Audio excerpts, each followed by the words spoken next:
Felix Lanzberg's Expiation. By Ossip Schubin. Translated by Elise L. Lathrop. Illustrated. New York Worthington Company 747 Broadway 1892. New York. 747 Broadway. Copyright 1892 by Worthington Company. Copyright 1892 by Press of J. Little and Company, Astor Place, New York. Felix Lanzberg's Expiation. My dear Falk, do not tear past me so unheedingly, I beg you. Do you, then, not recognize me? Thus a stout old lady cries in a deep, rough voice to a gentleman whose arm she has energetically grasped with both hands. The gentleman, his carriage betokens a retired officer. His wrinkles betray him to be a contemporary of the lady, starts back. "Oh! It is you, Baroness!" cries he, and half recalls that 40 years or so ago he was an admirer of hers, and remembers very distinctly that last winter he had quarreled with her at whist on account of a revoke. "I am indescribably pleased," he adds, with well-bred resignation, and at the same time glances after a passing blonde chignon whose coquettish curls float to and fro as if they said, "Catch me!" "Ah! Age does not protect you from folly," laughs the old woman. "She interests you, the person with the yellow hair, eh? Died, my dear man, died, I assure you. It is not worth the trouble to run after her. Her back is pretty, mais pour le reste. H.M. Sit down and talk to me for a little." The yellow chignon has vanished round a corner, and the energetic old woman has drawn her Axadora down on a bench in the meager shade of a watering-place promenade, upon a grass-green bench under grey-brown trees. It is in Frensensbad in July afternoon. Around them the sleepy stillness of a place where there is nothing to do and one cannot amuse oneself. Some ladies, pale, sickly, dressed with the grotesque elegance which is permissible in a watering-place, pass, some with arms bare to the elbow, others with pearls round their necks, still others with floating hair. "How glad I am, my dear Colonel!" cries the old Baroness to her captive, for at least the 10th time. "But how are you, pray tell me? No! Where do you get your elixir of life? You remain so fabulously young!" In fact, the Colonel, closely shaven and dressed in the latest fashion, slender and active as he is, at 100 paces looks like a young dandy, at 20 paces, at least like the mummy of one.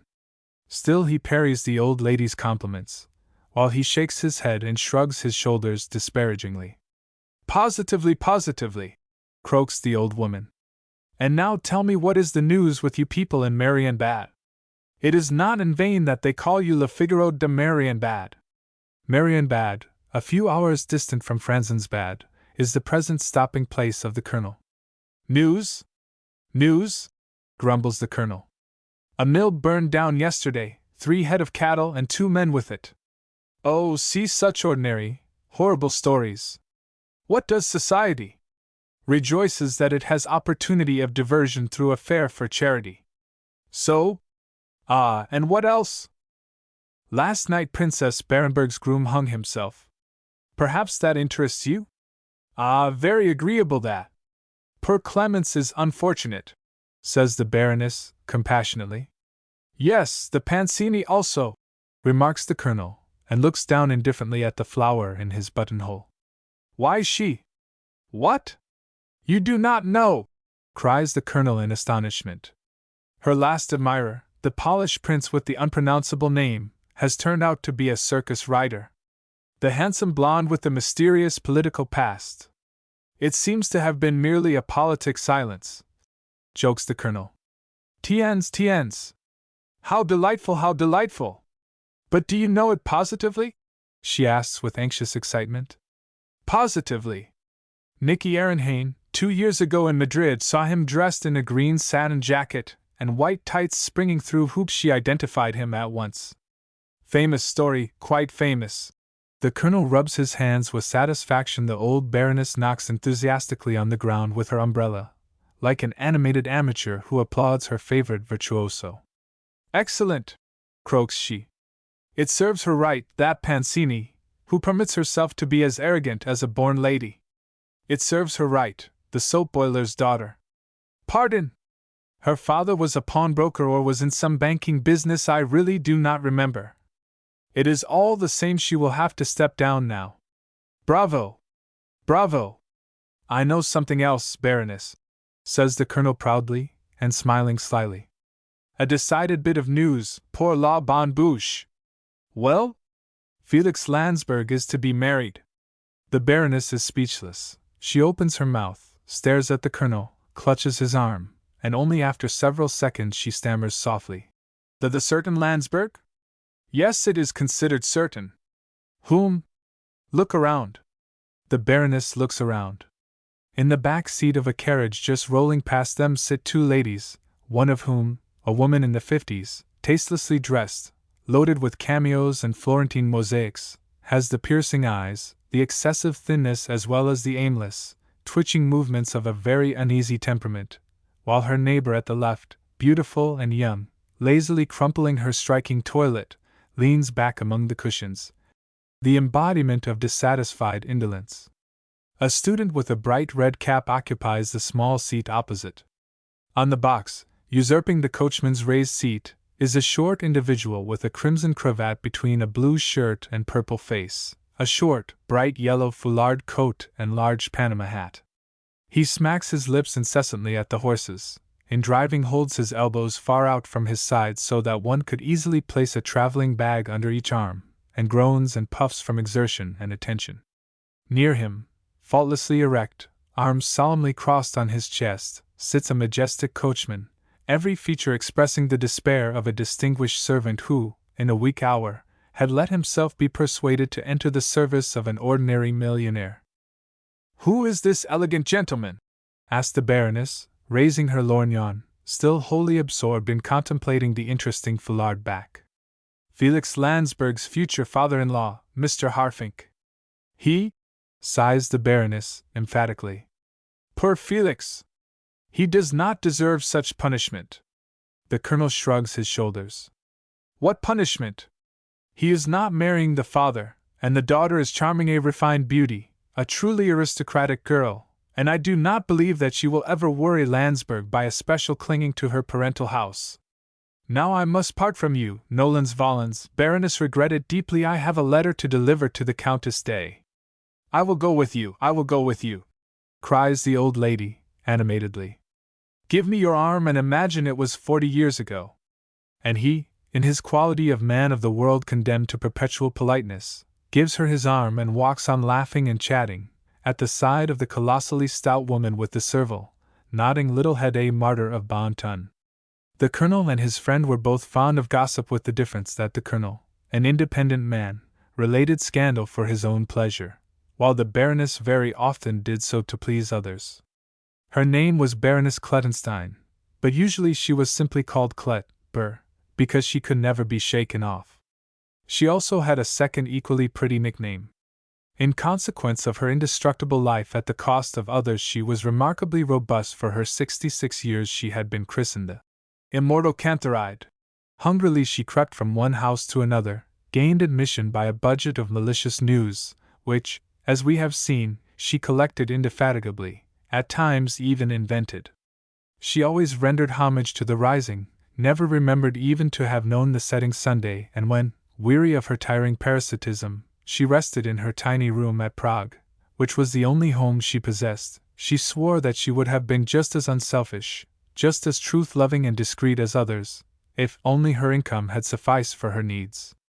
Out of breath and panting, she entered the park on the arm of the Colonel. The bandmaster, a Pole with an interesting, revolutionist face, swings the baton with graceful languor. The ladies, leaning back in their white chairs on either side of the broad gravel walk, look weary, limp, and melancholy in their gay gowns, like flowers which a too hot sunbeam has withered and faded. They are worn, thin, and colorless, but for their toilets, but the transparent paleness of their faces, the excessive thinness of their forms lends them a certain charm, something fairy-like and distinguished, refinedly aristocratic and Undine-like. Invalidism is less becoming to the men at the cure. Many of them resemble corpses which an enterprising physiologist has exhumed to experiment upon. The first row of tables are already occupied, but an attendant, understanding the Klet's glance, brings forward another from the rear and places it where she is told. Hereupon the Baroness calls for coffee for two, and invites the Colonel in the most polite manner to sit beside her, and as he cannot deny that from this spot, purposely chosen by the Clet for a fine view of all present, he can soonest espy Countess Day whom he has sought in vain, he resolves to await her here. Slowly the guests stroll along the promenade, most noticeable of all, admired or at least stared at by all, Linda Harfink. Her large, dark hat with its scarlet feather throws a mysterious shadow on her pale face. A black lace scarf is twisted round her throat and tied in a careless knot behind. Her pale green dress clings tightly, and yet enfolds around her figure. Near her walks a young man, blond and handsome, in spite of his handsome figure and narrow profile, too foppish and dandified, too strikingly dressed in the latest fashion, to be taken for any one but an elegant parvenu. "Who is he?" asked Clet, her mouth full of bread, a coffee cup in her hand. "A young Baron Reedon, born Grau. The family was ennobled 5 years ago, and since then only call themselves by the predicate," replies the Colonel. "A cousin of Linda, very nice fellow garçon coiffeur, but very nice for his sphere, seems to be uncommonly smitten with his cousin." Through the evening air floats a sentimental potpourri from the Flying Dutchman. The Harfinks, who wish to return the same evening to Marienbad, where they are staying, have left the park. Gazing down in coquettish silence at a rose in her hand, Linda has vanished through the gateway of the park, on the arm of her cousin, in the golden light of the setting sun. "Colonel!" now cries a gay voice. "Ah, Countess!" Intently gazing after Linda's seductive apparition, the Colonel had not noticed the approach of the so long awaited Countess Day. Now he springs up, falls at her feet, kisses her hands, naturally only with words, and searches all his pockets for the letter for her.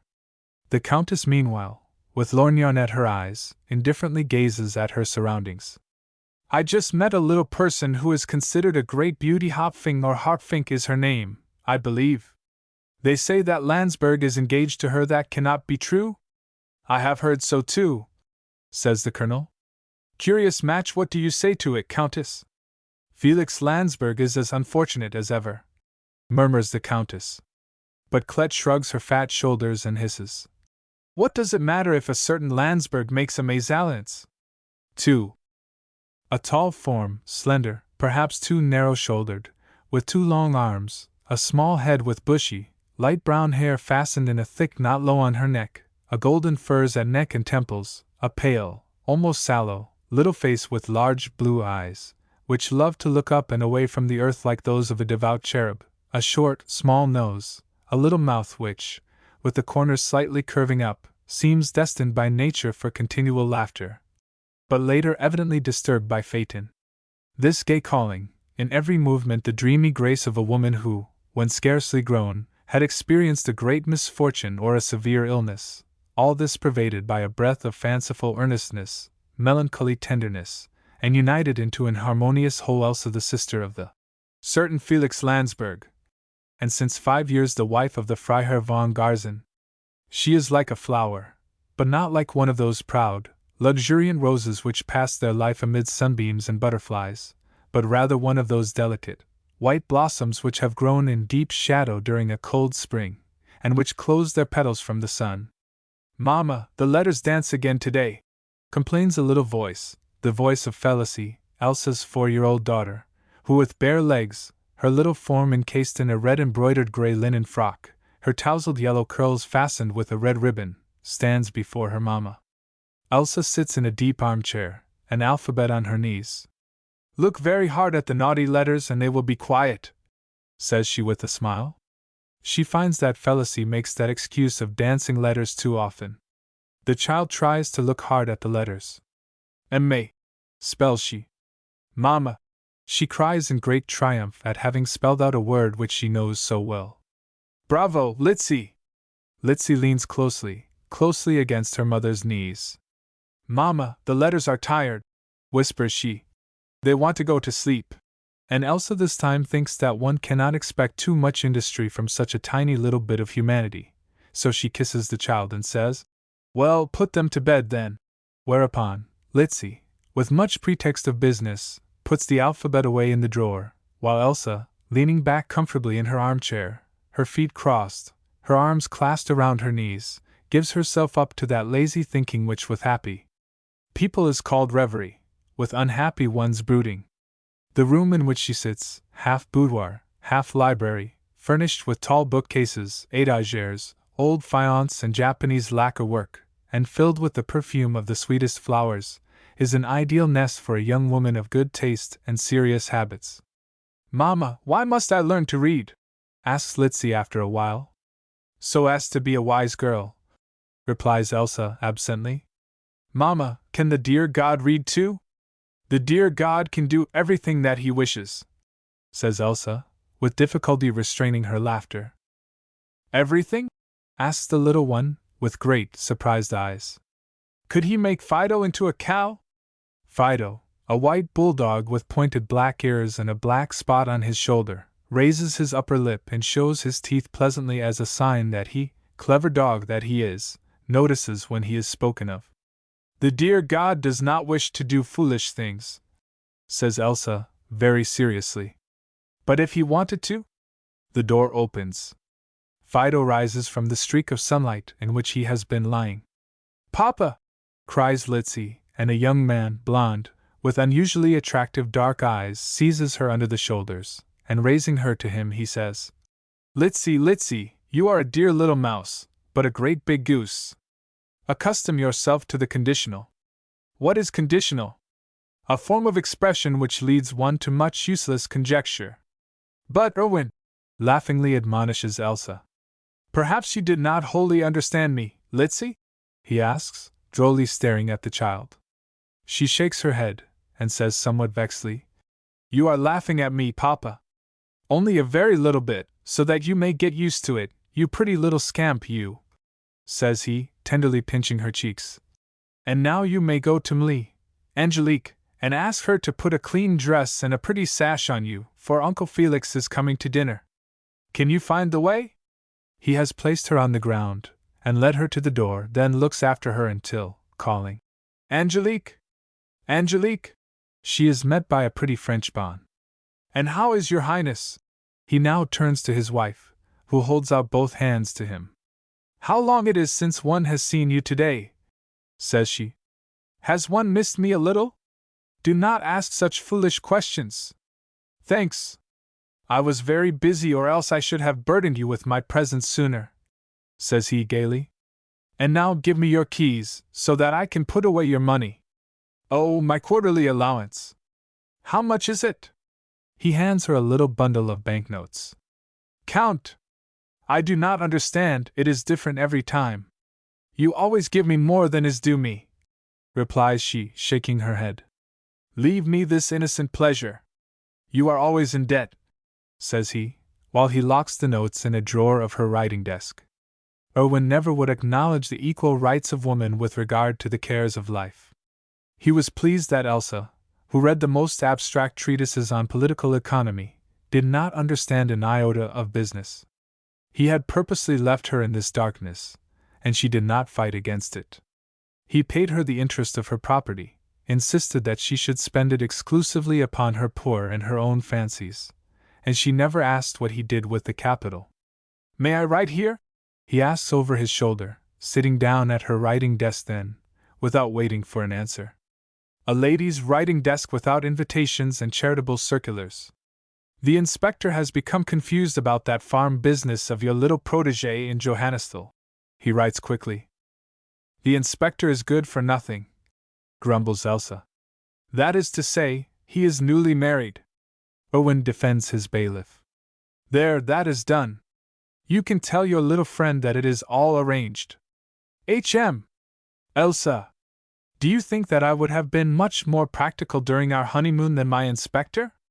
"Ah, you," says Elsa, who evidently does not understand how her husband can compare himself to his overseer, Sibylka. He has laid aside his pen and now pushes his chair lazily up to hers. "You will make marks in my carpet, you careless man," says she. "Do not cry," he says consolingly. "I will buy you a new one, as the banker said to his daughter when her husband died." "I congratulate you on your fine comparison," says she, kissing his hair lightly. Now I must dress for dinner. Already? Am I to be sentenced to read the paper? It was a little more than 5 years ago that Owen Garzon had come to his estate of Steinbach adjoining the beautiful Landsberg Tronberg in order to arrange his business after the death of his father. Elsa, with whom he had as boy played many a trick, he had found a grown girl. At that time 19 years old, her mind, matured by pain, was far in advance of her years, her body far behind. She had the slender, undeveloped form of a child too quickly grown, and carried her head always bent forward, like a young tree over which a cold storm has passed, and was always sad and depressed. At times, to be sure, she smiled suddenly like a true child, but only for a moment, and her eyes were almost always moist. She spoke little and had a hollow, almost too deep voice. And yet the first time that Owen heard this hollow voice his heart beat strangely, and that night he lay awake and was angry at the sweet song of a nightingale which disturbed him in his efforts to remember that hollow voice. It was springtime then, a mixture of showers and rainbows, flowers heavy with dew, bright foliage and mild air. Owen fell hopelessly in love with the pale daughter of old Mr. Landsberg. She, however, avoided him, not with that pretty maidenly reserve behind which the coquetry of the future woman usually lurks, but with the shy despondency of a sick owl dreading the light. When he had at length accustomed her to his society, he was still miles from his aim. She did not think of what most young girls do. She was wholly absorbed in consoling her bowed father, in pitying her unfortunate brother, at that time dwelling in a far distant land. Her heart was full, longed for no other feeling, suspected none, and yet slowly her whole being warmed. Something like a cure was effected in her, and the day came when she laid her small hand firmly and confidingly in Owen's, and for the first time he whisperingly called her his betrothed. But he had not yet won. Soon she expressed her scruples at dragging the shadow which made her so sad under his roof, then at leaving her father. When they proved to her that nothing could so help the bowed man as the consolation of seeing at least one of his children happy, the wedding day was at length appointed. A strange turn suddenly seized her when Owen one day asked her in what part of Vienna she would prefer to live. "In Vienna?" cried she. "We are to live in the city?" Whereupon he replied, "My treasure, you know that I am not a rich man, and the rents of Steinbach only just suffice for the support of a very economical couple. Therefore I, and you with me, are dependent upon my career. But I like to work. I have fine connections, and the times are favorable to ambitious people. You will yet be the wife of an excellency, Elsa." From her pale face it could be read that she did not see the slightest pleasure in being the wife of a governor, ambassador, or minister. Her hand grew limp and cold in his, she evaded his caresses, and every time that evening that his glance met hers, her eyes were filled with tears. Her exaggerated aversion to the world disquieted him, without seeming to him other than a symptom of diseased nerves. He thought that his loving patience must vanquish it, and when the next morning his servant brought him a letter from Elsa, he admired the strange, energetic, large letters of the address, and played with it, firmly convinced that it could not contain anything important. It contained the following: "Above all things, many, many thanks for the sympathizing friendship which you have always showed to us, my father and me. Never should I have allowed myself to be persuaded into an engagement with you. I should be a lamentable wife for you. I will not hinder you in your career, and I cannot live in the world even for your sake. Therefore I give you back your word. I wish you all joy and happiness in the world, and as to me, when you have become a great man, keep a little friendly remembrance of the spring of '70. Elsa." What could he do but rush over to Tronberg, overwhelm her with tender reproaches, represent to her subtly and incontrovertibly that her shyness was morbid, her yielding to this mood fairly wrong? "Am I then nothing to you?" he finally cried vexedly. Then she raised her large eyes such as Raphael has painted in the sweet face of the little John, as he kneels near the sleeping child Jesus, his God and his King. "I believe you love a quite different person from me. You do not know me," she whispered, shaking her head. And Erwin flushed crimson and was ashamed of his brutal egoism. He kissed her hands. He would torment her no longer, but he could not give her up. He gave her 8 days to consider it, all that remained of his vacation. But he did not gain a step during these 8 days. With a heavy heart and hoarse voice he took leave. She smiled. And yet he never felt more plainly that she loved him. Her love was that emotion which is above earthly considerations, which is capable of the most painful sacrifices, the most complete renunciation, although, or perhaps because she scarcely thought of marriage, in a word, it was the love of a very young girl. It did not resemble his in the slightest. How shallow his life in Vienna and his career now seemed to him, how unattractive, how far away and vague his aim, and even if he did attain all for which he strove. The justifications of a true, warm, longing love are always quite incontrovertible for him whom it guides. Elsa stood before the park, under one of the black lindens. It was summer, the lindens bloomed, and a dreamy hum of bees pervaded their gnarled branches. Elsa looked through the clear summer air in the direction in which Castle Steinbach shone white above the wooded valley. Then she heard a step. She looked around. It was Erwin, thin, in spite of the flush of heat, looking very badly, but with sparkling eyes. "Where do you come from?" cried she, trembling with surprise, with happiness. "From the castle, where I sought you in vain. Your father did not know where you were. He was asleep. Did you wake him?" "Very possibly, but I had no time to reproach myself." "Oh, Elsa, are you not in the least glad to see me? I have resigned. I cannot live without you." She stood there with loudly beating heart, an embarrassed smile, like a surprised child before a Christmas tree. "You pay a high price for a miserable little thing," murmured she, and fairly wept.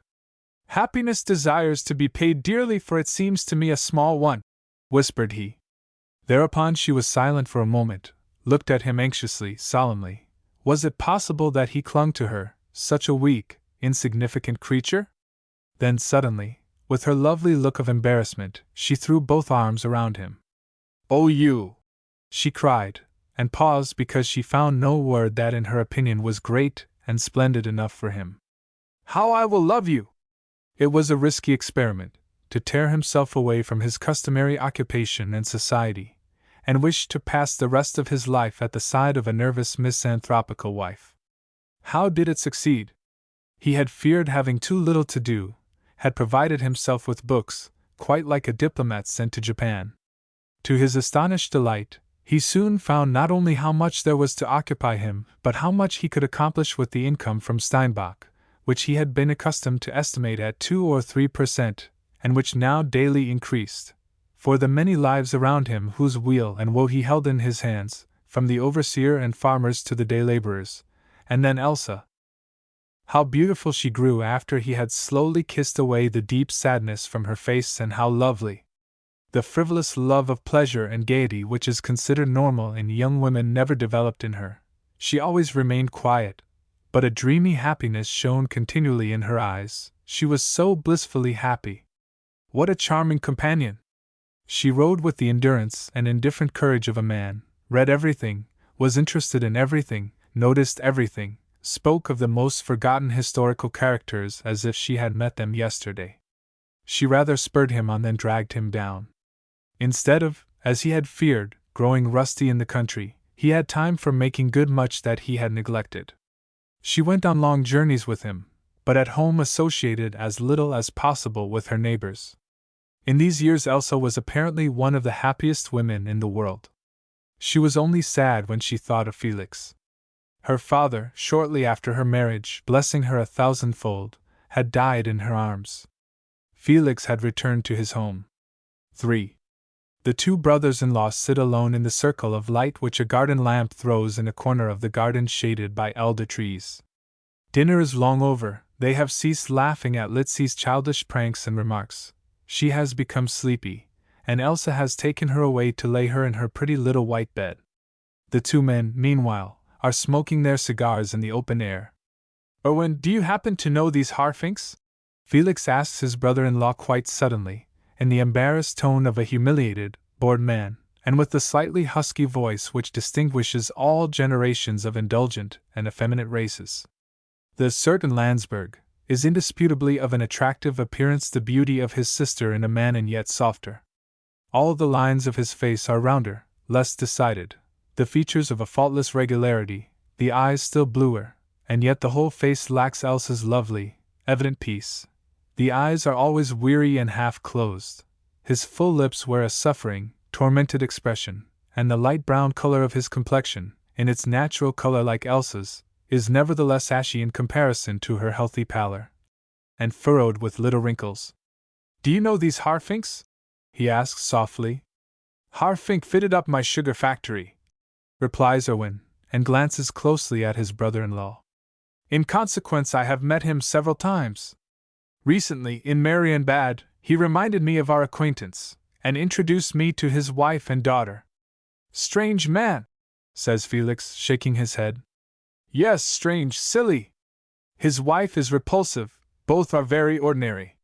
"Yes, both," repeats Felix, and with the toe of his boot draws figures in the sand. "But the daughter?" "Well, the daughter?" Owen glances still more attentively at his brother-in-law's face. "She is very well educated," murmurs the latter, indistinctly. "Her education was probably acquired in a very noble boarding school," remarks Owen dryly. "During the 10 minutes of our acquaintance, she used the word aristocratic 3 times, and twice complained that society in the Kursaal was so mixed. Besides that, she found the country monotonous, the weather dull, the music aguicant, and concluded by saying, 'One rails at Marienbad and yet it was tiresome everywhere,' for her friend Lord de Lonsigny wrote her quite desperate letters from Lutzen." Felix has flushed more and more deeply during this pitiless account. "Poor girl, how embarrassed she must have been," says he excusingly. "Embarrassed?" Owen shrugged his shoulders. "She had a great deal of self-possession." "Is not a certain kind of self-possession only a form of embarrassment?" asked Felix shyly. But Owen evidently has no inclination to be lenient to Linda's faults. He suspects the approach of something which must shatter Felix's undermined existence, and seeks a means of meeting it. "You, perhaps, do not even think her pretty," says Felix, vexedly, hesitating. "Pretty, no, but dazzlingly beautiful. It is a pity that she has parents who, with all their perversity, are yet so respectable," says Owen with unmistakable emphasis. Then Felix bursts out. "It is not only horrible, but absolutely indecent to speak of a girl with whom, by your own account, you have spoken for scarcely 10 minutes, in such a repulsive manner." And as his brother-in-law, astonished at such an unusual outbreak from Felix, yet looks at him without the slightest harshness or coldness, this certain Lanzberg grows red and murmurs, "Pardon that I ventured to reprove you." Owen clenches his fist and opens it again with the gesture of a man who has conquered a painful excitement. Such feelings often came over him in intercourse with his brother-in-law, although he felt great pity and much sympathy for the good, shy fellow. But his association with him was never wholly free, open, but always contained a tinge of sympathetic politeness, and there was never that warm abruptness which is a healthy symptom of manly friendship. Sad yielding on one side, on the other good-natured advances. This, after a half-year's acquaintance, was the relation of the two brothers-in-law. One must, alas! It could not be otherwise, treat Felix as a precious but broken and only artificially mended cup of Sèvres porcelain. "Why does my opinion of the Harfinks interest you?" asks Owen, now going straight to his object. For a while there is perfect silence, only animated by the soft voices of the night, and the fluttering of a moth which has wandered behind the tall shade of the garden lamp and has been singed. "Owen!" cries Felix, his hands convulsively clasped, in his large feverish eyes a look such as Owen had only once before seen, and then in a dying man's who suddenly longed to live. "Do you think that a man like me has a right to marry?" "No!" sounded harshly and firmly. It was not Owen who answered. In the circle of light which the garden lamp shed amid the grey moonlight, a tall white form had placed itself opposite Felix, behind Owen's chair. "No!" Owen himself shudders. His wife seems uncanny. So beautiful, so pale, with such deathly tenderness, must have looked the angel when he drove the beings whom he loved out of paradise. Felix lets his head sink in his hands. Elsa bends over him and caresses him like a sick child. Owen wishes to withdraw, but Felix calls him back. "Stay, there are no secrets between us. I should have never dared take the hand which you held out to me, Had I not been convinced that you know, yes, Elsa, he continued very bitterly. You despise me, it was cowardly, it was unconscionable to even think of it, but if you knew what it is to be weary and alone, with no one on whom to lean for support, to have no one to whom one can be anything, for whom one can sacrifice oneself, to be perpetually condemned to think of oneself one thought as torment and loathing to be sometimes permitted by pitying people to look on at happiness which awakes all the furies in one, yes, at first it was a comfort to me to flee to you, to breathe the same air with two happy people, but then your beaming eyes, the little tendernesses of your child, even the alms of love which you gave me, all made my blood hot and me giddy. My God! I have injured no one but myself. Must I be condemned for life? 10 years is usually considered enough for a heavy crime, and I would gladly exchange these last 10 years with any galley slave. Since his return to his fatherland, no one had heard him say so much. The gentle, quiet man is not to be recognized. Elsa stands near him, white and sad, tears are in her eyes, but the severe expression of her mouth has not softened. Owen is more moved than she. Felix, says he, you go too far. You must not marry the young Harfink. She is worldly and selfish, and would seek in a marriage with you only the satisfaction of her social vanity. Felix laughs bitterly. But the world is large. You must find a girl who loves you for yourself, who will raise you above yourself, who… Felix's eyes rest on his brother-in-law, then they turn to Elsa. It is all of no use, Owen. He suddenly interrupts him and rises. And even if I found what is not to be found, and even if an angel came down from heaven to console me, I must repulse her. I have no right to marry for the sake of the children who would bear my name. Ask Elsa for her opinion. Elsa bows her head and is silent. He gives Owen his hand, seizes his hat, and without having bid Elsa good night, with the bearing of an offended man, takes a few hasty steps. Then he turns, and as he sees Elsa still standing motionless, her face drawn with deepest misery, near the chair which he has left, he hurries back to her and takes her in his arms. I was wrong to be angry, Elsa, murmurs he. I know you must love me to have forgiven me. It may well be indifferent to him. With a half nod to Owen. I was not myself today, have patience with me. The tears of the brother and sister mingle. Then Felix tears himself away. Will you come back tomorrow? Asks Elsa. Yes, to say farewell. My God! What are you going to do?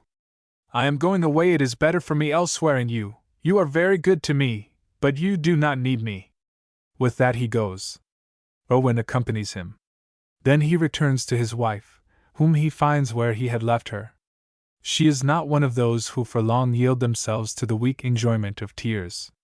Her eyes are dry again, but so indescribably sad and staring that Owen would rather see them wet.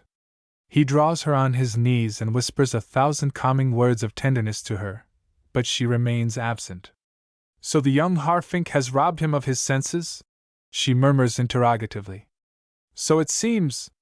Poor Felix, I was very hard to him. I dared not be otherwise. I fear it is all in vain he will yield. You have the same thought. To dissuade any obstinate man is hard, but sometimes at least successful. To dissuade a weak man is quite easy, but always unsuccessful, replies Owen. Nevertheless, let us hope. Concerning Felix, hope fails, said Elsa. Oh, Owen, often it seems to me that father had no right to persuade him to live at that time. 4. Felix rode home. It was a moonlight night, but none of those which remind one of theater scenery and silver-flecked green paint, such as painted in oil, endanger all German art societies. The objects did not float in that universal green-black indistinctness. On the contrary, they stood out in sharp relief. The tall poplars and the short bushy grass at the edge of the road, the yellow fields of grain with their dark piles of sheaves, the pale flowers in the ditches, the red and black roofs of a distant village sleeping between green lindens, a round church cupola and a cemetery with its low, white wall, and the dark rows of crosses and monuments, all could be seen plainly, only with somewhat faded colors, and over all was a misty veil like thin smoke. And a white light shone on the poplar leaves, rustling and turning in the night wind. The reapers were still working. Through the mild air sounded their song, hollow and monotonous, with the quiet sadness which characterizes Slavonian folk songs. Their sides sparkle in the moonlight. Occasionally the pleasant face of a young woman, nodding to a youth, rises before Felix's eyes from the crowd of workers, irradiated by the mystic half-light. Felix watched them as he slowly rode on. He would gladly have been one of them, and would have taken upon himself all their burdens in exchange for the one he bore. He could have wished that the night had been less beautiful, that a dead, winter stillness had prevailed around him instead of this strange charm of the mild July moonlight. The night wind, warm and gentle, caressed his face and his hands, and awakened the strangest longing in his heart. His head grew heated. The allurements with which his imagination tormented his despondent heart grew more and more intense. The monotonous pace of his horse, the melancholy reaper's song lulled him not to sleep, but to that half-slumber which produces dreams.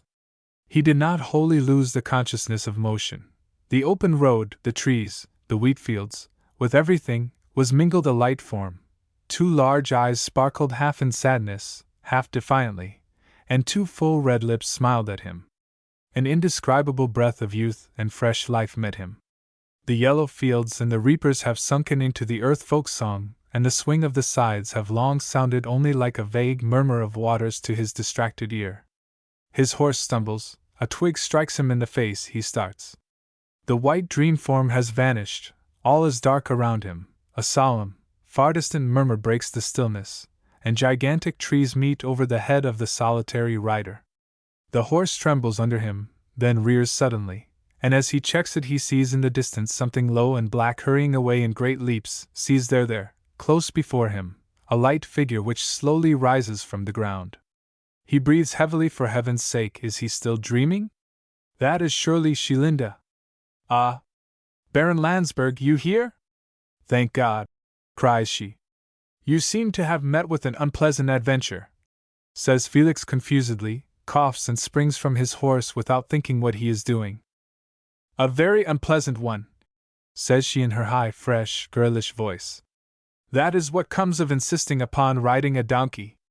We set out on foot, my brother and I, to the burn mill, to have the great enjoyment of seeing charred beams and skeletons of hens, and devouring black bread and sour milk. We have you a weakness for sour milk, Baron?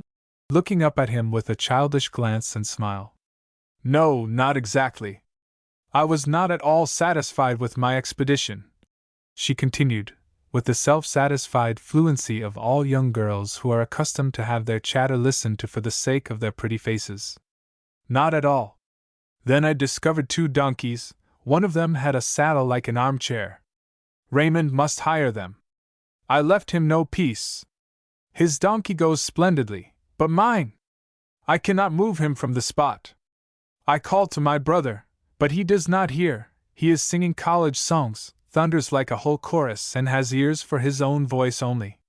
I do not love Raymond's singing, but as it gradually sounded further and further away, and finally ceased entirely, I had quite a curious sensation. Then my donkey threw back his ears, opened his mouth, and here I lay. I am so glad that I met you. The moonlight breaks through the green network of the woods, shines between the rushes, flowers and brambles of the ditch along the road, lights up Linda's face, the beautiful white face with the large dark eyes. Her hair is tumbled, she has lost her hat, her gown is torn, the affectation which usually conceals her inborn grace completely vanished. I do not know the way, says she. And what will Mamma think when Raymond comes home without me? After he has overcome his first fright, Felix tells himself that his dread of her charm must not prevent him from helping her. If you will trust yourself to my guidance and will take this path across the fields, you can reach Marienbad in a half-hour, he remarks, and tries to fasten his horse by the bridle to the low branch of an oak. Ah, it will inconvenience you so, if you will only point out the way. You surely do not imagine that I could let you go alone, in the pitch-dark night? No. He smiles at her encouragingly. What a child you still are, Miss Linda. Come. He goes ahead, carefully pushing aside all branches for her. The air becomes more and more sultry, an enervating damp odor rises from the ground, in the treetops rustle wonderful melodies. An intoxicating shudder runs over him at the thought of being alone with her in the great, silent, lonely woods.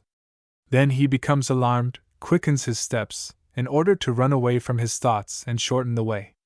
Then a voice behind him calls laughingly and complainingly, "How you hurry! Do not make fun of me! I am tired. One moment, only one moment." Linda stands there out of breath, heated, with half-closed eyes and half-open mouth, her hair loosened by the rough caresses of the thicket, hanging over her shoulders. How beautiful she is! Shall he offer her his arm? No, no, no! He is one of those warm and weak natures in whom passion in one moment drowns everything, annihilates, crushes everything, intellect, honor, and duty. He has more conscience than others, but not that prudent, warning conscience, which withholds one from a wrong deed, but only that malicious, accusing one which points the finger, grins, and hurls sly insults in the face after the deed is done. "If you wish to spare your mother a fright, we must hurry," says Felix, with the last remnant of prudence which is left in him. They go on. Before their feet opens an abyss, barely 10 feet broad. In its depths filters a small thread of water which the moonlight colors a bluish silver. At the edge of the abyss, curiously looking down into it, bending deeply down to it, grows a bush of wild roses, covered thickly with white blossoms, trembling slightly, like a living being. With outstretched wings it vibrates over the depths, as if it hesitated between the longing to fly up to the sacred mystery of heaven, and the desire to plunge down into the alluring enigma of the abyss. A small plank leads over it, slippery and tottering. Felix strides across it quickly and then looks around for Linda. There, in the middle of the board, trembling, her teeth set in her lip, stands Linda, and cannot advance. "I am giddy!" she gasps. There are few more attractive things in the world than a pretty, frightened woman. Felix rushes up to her, takes her in his arms, and carries her over. All is forgotten. He holds her closely to him. His lips lose themselves in her loosened hair, burn on her forehead, seek her mouth, but then he suddenly pauses. The enormity of his deed occurs to him. "For heaven's sake, pardon me!" cries he. Whereupon she replies with a naive smile and tender glance. "Pardon? Ah, I knew that you loved me. That indeed a blind man could have seen," murmurs he bitterly. "But, Linda, could you resolve to be my wife?" "Could I resolve?" she murmurs with tender roguishness. "And why not? In spite of my past?" Past. The word has a romantic charm for her. It wakes in her an idea of Baccarat and Mabille, of a brilliantly squandered fortune, of ballet dancers and duels. A past, in her mind, belongs to every true nobleman of a certain age. "If your heart is now wholly mine, what does your past matter to me?" says she softly. Then he kisses her hand. "Linda, you are an angel," whispers he, and silent and happy, they finish their walk. 10 minutes later, before the ambitious singer, Raymond, reaches home, Linda was in the house. She stood on the balcony of the Emperor of China, between dead-looking oleander trees which exhale a tiresome odor of bitter almonds. She stands there, her arms resting on the balustrade, when Raymond and his donkey emerge from the shadows of the street.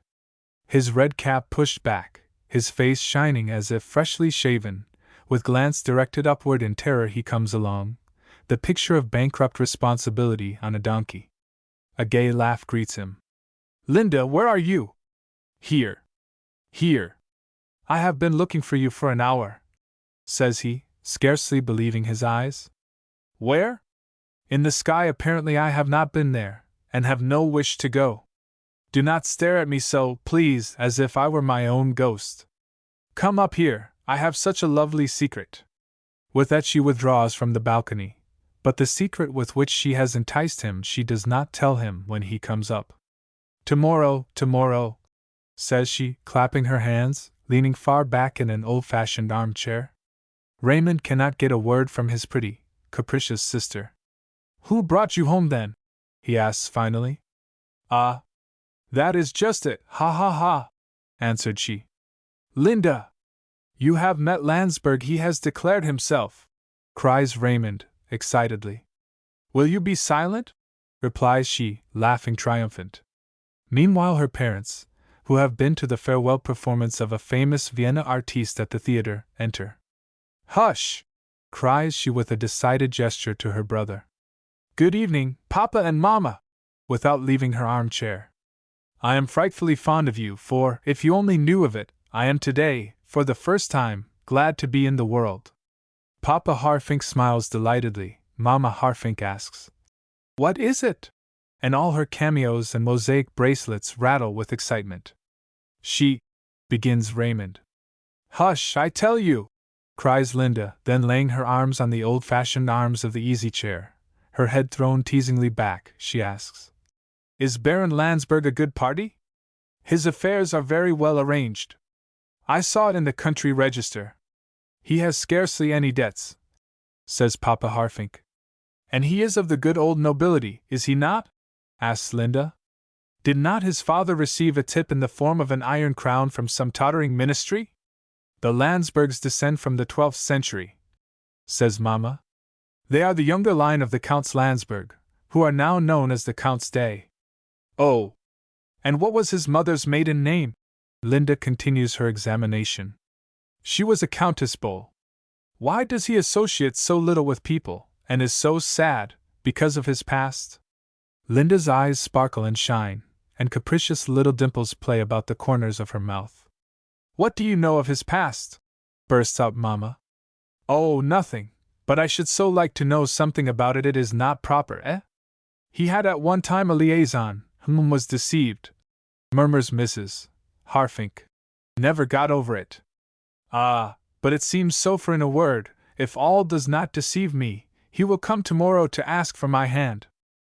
Without leaving her armchair, her little feet dance a merry polka of triumph on the floor. "And do you love him?" "I?" Linda opens her eyes wide.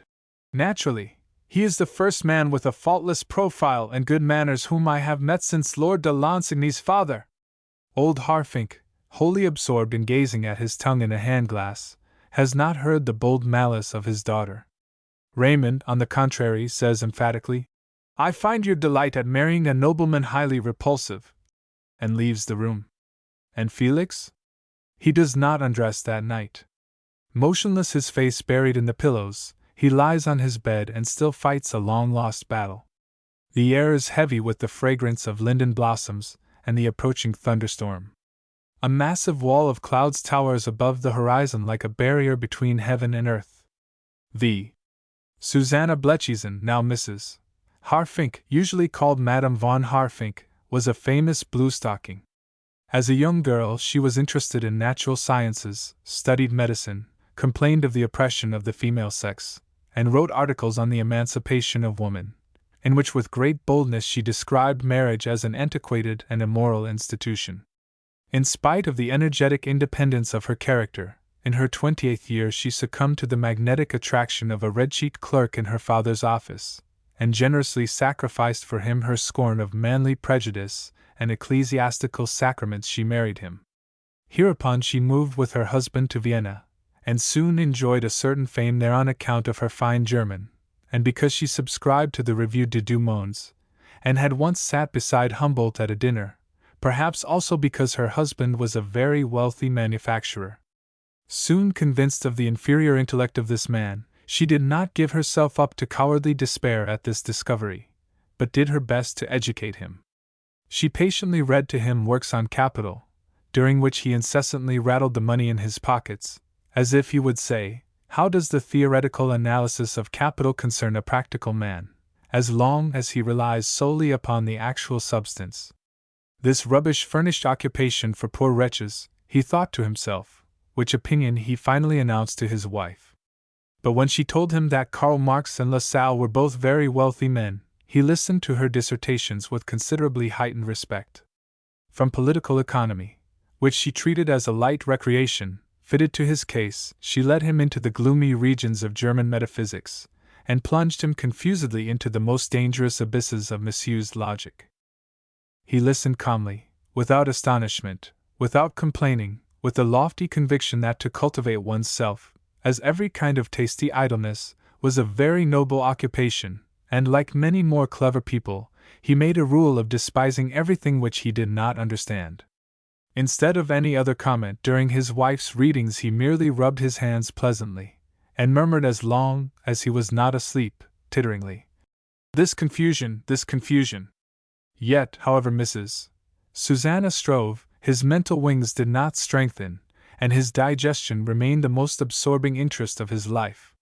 He always fell back again into his insignificant commonness, like a dog whom one wishes to train to walk upon two legs, but who always falls back upon four again. At an aesthetic tea, for which his wife had most conscientiously prepared him, most generously lent him her intelligence, she heard him, in the midst of a conversation upon Schopenhauer and Leopardi, say to his neighbor, "Have you a weakness for pickles, ma'am?" "I have a great weakness for pickles, but it is really very unusual. I always feel such a disagreeable prickling in my nose when I eat anything sour." With years, Susanna somewhat neglected the difficult education of this hopeless specimen, and transferred her pedagogic capabilities to the bringing up of her son, of whom she tried to make a genius. She designed him for jurisprudence. He, however, devoted himself to song. Instead of poring over law books in consideration of his examination, he passed 2/3 of his time at the piano, diligently trying to attain the summit of his ambition, high C, while he did not fail to twist himself into the original contortions which on such occasions all particularly ambitious but faulty voices find so effectual. With Linda, Mamma Harfink from the first could do nothing, and in consequence she sent her to a Swiss pension. There she learned, besides a little French and piano thumping, to carry her head very high, learned to go into nervous spasms over creaking boots. In a word, she acquired the refined delicacy of feeling of the princess with the pea. What torture when upon her return home she lay upon not a single pea, alleviated by comfortable mattresses, but upon a whole sack of undisguised peas. Her home was frightful to her. The unrestrained, coarse admiration which the young men of her circle offered her seemed unbearable to her. Discontented, weary of life, without an aim that was not bound up in vanity, she vegetated from one day to another, in desperate moments thought of going on the stage, or perpetrating some outrageous act to make herself notorious. The only consolation of this desolate time was the intercourse with her cousin, Eugene von Rieden, who had been educated in the Theracenaeum, had learned to turn up his nose more frequently and with more fine distinction than she herself, but to her misery, had his brand new title of Freiherr, and a couple of intimate friends of very old family beside. A passionate enemy of his relatives, he had greeted her enthusiastically with the words, "Sapperment, you are wholly different from your family, Linda!" "Do not call me Linda, that sounds so operatic," she had answered him. "My friends always called me Lin." Eugene Rieden immediately perceived that Linda had a knowledge of bon ton, evidently knew that all Austrian countesses are called Piffy, Pantschi, Nina, like grisettes or little dogs. Her romantic name was odious to her, but in a circle where the women called each other Teresa and Rosalie, she must rejoice at being named Linda and not Rosalinda. A superficial confidence arose between her and her noble cousin. So stood matters when Felix, accidentally, made the acquaintance of the Harfinks while walking. This was the family into which fate and his weakness had thrown him. 6. Is Marienbad cheaper than Franzensbad because it is not so select, or is it less select because it is cheaper? I do not know. But certain it is that Marienbad does not possess the same stamp of distinction as Franzensbad, which latter, together with all the guests, seems about to slowly perish of its excessive distinction. The guests at Marienbad also lack that transparent thinness of the Franzensbad invalids, which so claims sympathy. They all look not ill but only too healthy. As the Marienbad invalids do not look like invalids, so Marienbad does not look like a water cure. It wholly lacks that fairy-like appearance of a cure where invalidism is an elegant pastime. It is so severely commonplace, so ordinary that one is forced to believe in its reality. Fortunately, there is some compensation in the country roundabout, and when the guests look from the windows of the miserable hotel rooms, beyond the plainness of the dusty streets to the green beautiful woods, the most pretentious are satisfied. The Marienbad woods are so charming, not those barbaric gloomy woods like the Bohemian forests, for example, which with their black branches grumblingly bar the way to the sunbeams, and grown so continually that the song birds from pure terror have all died or gone away. In the woods near Marienbad, the trees sing the whole day in competition with the birds, and the sunbeams fall between gay, dancing, quivering shadows, and the blue sky laughs through 1,000 breaks in the lofty, floating leafy roof. The Harfink family live in the Mollstrasse, and have a view directly into the woods. It is 8:30 in the morning. Papa Harfink, who is taking the cure, and every morning at 6 o'clock stands beside the spring, has drunk his 7 glasses, taken the prescribed walk, and afterwards breakfasted. Now he has gone to be weighed. The student, his son, is amusing himself by following a young lady who travels with many diamonds but without a chaperone, and who is entered in the register as a singer. Linda is still at her toilet. Mama Harfink is busy in the drawing room with a medical pamphlet. Then the maid brings her a note. A messenger from Tromberg brought it. He is waiting for an answer, declared the maid. Before Mrs. Harfink had opened the letter, Linda enters and asks, "We need expect no visitor before 12 o'clock, Mamma? If the Baron chances to come, you know where I am in the Kursaal. At 12 o'clock I take my Turkish bath. Adieu! I shall be back at 1 o'clock. With that she vanished. Mrs. Harfink had concealed the letter from her daughter. She secretly suspects that it contains matters of which Linda need know nothing. Scarcely has her daughter vanished when she hastily opens it. In an uncharacteristic handwriting, occupying a great deal of paper. My dear madam, you have surely already learned from your daughter what has occurred between us. That I ventured, under the circumstances which you, madam, certainly know, to offer her my hand, seems to me now, upon calm consideration, incomprehensible and unpardonable. My dear madam. Mama Harfink starts. Will the Baron take back his word? What can he mean by under the circumstances? Linda's unprotectedness in the great lonely woods?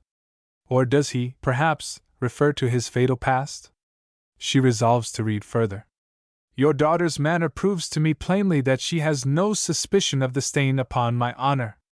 I have not the courage to make my confession to her myself. Do it for me, my dear madam, and kindly write me whether Miss Linda, after she has learned all, will yet hear anything of me, or will turn away from me. In the latter case I will go away for some time. With the deepest respect, your submissive Lanzberg. Lanzberg. Absurd, eccentric man! He will yet spoil everything with his foolish scruples, cries she then, looking at the letter once more. Horribly blunt, awkward style, no practiced pen, but undeniably the sentiments of a refined gentleman. Mrs. Harfink folded her hands and thought. Should she read this letter to Linda?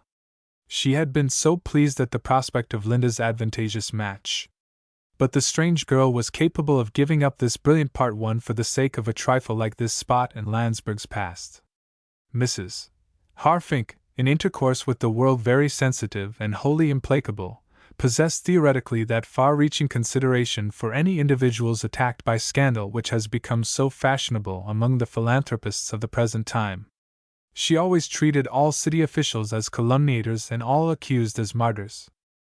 Oh, if I were only in Linda's place, I would be angry that I had so little to pardon in him, cried she dramatically.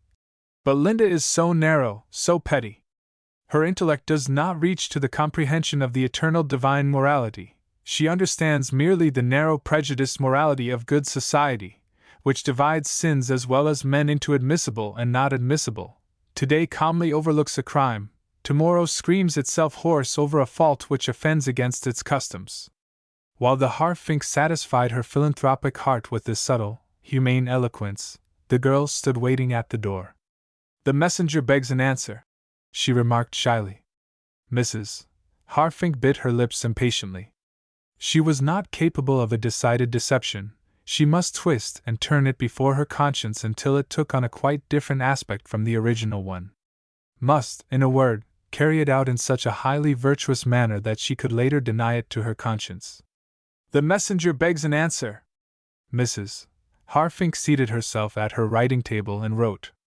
My dear Landsberg, come, if possible, at once in any case before 12. Linda expects you. My dear Landsberg. With cordial greeting, yours sincerely, S. Harfink. S. Harfink. 2. Almost 3 hours passed. Susanna's excitement became painful. What should she tell Felix? The best would be to tell him that Linda knew all. And did she not indeed know all? She had conscientiously told her daughter of a liaison which had formerly been the unhappiness of the Baron. The liaison was, on the whole, the principal thing, everything else only a detail. Only chance, which did not in the slightest accord with the whole life of the Baron before and since, and of which respectable people hesitate to speak, and which one should not exhume from the past in which it lay buried. She was in duty bound to conceal the affair from Linda, as one must conceal certain things in themselves wholly innocent from children, because their intellect, not yet matured by experience, is not capable of rightly comprehending them. In all her circle of acquaintances, Mrs. Harfink was the only one who knew anything definite of Lanzberg's disgrace. By chance, and through the acquaintance of a high official of the law, she had learned the sad facts. She thought of the envious glances with which all her friends had followed Lanzberg's attentions to Linda. Linda had somewhat forced the acquaintance with him. The good friends were horrified at her boldness, at her triumph. Mrs. Harfink remembered her sister, Reedon. What had she not done to marry her daughter to a coughing, bald-headed, Wittenberg count, a gambler, whose debts they had been forced to pay before the marriage? 11:45 struck. Was Lanzberg not coming then? In a short time Linda would be back.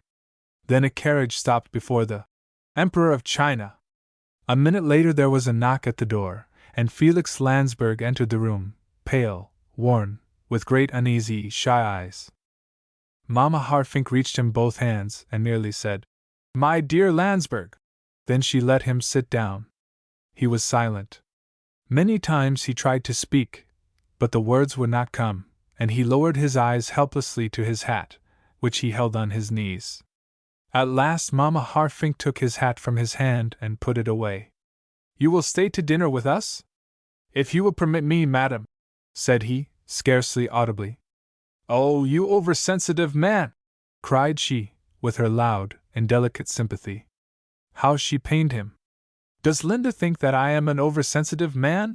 said he, almost bitterly, and without looking at his future mother-in-law. Mamma Harfink pondered for a last time. "I do not understand how you could doubt Linda for a moment," replied she. He scarcely heard her, and only cried hastily, "Was she surprised?" "My dear Lanzberg," Mrs. Harfink called the Baron as often as possible, her dear Lanzberg, in order to show him that she already included him in her family. "A man who can oppose to his fault a counterbalance such as your whole subsequent life is, has not only expiated his fault but he has obliterated it." Madame Harfink very often spoke of her husband's views, and liked to allow him to participate before the world in her wealth of thought. If she herself could no longer cherish any illusions about him, she nevertheless carefully concealed his nullity from friends as well as she could in a sacred obscurity. "That may all be true," cried Felix, almost violently. "But nevertheless I cannot expect this philosophical consideration from a young girl." "Oh, my dear madam, do you not deceive yourself?" From without sounded the gay click of high heels. Linda had returned sooner than her mamma had expected. The blood rushed to her face, she trembled so with excitement that, thanks to her cameos, she rattled like a rickety weather vane in a storm. "Linda pardons you everything," cried she, hastily. "Linda loves you, she only begs you one thing, that you will never speak to her of your past. That would be too painful for her." The door opened. Linda entered, her hair in charming disorder, and her large straw hat carelessly pushed back from her forehead.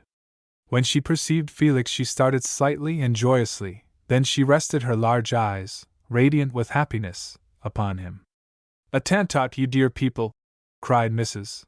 Harfink, and gracefully waving her hand, this courageous and philanthropic liar left the room.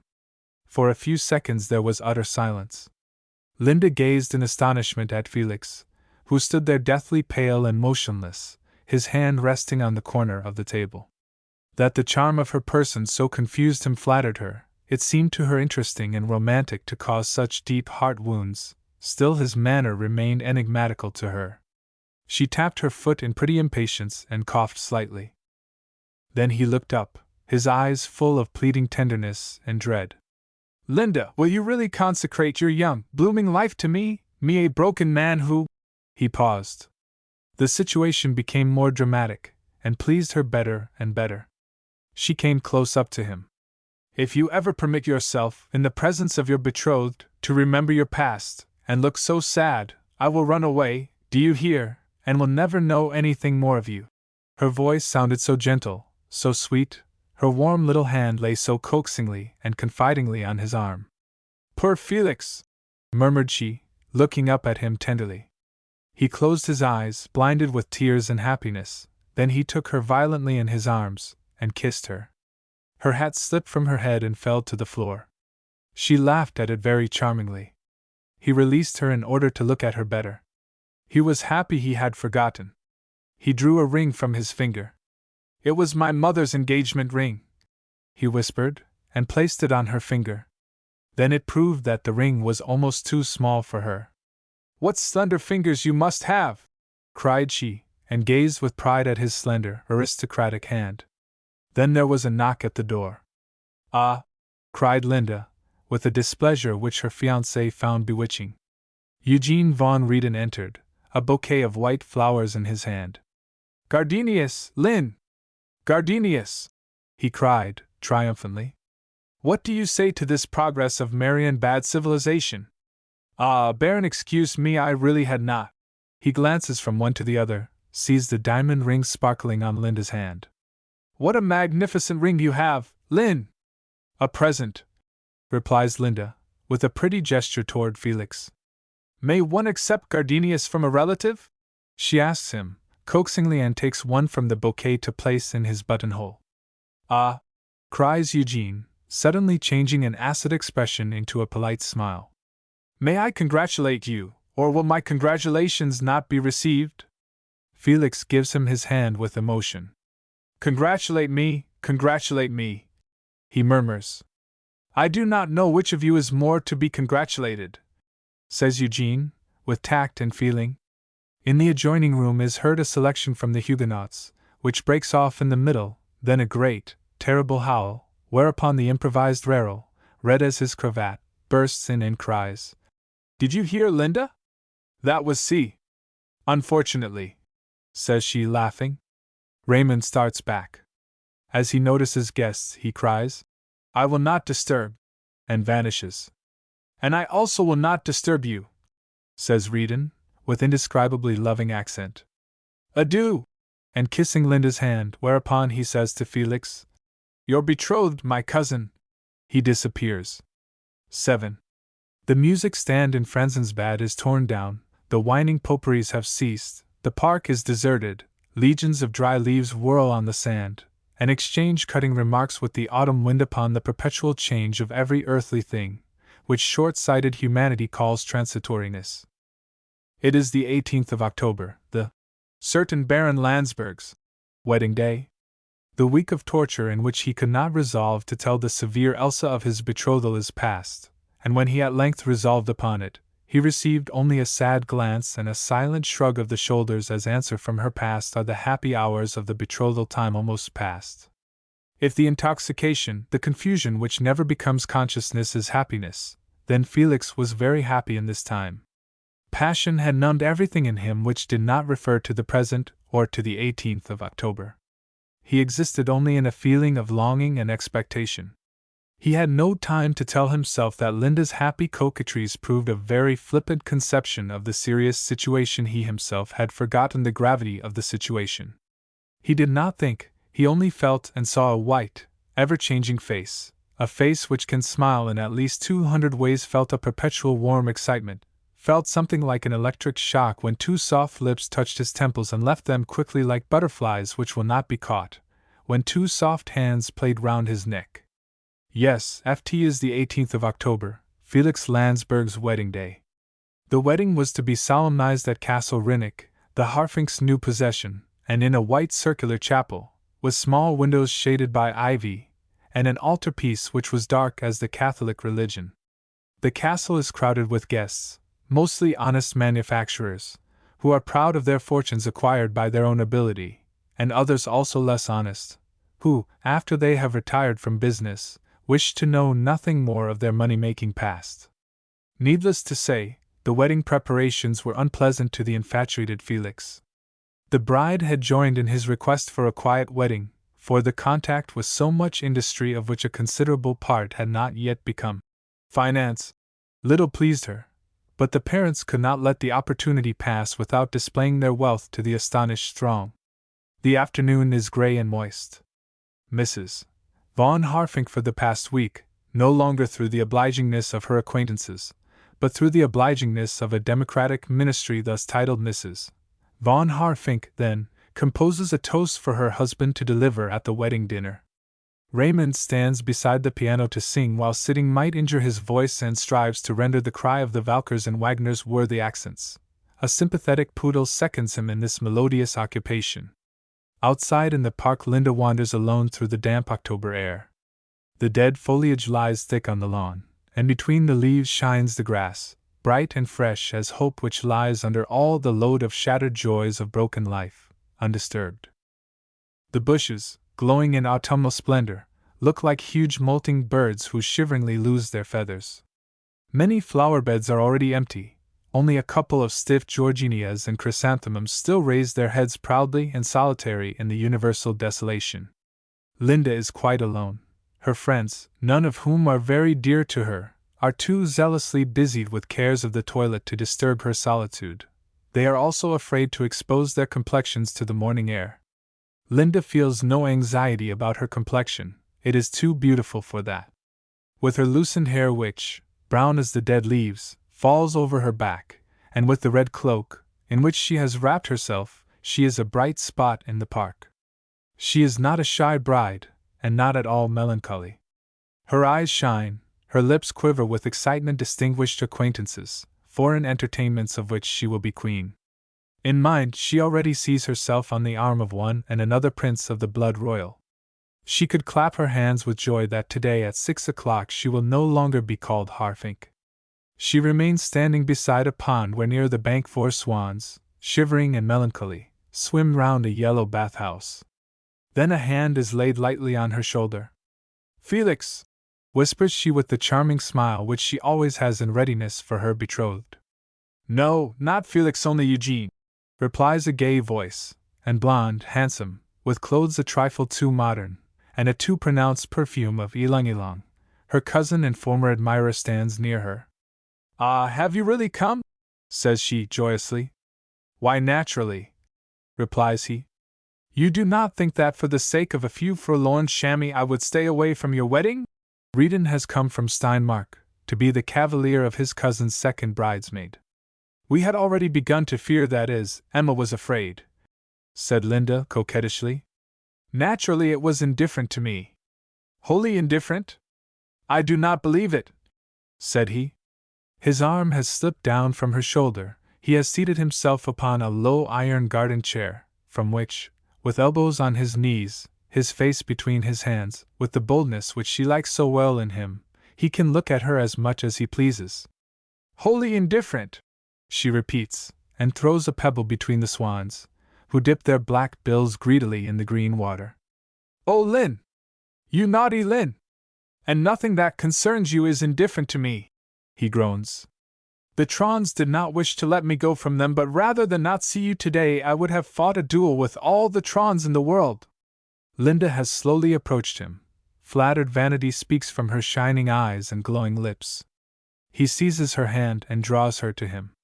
"Do you know, Lynn, that I was once absurdly in love with you?" She nods. "Yes, I know it." "And you? And I? Do not ask indiscreet questions, Eugene." "But this question interests me so much." He excuses himself. "Tell me, Lynn, if Lanzberg had not come between us, yes, if I only, most unfortunately, had not been born a Grau," he continues sighing, "could I have cherished a little, very little hope?" "It is quite possible," says she, shrugging her shoulders, and coquetting with him over her shoulder. "But it is better so for us both." "For you, certainly," says he. "But I shall feel quite peculiarly today when I see you with your bridal wreath, Lynn! You will drive people mad with your beauty. You are the most beautiful person whom I have ever met in my life. Where the devil did you get your look of high breeding? Eugene Reardon, with his gay boldness and graceful impudence, his unconscionable aplomb, and his denial from principle of all personal dignity, is what is called in the Vienna slang a gamin. Gamin as he is, no one knows how to bewitch Linda's small nature, how to feed her excessive vanity with such delicate bits as Eugene von Reardon. He understands her, she understands him. They are fairly made for each other, and for one moment, one very brief moment, Linda thinks almost with repugnance of the black raven in the red field which greets her from the Lanzberg coat of arms. Eugene! Murmurs she. Ah! With that she suddenly turns to an elderly maid, who comes out from among the bushes. Are you looking for me, Fanny? Yes, miss. I am probably to try my train for the 29th time. Ah, Eugene! There is something tiresome about a wedding day. Then she breaks a red chrysanthemum as she passes, throws it to him, and vanishes. About 7 hours later the wedding takes place in the castle chapel, adorned with greenhouse flowers. The blossoms tremble as if they were cold or afraid. Their sweet, exhilarating fragrance mingles with the odor of wax candles, and that of perfumery and cosmetics, which is always noticeable in select assemblies. The wind creeps curiously through the window cracks, creeps up to the altar, makes the flames of the candles flicker, and blows cold upon the bare shoulders of the bride and bridesmaids. The bride, loaded with the richest jewels, resembles a proud narcissus in the morning dew. Elsa is deathly pale, even her lips are colorless. Owen displays the inexpressive gravity which the occasion demands of a well-bred man. Mrs. von Harfink looks continually at the decorations, and starts when a white rose falls from the wall. Mr. von Harfink looks as if his collar were too tight for him. Eugene von Reardon, his bridesmaid's wrap on his arm, a skeptical smile on his lips, his hand at his mustache, his glance resting now on his uncle, now on the priest, now on the bride, stands there, the image of a little society philosopher of the 19th century, who laughs at all vanity, and cannot himself give up his own. Raymond looks like a radical who is paying an immense tribute to prejudice, and tries to look more distinguished than his brother-in-law. And Felix? Felix is as if paralyzed. The moment is here. His feverish longing nears its aim happiness. Then the ivy taps on the window, the wind seizes him with ice-cold hands. Felix shudders and glances at his bride. How beautiful she is, and how proud. Proud? Felix Lanzberg's bride proud? It is impossible, it cannot be. A suspicion which, however he may deny it to his conscience, has occurred to him again and again during their whole engagement, strikes him for the last time and becomes certain that Linda's mother has deceived him. Linda knows nothing. Then the priest demands his yes. He hesitates so long that Linda looks at him in surprise. Two large, greenish eyes shine at him through the filmy, white bridal veil.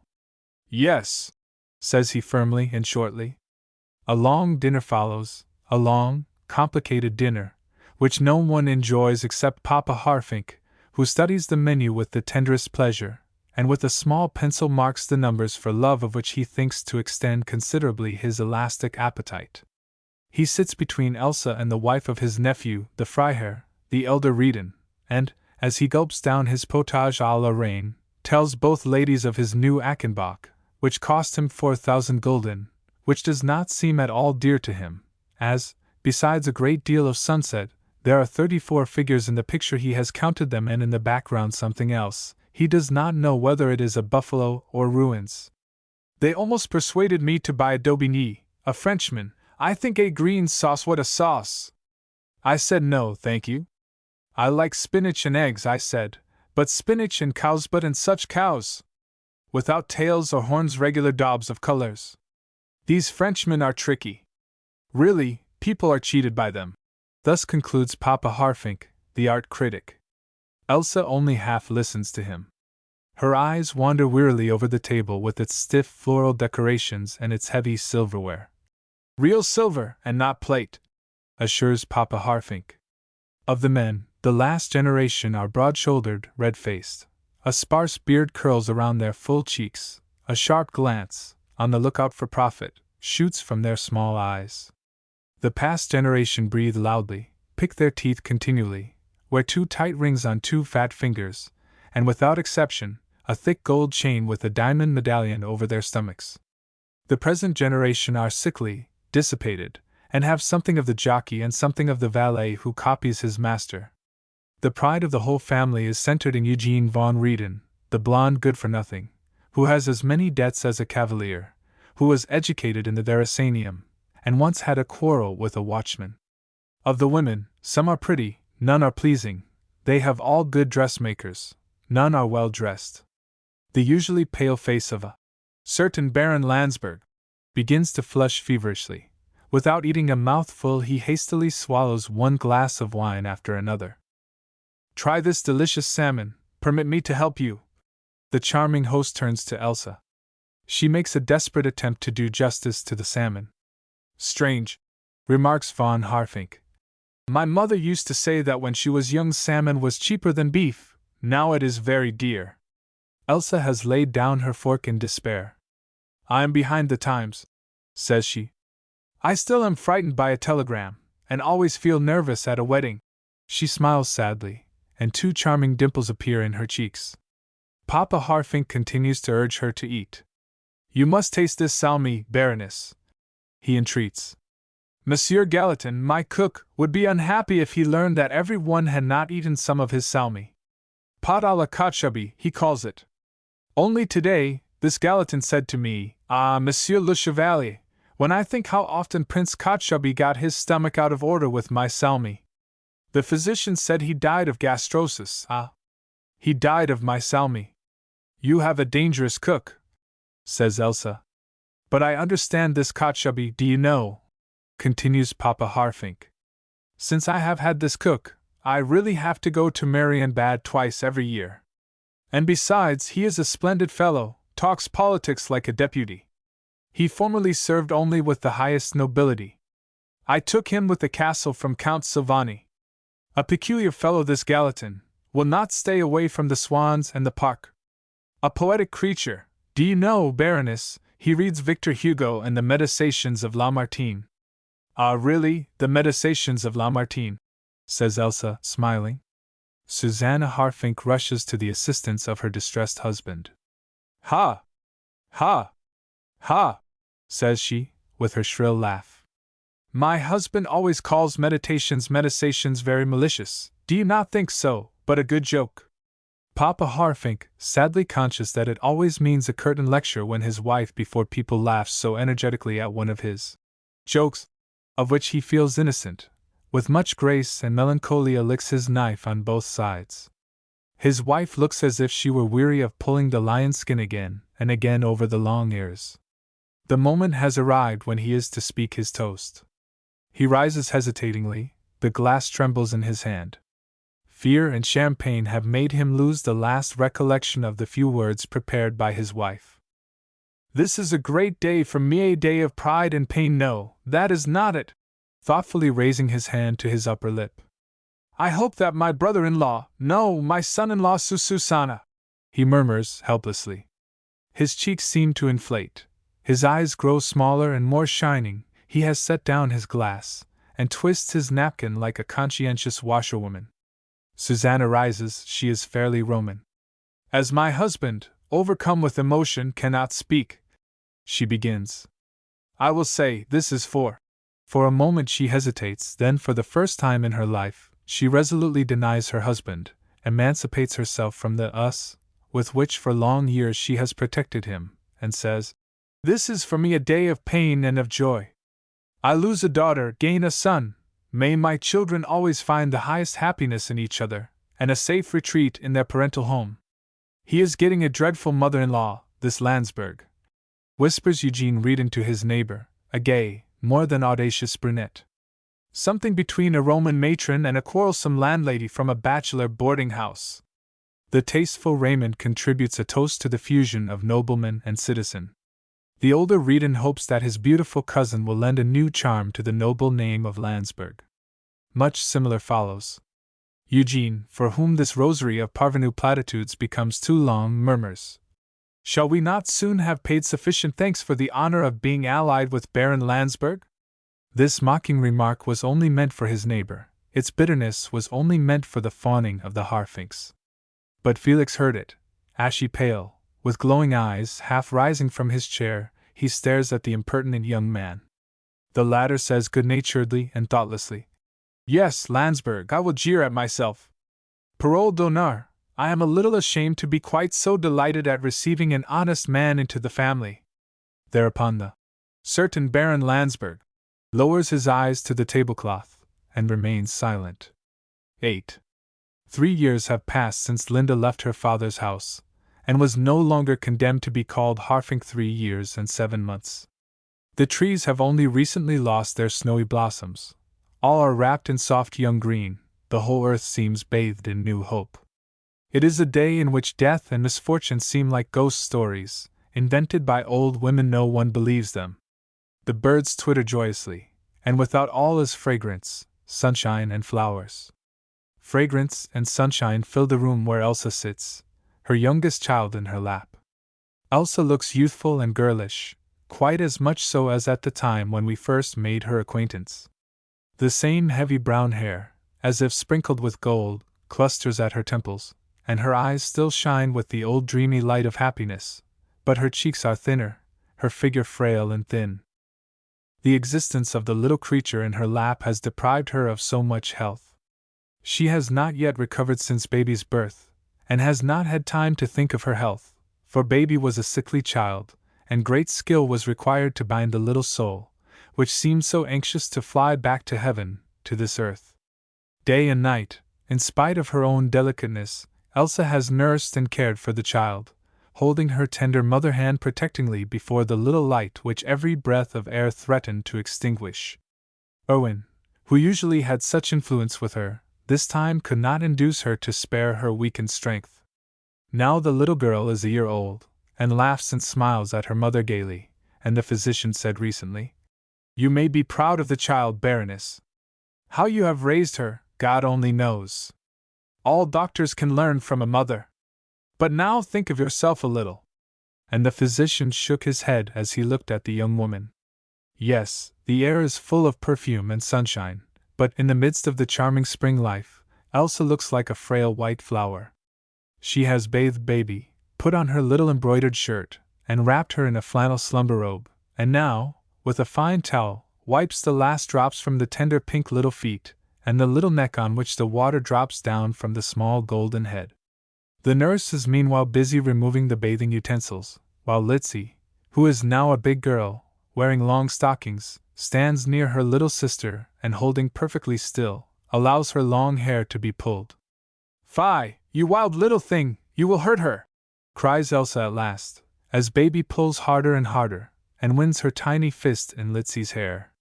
Then baby throws her head back, shows her 4 teeth, laughs with all her little body, and finally leans her cheek sleepily against Mamma's shoulder.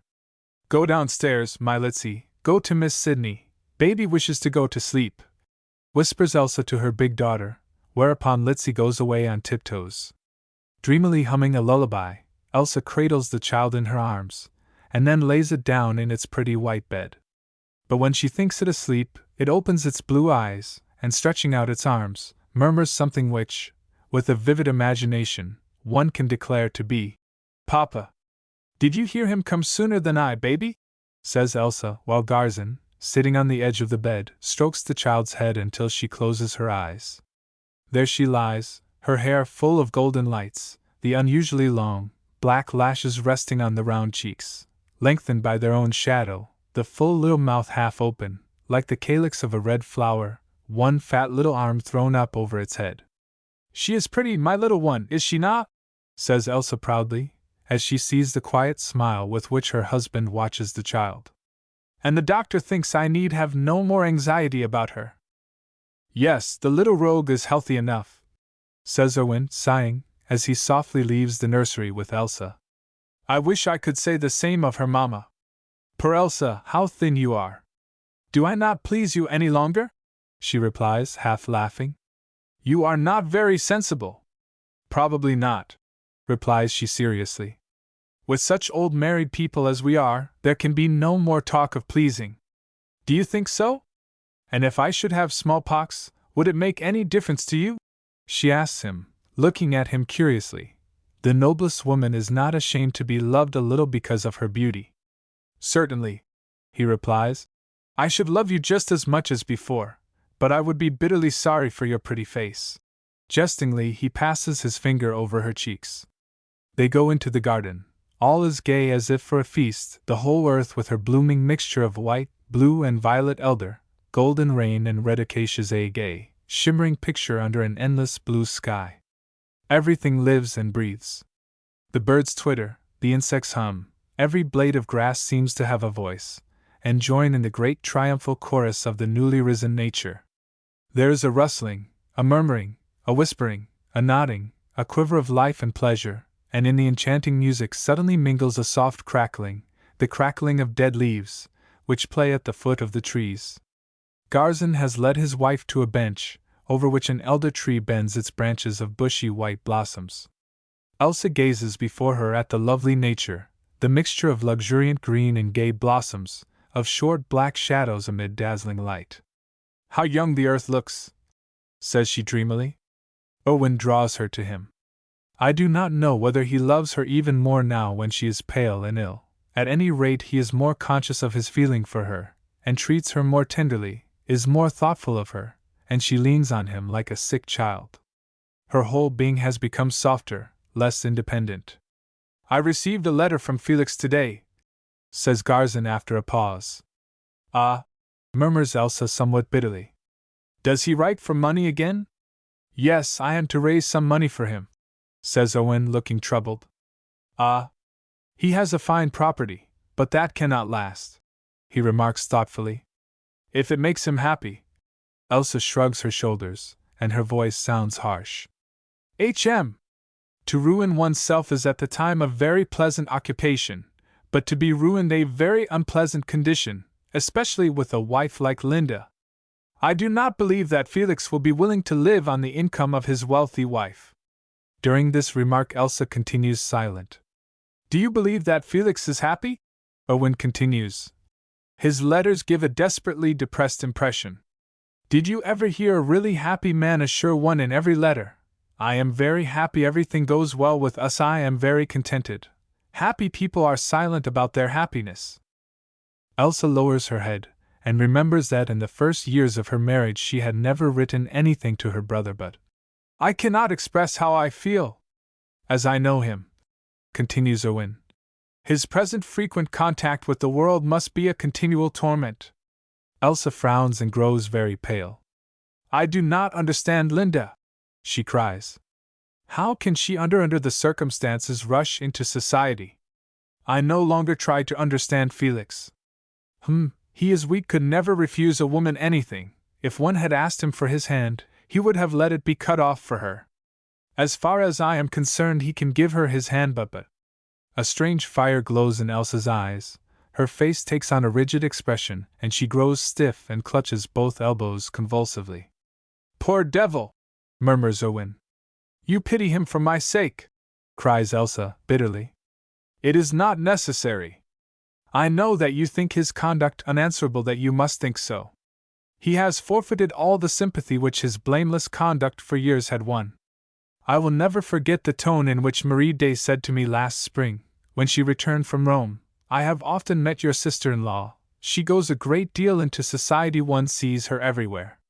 Your brother does not seem to find as much pleasure in society as his wife, and Marie was always a friend to Felix.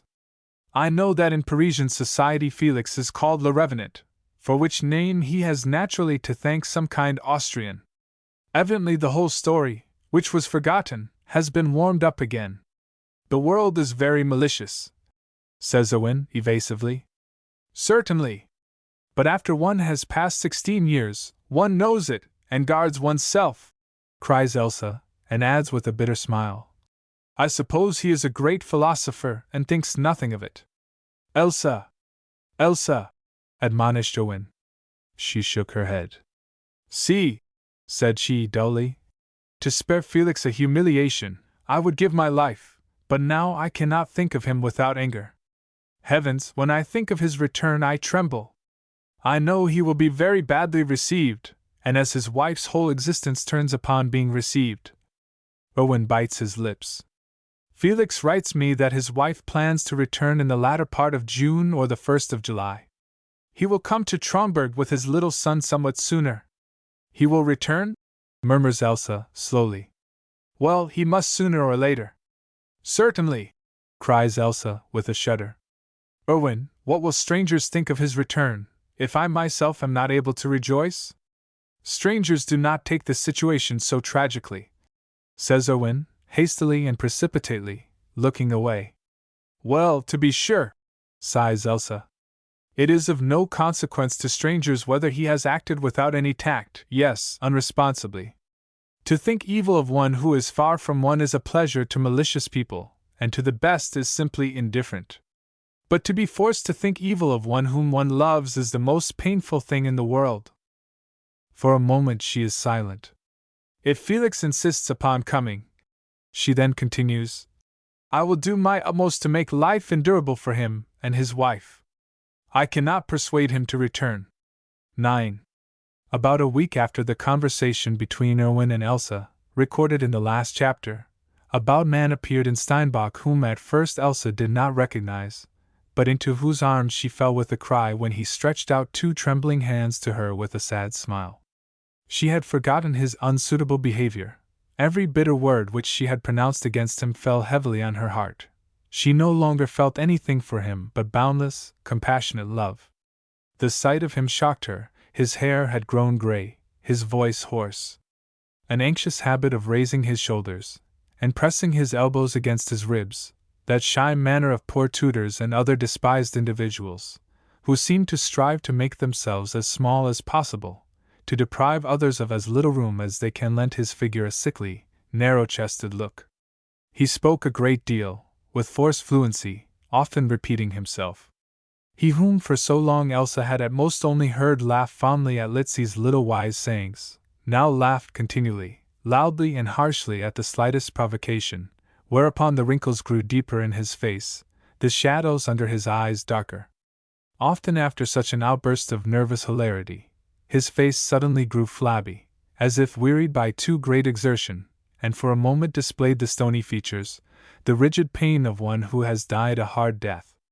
He had traveled in advance of his wife, who was staying with friends at the Italian lakes, in order to prepare everything for her reception. He talked a great deal about his son, whom he could not bring to Elsa because the day was cold, and the little fellow was somewhat hoarse. All the little habits of the child, his manner of pronouncing words, he told his patiently listening sister. His voice sounded sadder than ever when he spoke of the child, and from time to time he sighed. Poor boy! Poor boy! What he must have suffered! Sobbed Elsa, when she was alone again with Owen. What he must have suffered! Yes, what he had suffered. Not even those who saw the evident traces of suffering in this thin, gray, feverish man, could imagine the greatness of his misery, could judge the darkness of his soul which his intercourse with the world had caused. Immediately after the intoxication of the honeymoon, even during the wedding trip, which at Linda's wish they had made to Egypt, when he began to learn to know his wife, he came to the sad conviction that the most trivial acquaintance would have offered him as much distraction as this marriage. Pretty, coquettish, graceful, seductive. Linda was all these, but she had absolutely no mind. Like all narrow women without intelligence, she became, after continued acquaintance, tiresome. Incessantly occupied with the ambition to appear a true aristocrat, in whom one could not perceive the parvenu, she had no room for other thoughts. Her joy at being now a Lanzberg was fairly naive. He really could not be angry with her when she displayed her little vanities to him. She wished to flatter him. He looked at her compassionately at such times and turned away his head. From Cairo she had dragged him to Paris. There, at first, they had led an irregular, stranger life, with half-packed trunks in the Grand Hotel, went to the theater and drove in the Bois de Boulogne. Linda for a while was satisfied with the acquaintances which she made in the hotel reading-room, at the skating rink, etc. Felix always avoided a table d'hôte, which Linda, even if the tête-à-tête meals were at times a bore to her, never opposed, as an elegant custom. Then she was one day accidentally asked by one of her friends whether she should attend the last soirée of the Austrian ambassador. A pang went through Linda's heart. She enveloped her denial of the simple question in a confusion of excuses and explanations. She had only recently married, she had not yet thought of paying visits. Scarcely was she alone with Felix when she asked him if he knew the ambassador. Yes, Felix knew him, but had not seen him for years. Naturally, Linda ascribed his evident objection to visiting His Excellency to the shyness which his mésalliance caused in him. A scene followed, tears, cutting remarks, headache.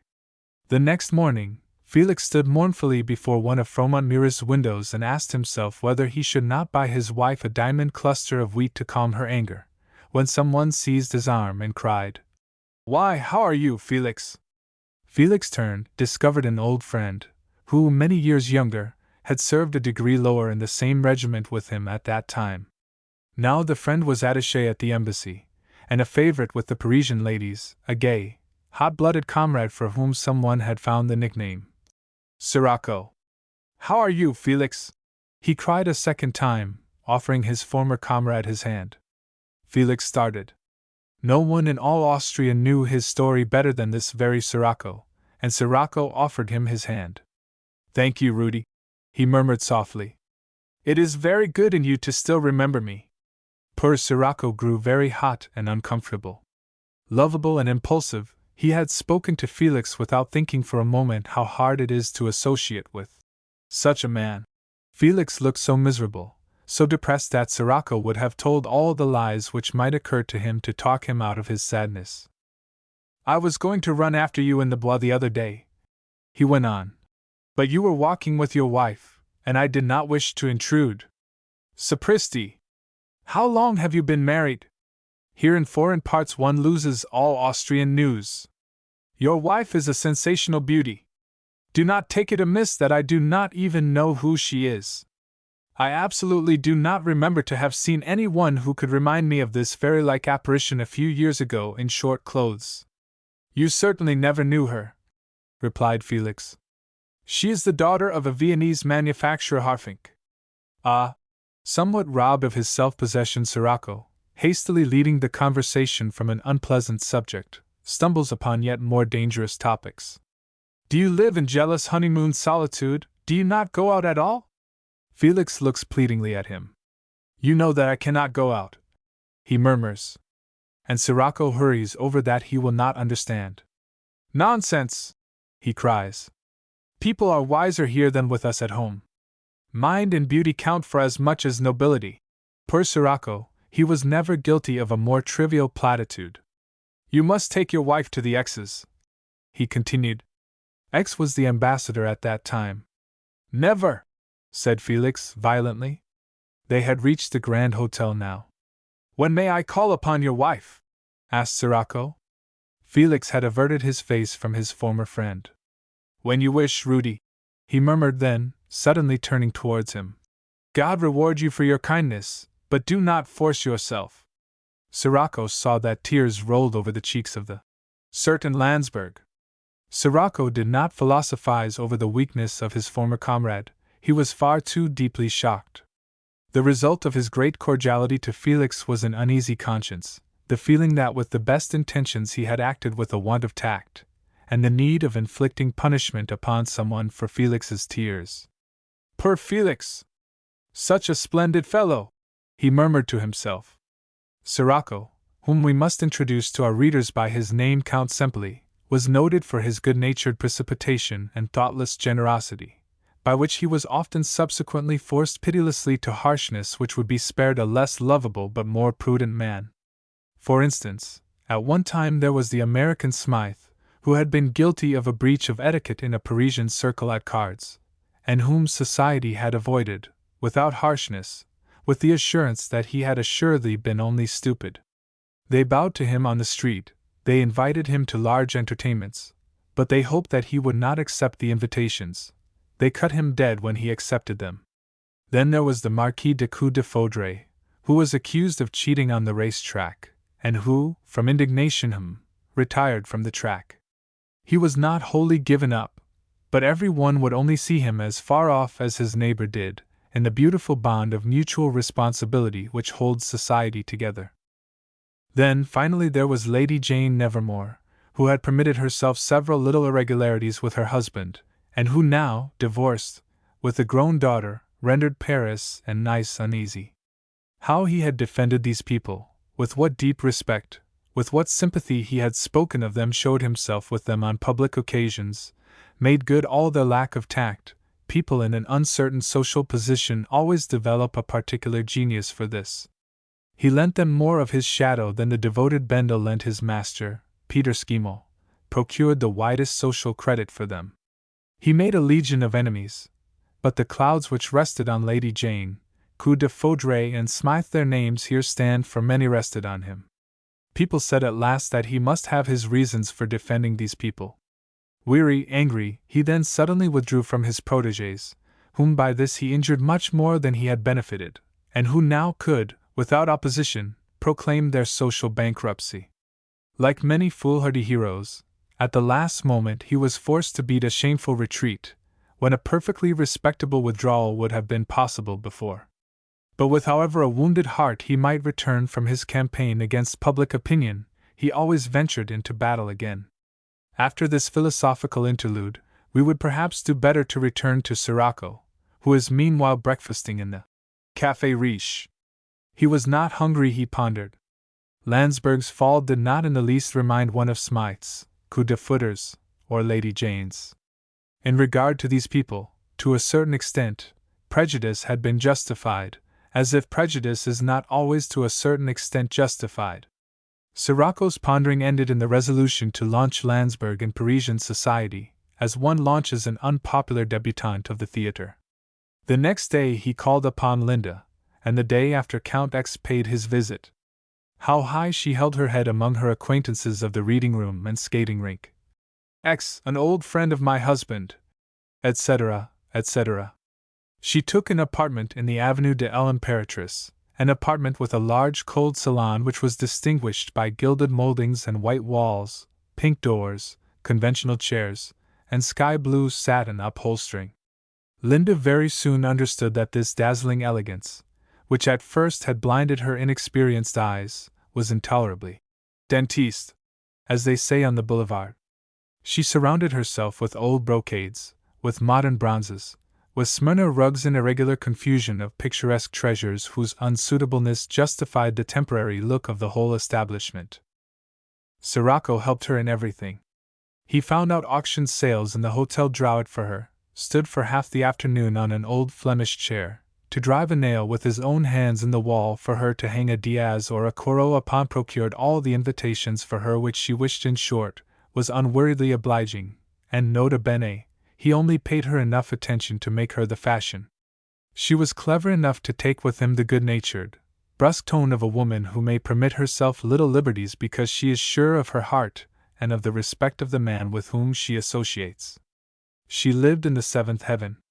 To drive every day, leave orders with Worth and Fanet, not to dine at home a single day, to attend 2 balls and 3 routs in one night, never to have a moment for reflection, to be always out of breath with pleasure, and besides this, to be surrounded by a crowd of young men with distinguished attractions and fine names, animated by the consciousness that for her sake an attaché, in despair over her virtuous harshness, had had himself transferred to Peugeot. In her romantic boarding school dreams she had never suspected such a lovely life. And Felix. Sirocco had proposed him in the most exclusive club. Felix had not resisted this, and came seldom to the club. He could not avoid playing little games of écarté. He won. His opponent doubled, increased tenfold the stakes. Felix continued to win. The sweat stood on his brow, he was deathly pale. "Do not play with me, I always win, it is a curse!" he cried suddenly, throwing down the cards and completely losing his self-control. Sirocco grew embarrassed and nervously bit his nails. If he had anything to reproach himself with, he thought to himself. But that is absolutely not the case, absolutely not. The others who did not know Baron Landsberg's history only laughingly called him un drôle de corps. The story went that Felix Lanzberg had once lost his mind from an unfortunate love affair, and had spent 2 years in an insane asylum. Sirocco had probably invented this rumor and set it in motion to take away room for other rumors. Except Sirocco and Count X, none of the Austrians in Paris at that time knew the true state of affairs. A single one had a suspicion, wrote to Vienna to inform himself, and received for answer this and that. But this one was a parvenu, and when he wished to spread his news the others listened to him with mocking smiles, shrugged their shoulders arrogantly, and condemned the communication so harshly that he never again referred to it. He noticed that it was considered the thing to believe in Lanzberg. Felix grew daily more unsociable, and liked to go to places only where he was sure of meeting no one whom he knew, no people of society. He took long trips on the steamboats, passed the afternoon in the quiet peace of the gardens, sometimes stood for a quarter of an hour gloomily before a half-decomposed corpse in the morgue, or wandered through the quiet rooms of the Louvre, which are so persistently avoided by certain Parisians. Formerly knowing as little of art as any other Austrian Uhlan officer, he now daily found greater pleasure in the pictures. His natural taste for glaring coloring, décolleté cigarette beauties, humorous or sentimental genre pictures disappeared. The soft harmonies of the old masterpieces had a strangely soothing effect upon his sick nerves. With slow, dragging steps, his eyes dreamily wandering from one picture to another, he sauntered through the long rooms. The gallery officials soon knew him, and with French talkativeness often spoke to him of the weather or politics. He never became a critic, but he had his favorites. For instance, he felt a quite inexplicable preference for Greuze, the Guido Reni of the 18th century, of whom one might think that he had mixed his colors of tears, moonbeams, and the dust of withered flowers, and instead of Beatrice Cenci had painted a Croce Casse. Every day he stood for a while before the Croce Casse, and murmured, "Poor child!" In one of the galleries there was the gloomy portrait of a woman from the hand of the Jansenist, Philippe von Champagne, pale with dark, mournful eyes, in the carriage of the emaciated frame the weary rigidity of vanquished pain. Everything in the appearance was so dead and ethereal that one almost fancied one could see the flesh dying around the soul. Felix stood before this picture every day. He loved the Samaritan and the Christ on the road to Emmaus, masterpieces in which the sublime mystery of the Rembrandt colors glorifies the harsh reality. He could not gaze often enough at the mysterious eyes of the Christ, the eyes in which compassion is as large as the world, the eyes which pardon all, and yet ever sad, despairing, seek the means of salvation for sinful creation. But the picture which beyond all attracted and repelled him, which he loved and which yet terrified him, was Watteau's Pierrot, pale, ghost-like, with glassy eyes and a rigid face. It looks down from the wall of the Salle Lacaze. Today he has gone to a masked ball to distract himself, and his weary eyes ask in disappointment, "Is that all?" Tomorrow he lies perhaps in the morgue, and his glassy eyes gaze with the same look at the solved riddle of eternity, as yesterday, at the hollow show the same gaze which asks, "Is that all?"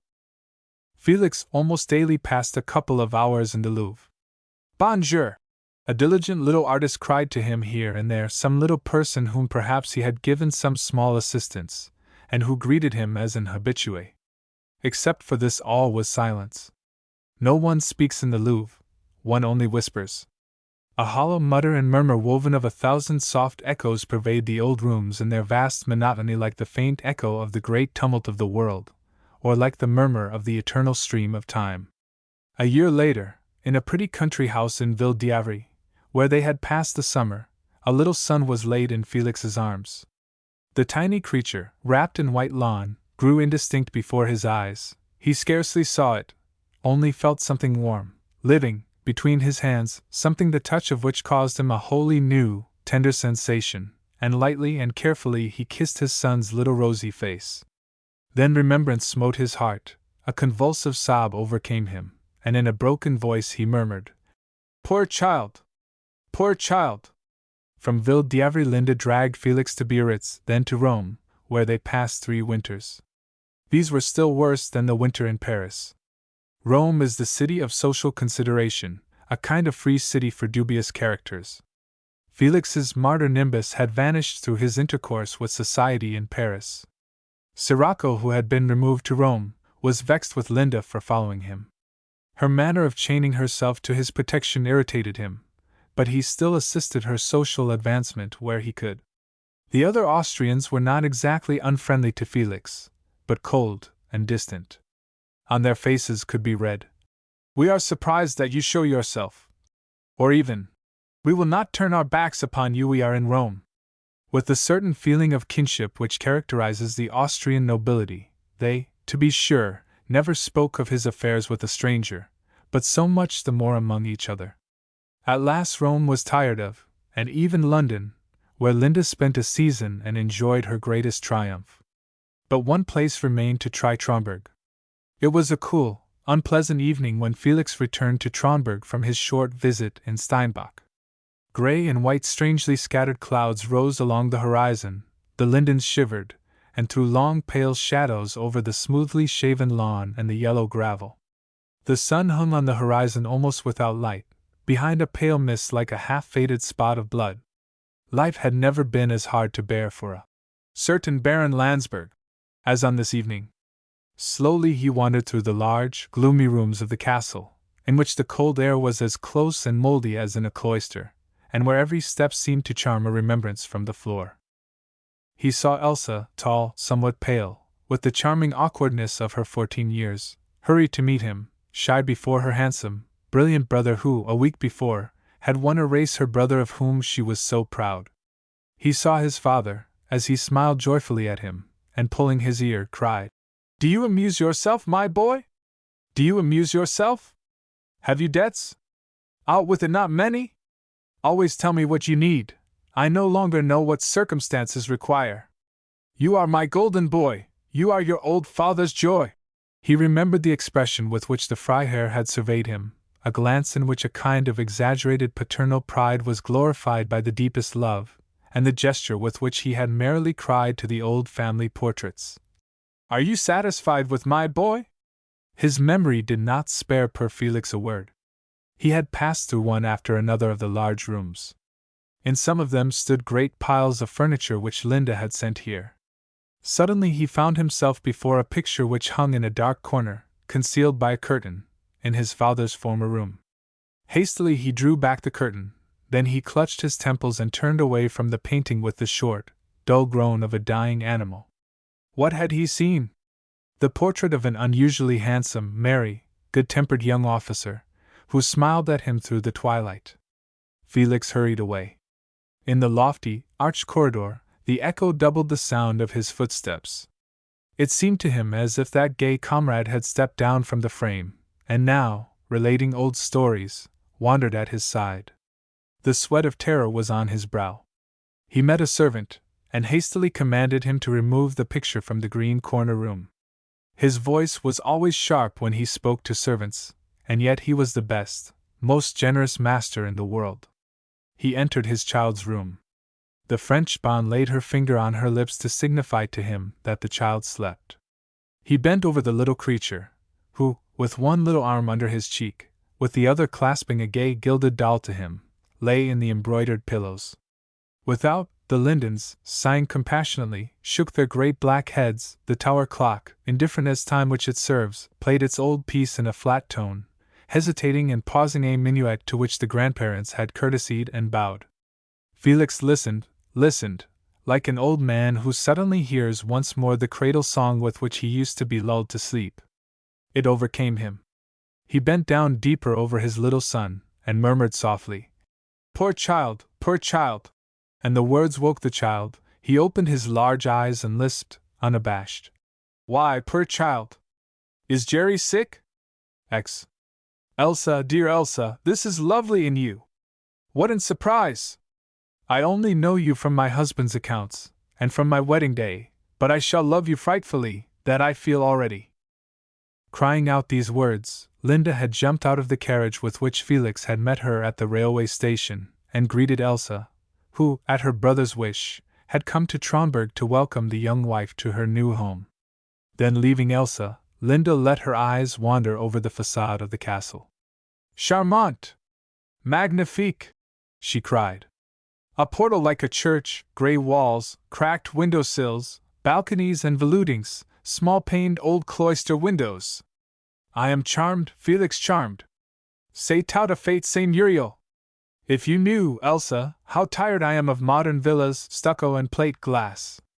Ah, you poor little creature! I had half forgotten you.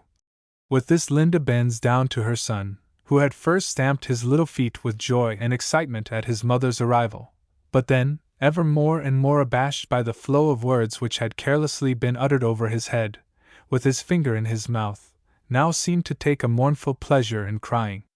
Have all children a habit of sticking their fingers in their mouths, or is it an invention of my young hopeful? Asks Linda, after she has hastily kissed and caressed the child. He will be pretty, the little brat. It is a pity that his hair will not grow. When he had typhoid fever or measles, what was it, Felix? Scarlet fever, he replied, tenderly raising the tiny man in his arms. Oh, yes, scarlet fever. We had to cut his hair, and since then it has never grown long. I think you can be satisfied with him as he is, says Elsa, looking approvingly at the handsome child. Yes, he is a nice little thing, admits Linda. He has splendid eyes, the true Lanzberg eyes. Oh, I am so glad that he resembles Felix. Well, his beauty would not have suffered if he had resembled you, replies Elsa, with an admiring glance at her sister-in-law. Linda's physique has developed splendidly. The discontented expression which formerly disfigured her face has vanished, has given place to a bewitching smile and brilliant glance.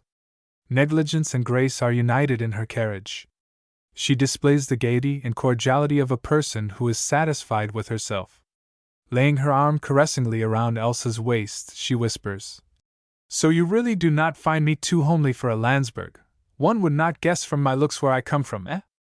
Where you come from the world of society, that certainly, says Elsa. Bah! From an iron foundry, cries Linda, laughing. Elsa glances once more at the picturesque distinction of the slender figure near her. No, says she, decidedly. Indeed, Linda does not look like the daughter of a self-made manufacturer, rather like a Parisian actress with a talent for aristocratic roles. And now you must show me everything in my new domain, Elsa, everything, cries the young woman, and Elsa says, Are you not tired? Will you not first have a cup of tea? Then Linda says animatedly, No, no, I must first see everything, everything. Felix has disappeared with his little darling. Elsa leads her sister-in-law through the rooms of the ground floor and first story, shows her the elegantly furnished rooms which Elsa has herself helped arrange for her. Oh, you poor Elsa, how you have tormented yourself for me, cries Linda, and finds everything splendid and charming, with the affability of a newly married queen who, entering her kingdom, wishes to make herself popular. There! I will reserve the attic rooms. I begin to feel the dust of travel. It is now much too late to take tea. As soon as I have changed my clothes, I will join you in the drawing-room. I do not yet know the way to my room. Oh, yes, that is the room for my maid Parfait. Parfait, au revoir, my dear heart. And before she leaves her, Linda presses another kiss upon Elsa's cheek.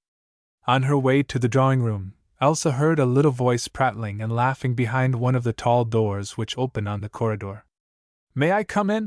She asked, and without waiting for an answer, she entered the room where Felix, his child on his knee, sat in an armchair and held a sugar plum high in the air, while the child climbed up on him, half laughing, half vexed at his vain attempt to overcome his father's teasing resistance. Both were so absorbed in their occupation that they did not notice Elsa's entrance. She gazed at the pretty group with emotion, the gray-haired man, the blonde child, until finally Felix surrendered the sugar plum, and the child ate it with a very important air, smacking his lips, and with contortions of the face by which he seemed to show the ambitious desire of resembling as much as possible his little friend the monkey in the London Zoo. Then Elsa laid her hand lovingly on her brother's shoulder. Oh, how you play with the child, said she. He raised his face to her, the pale face with the sunken eyes and hollow cheeks, in which everything was old but pain, which appeared fresh and young every morning, and said hastily, I must love him doubly now. Who knows whether later he will have anything to do with me? 11.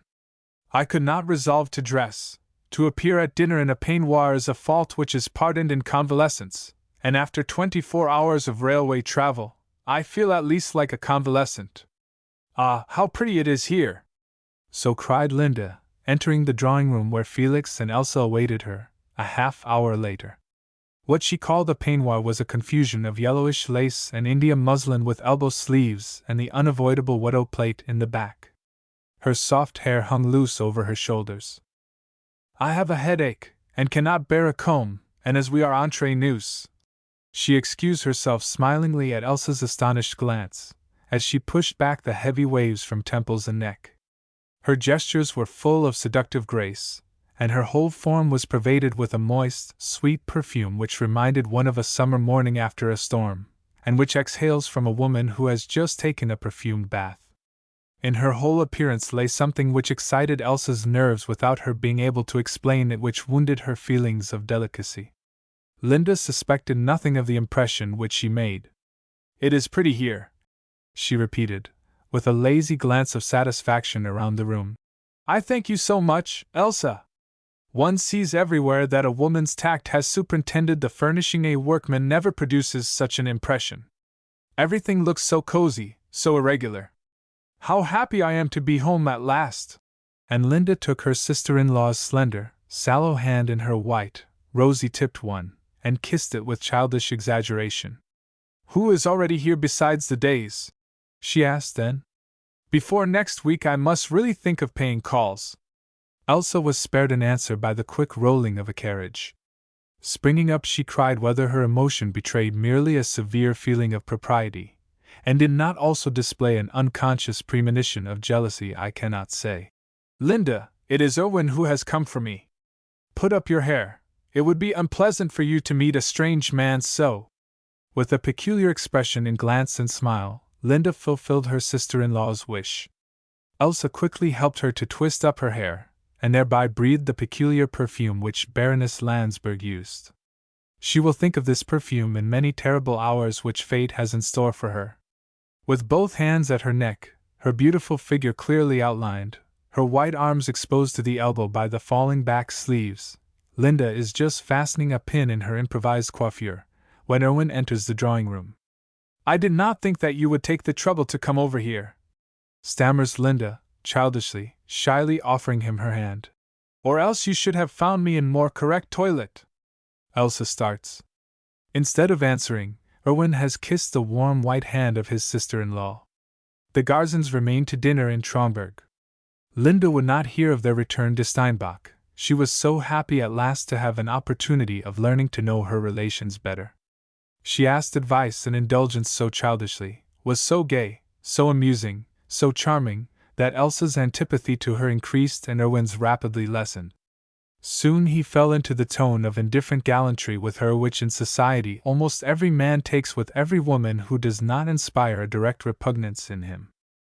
But Elsa, inexperienced as she was, did not know this tone, did not know that one can listen with an expression of the most intense interest to a woman without having the slightest idea half an hour later of what she had said, that one pays her the little flatteries for which she hungers as one picks up her handkerchief from polite habit, that for the time which one devotes to her, one is obliged, if not absolutely to forget the charms of all other women, still in no case to remind her of them. Linda behaved very cleverly with her brother-in-law, displayed a naive wish to please him, no forward coquetry. She knew that naturalness, lack of reserve in a really pretty woman is always the most dangerous charm. She was refinedly natural. She told the drollest Parisian stories, made the drollest faces without the slightest regard for her symmetrical features. She made use of a momentary absence of the servants to throw a bread ball in Felix's face with all the skill of a full-blooded street boy, and as Felix frowned and Erwin could not conceal a slight astonishment, she excused herself so penitently. Told with so much emphasis of how Marie Antoinette in her time had bombarded Louis XVI with bread balls and trianon, that Erwin was the first to console her, while there was something in his conventional courtesy of the encouraging consideration which a mature man shows to a spoiled child. After dinner Linda offered to sing something. She had to be sure no voice, not even so much as a raven or mlee, she remarked smilingly. But she relied upon her dramatic accent and, as she remorsefully admitted, she had taken such expensive lessons. Would not Elsa accompany her? Elsa refused gently, almost with embarrassment. She could scarcely read the notes, and Erwin? He could read notes, and could play enough to strum his favorite operatic airs by ear in weak moments. He would try to accompany Linda if she would promise to be very patient. "The worse you play, so much the more excuse will there be for my faulty singing," cried Linda gaily, and opened that charming, foolish cuckoo song from Marjolaine. A pretty confusion followed, a laughing, correcting, her little hands playing between his. "Can we begin?" she cried finally, and still half leaning over him with one finger pointing to the notes, she began to sing.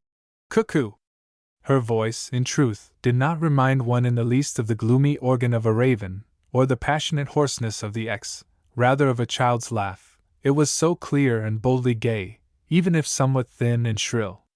Felix, who had meanwhile been telling Elsa of Jerry's scarlet fever with most interesting explicitness, grew silent, not, perhaps, because the cuckoo song was even half as interesting to him as Jerry's parched lips and little hands know, but because he noticed that the usually so patient and sympathetic Elsa no longer listened to him.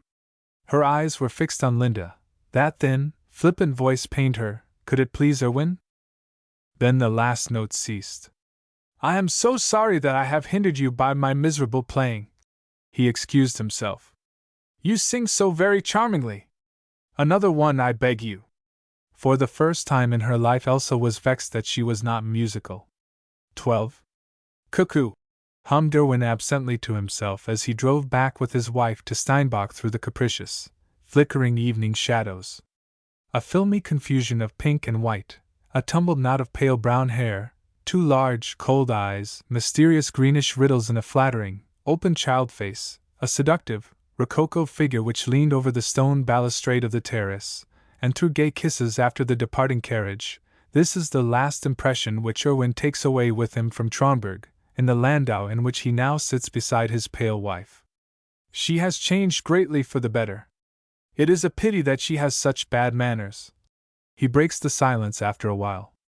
"Do you really think that she has such bad manners?" replies Elsa, without looking at him. "There can scarcely be any doubt as to that," says he. "Some people may certainly think that it is becoming to her. Nevertheless, I should wish that she gave them up. You must undertake her neglected education, child." "Oh, I will leave that to you," she replies coldly, almost irritably.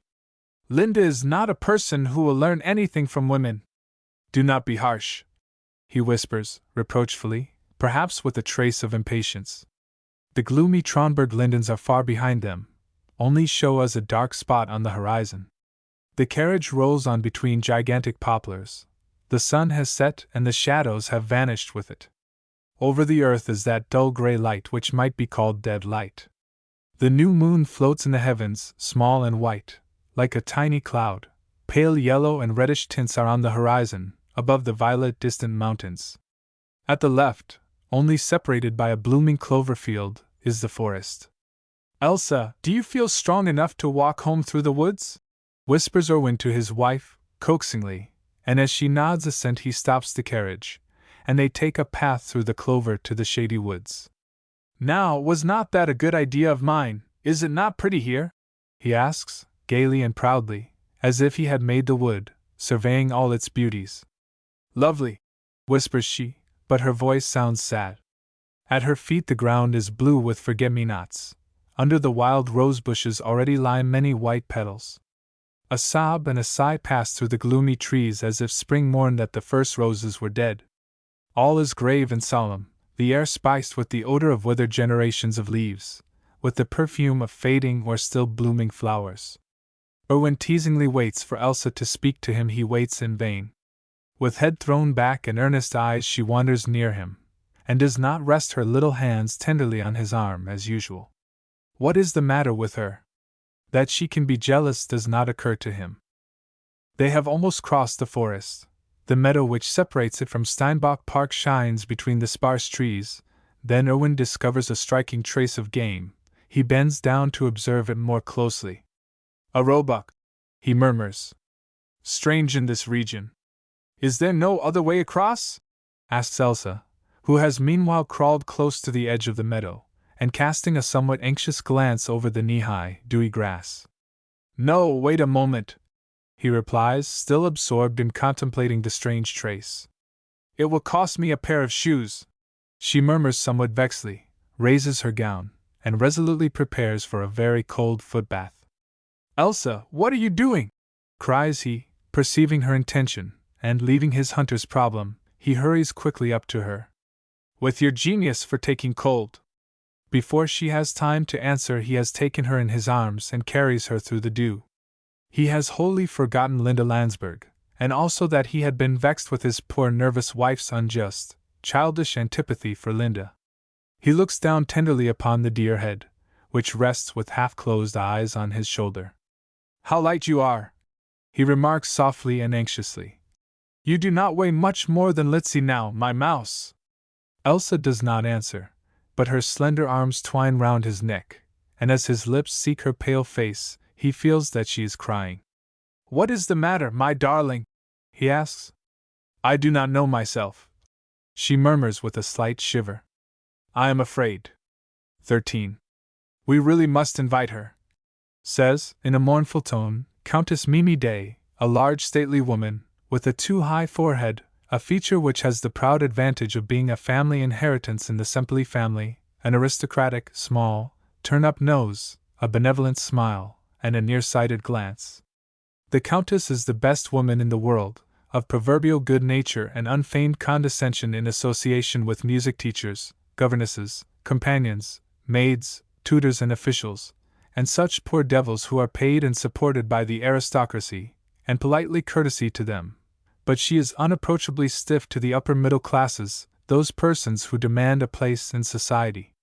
She belongs to that exclusive coterie which considers itself the sole patented extract of humanity, and looks upon all the rest of the world as only a common herd, a mob which, under certain circumstances, permits itself to pay its servants better, and to give more to charitable aims than princely houses, a mob which speaks French, wears Swedish gloves, and lives in palaces. She has a vague idea that it speaks incorrect French, that under the gloves coarse hands are concealed, that the palaces are always furnished with the taste of first-class waiting rooms, but knows nothing definite about it, does not know these people at all, does not see them, although they are everywhere. They do not exist for her. They tell an amusing anecdote of her, that once at the opera on a Paddy evening, her cousin Pistache Commends entered her box, and asked her, "Is anyone in the theater tonight?" She, after she had glanced around the crowded building, answered mournfully, "Not a soul." What particularly amuses the Countess is that, as she hears, this great class of bourgeois, which one does not know, is, on its side, divided by various differences in education and condition into classes which do not know each other. "I really must invite her," she repeats mournfully. She leans back in a deep armchair in a large drawing-room with brown wainscoting and numerous family portraits, and smokes a cigarette.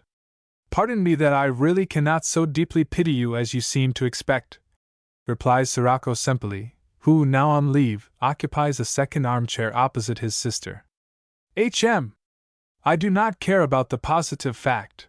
Last week I dined with my bailiff's wife, but it is a matter of principle. As says, with indifferent gravity, an old acquaintance of ours, Eugene von Rieden, who sits by an open window before a medieval inlaid table and plays bezique with the above-mentioned cousin of the hostess, Count Pistache Commends. Diaz, he says, apparently wholly absorbed in his cards, and moves an ivory counter. A mild gentle rain is falling, the perfume of half-drowned roses and fresh foliage floats into the room. In one corner sits the only daughter of the widowed hostess, Countess Ellie, a dark little girl in a white muslin frock, and near her, in a black silk gown, the governess. The obligatory half-hour which Ellie must spend in the drawing-room so as to become accustomed to society, is over. Ellie is rejoiced, 16-year-old girl that she is. She takes no particular pleasure in the society of grown people, who can no longer pet her as a child, and who must not yet treat her as a young lady. A rustle of silk and muslin, a shy "Bonsoir!" and Mademoiselle retreats with her charge. Sirocco rises to open the door for the governess, makes her a deep bow as she disappears. Reedon also rises, only Pistache indolently remains seated. Pistache, you might trouble yourself to say good evening to mademoiselle, says the Countess half-jokingly. Pardon, replies Pistache. Pure absent-mindedness, Mimi, and then she is so homely. That simplifies matters tenfold, replies Sirocco, hastily. One can never be too polite to homely governesses, it is only the pretty ones that are troublesome. I do not understand that, says Pistache, and marks double bezique. One never knows how one can be attentive enough to them so as not to vex them, and yet reserved enough not to impress them, says Sirocco dryly. You have very virtuous principles, Rudy. For some time you have moved wholly in the icy regions of lofty feelings of duty, where the tender flowers of the affections never bloom, laughs Pistache. I admire you, upon my word, but I do not trace the slightest desire to follow you into this rare atmosphere. And he rubbed his hands with satisfaction. He considered his cousin's conscientiousness either feigned or morbid. How could one be conscientious with women? Conscientious in regard to debts of honor, that is something quite different, that is self-understood. But regarding governesses, bah! Count Pistache commends as a charming man. So at least say all the ladies and also all the men who have not yet come in conflict with him. He has the handsomest blonde cinquecento face, speaks the Viennese jargon with the most aristocratic accent, and possesses the most enviable talents. He rides like Rennes, dances like Frappert, and more than that, in private theatricals he is like Blasel, Matras and Knock in one person. In all Austria, no man has a greater talent for representing polished Jews, poverty-stricken Czechs, drunken valets, provincials of all kinds. But his greatest triumph is the Vienna shoemaker's boy. What accuracy of costume and grimaces! The ladies say he has a pug nose when he plays the shoemaker's boy, and a way of sticking out his tongue. He has played for benevolent objects 100 times, and in Vienna is a universally known and boundlessly popular individual, because he is intimate with actresses, occasionally from a freak rides in an omnibus, or another time is seen in the standing place of the opera house, for a half-act, because one sometimes meets him in sausage houses, because in rainy weather he walks with an umbrella and upturned trousers, because once even the gods and a pretty girl alone know why he traveled from Salzburg to Vienna second class. The public see in him a pleasant, affable man without pride, and feel drawn to him like a brother. Poor public! I would not advise you to stretch out your heart and hand to him, for between ourselves Count Pistache is one of the most arrogant of Austrian cavaliers. The actors with whom he one evening drinks friendship, and the next greets with, you, Mr. What do you call him? Can tell this. One of them once challenged him. This was a great joke to the Count. He laughed until he cried, could not control himself, and finally settled it thus. You are a fine fellow, am very sorry, etc., deserve an order for personal bravery if I can be of any service to you, etc. He has never been outside of Austria, possesses the vaguest ideas of history. The French Revolution is a kind of accidental calamity for him, something between the earthquakes of Lisbon and the pest in Florence. He is a strict Catholic from aristocratic tradition, has very good manners when he wishes, speaks French well, and we can assure our readers that just as he is, without a suspicion of the principles of '89, he would be received with open arms in the most republican salons of Paris, and would be admired by the ladies for his purite de race and grand air. Now we need only add that he naturally was not christened Pistache, that this is a humorous nickname which was given him as a boy, by reason of his idealistic greenness, but which now, when this greenness has long withered, is preserved for the sake of contrast. Well, have you decided upon the day when you will invite the Lanzberg? Asked Sirocco of his sister, who, after long pondering, gold pencil in hand over a little velvet-bound book in which she enters her social obligations, now closes it. It is very hard, complains the Countess. When did this unfortunate Madame Lanzberg call upon you? Oh, yes. Wednesday. Have you returned her call yet? No, I must show her from the first that I am in no hurry to associate with her, says the Countess. Says Sirocco, his hands in his pockets, his eyes fixed upon the ceiling. Do you not think, Mimi, that as quite a near relation of Lanzberg it would be the thing for you to smooth the way a little for his wife? It would be an act of Christian charity. The matter is very complicated, Rudy, replied Mimi Day. I was always very sorry for Felix, you know. I decidedly took his part. I have nothing against his wife. Her manner is indeed deplorable, but on the whole, if some little poverty-stricken Semple or Day had married her, I should have been the last to withdraw my protection from her. In Felix's unfortunate circumstances, he has proved by his marriage that he no longer belongs to his caste. He has abdicated, voila.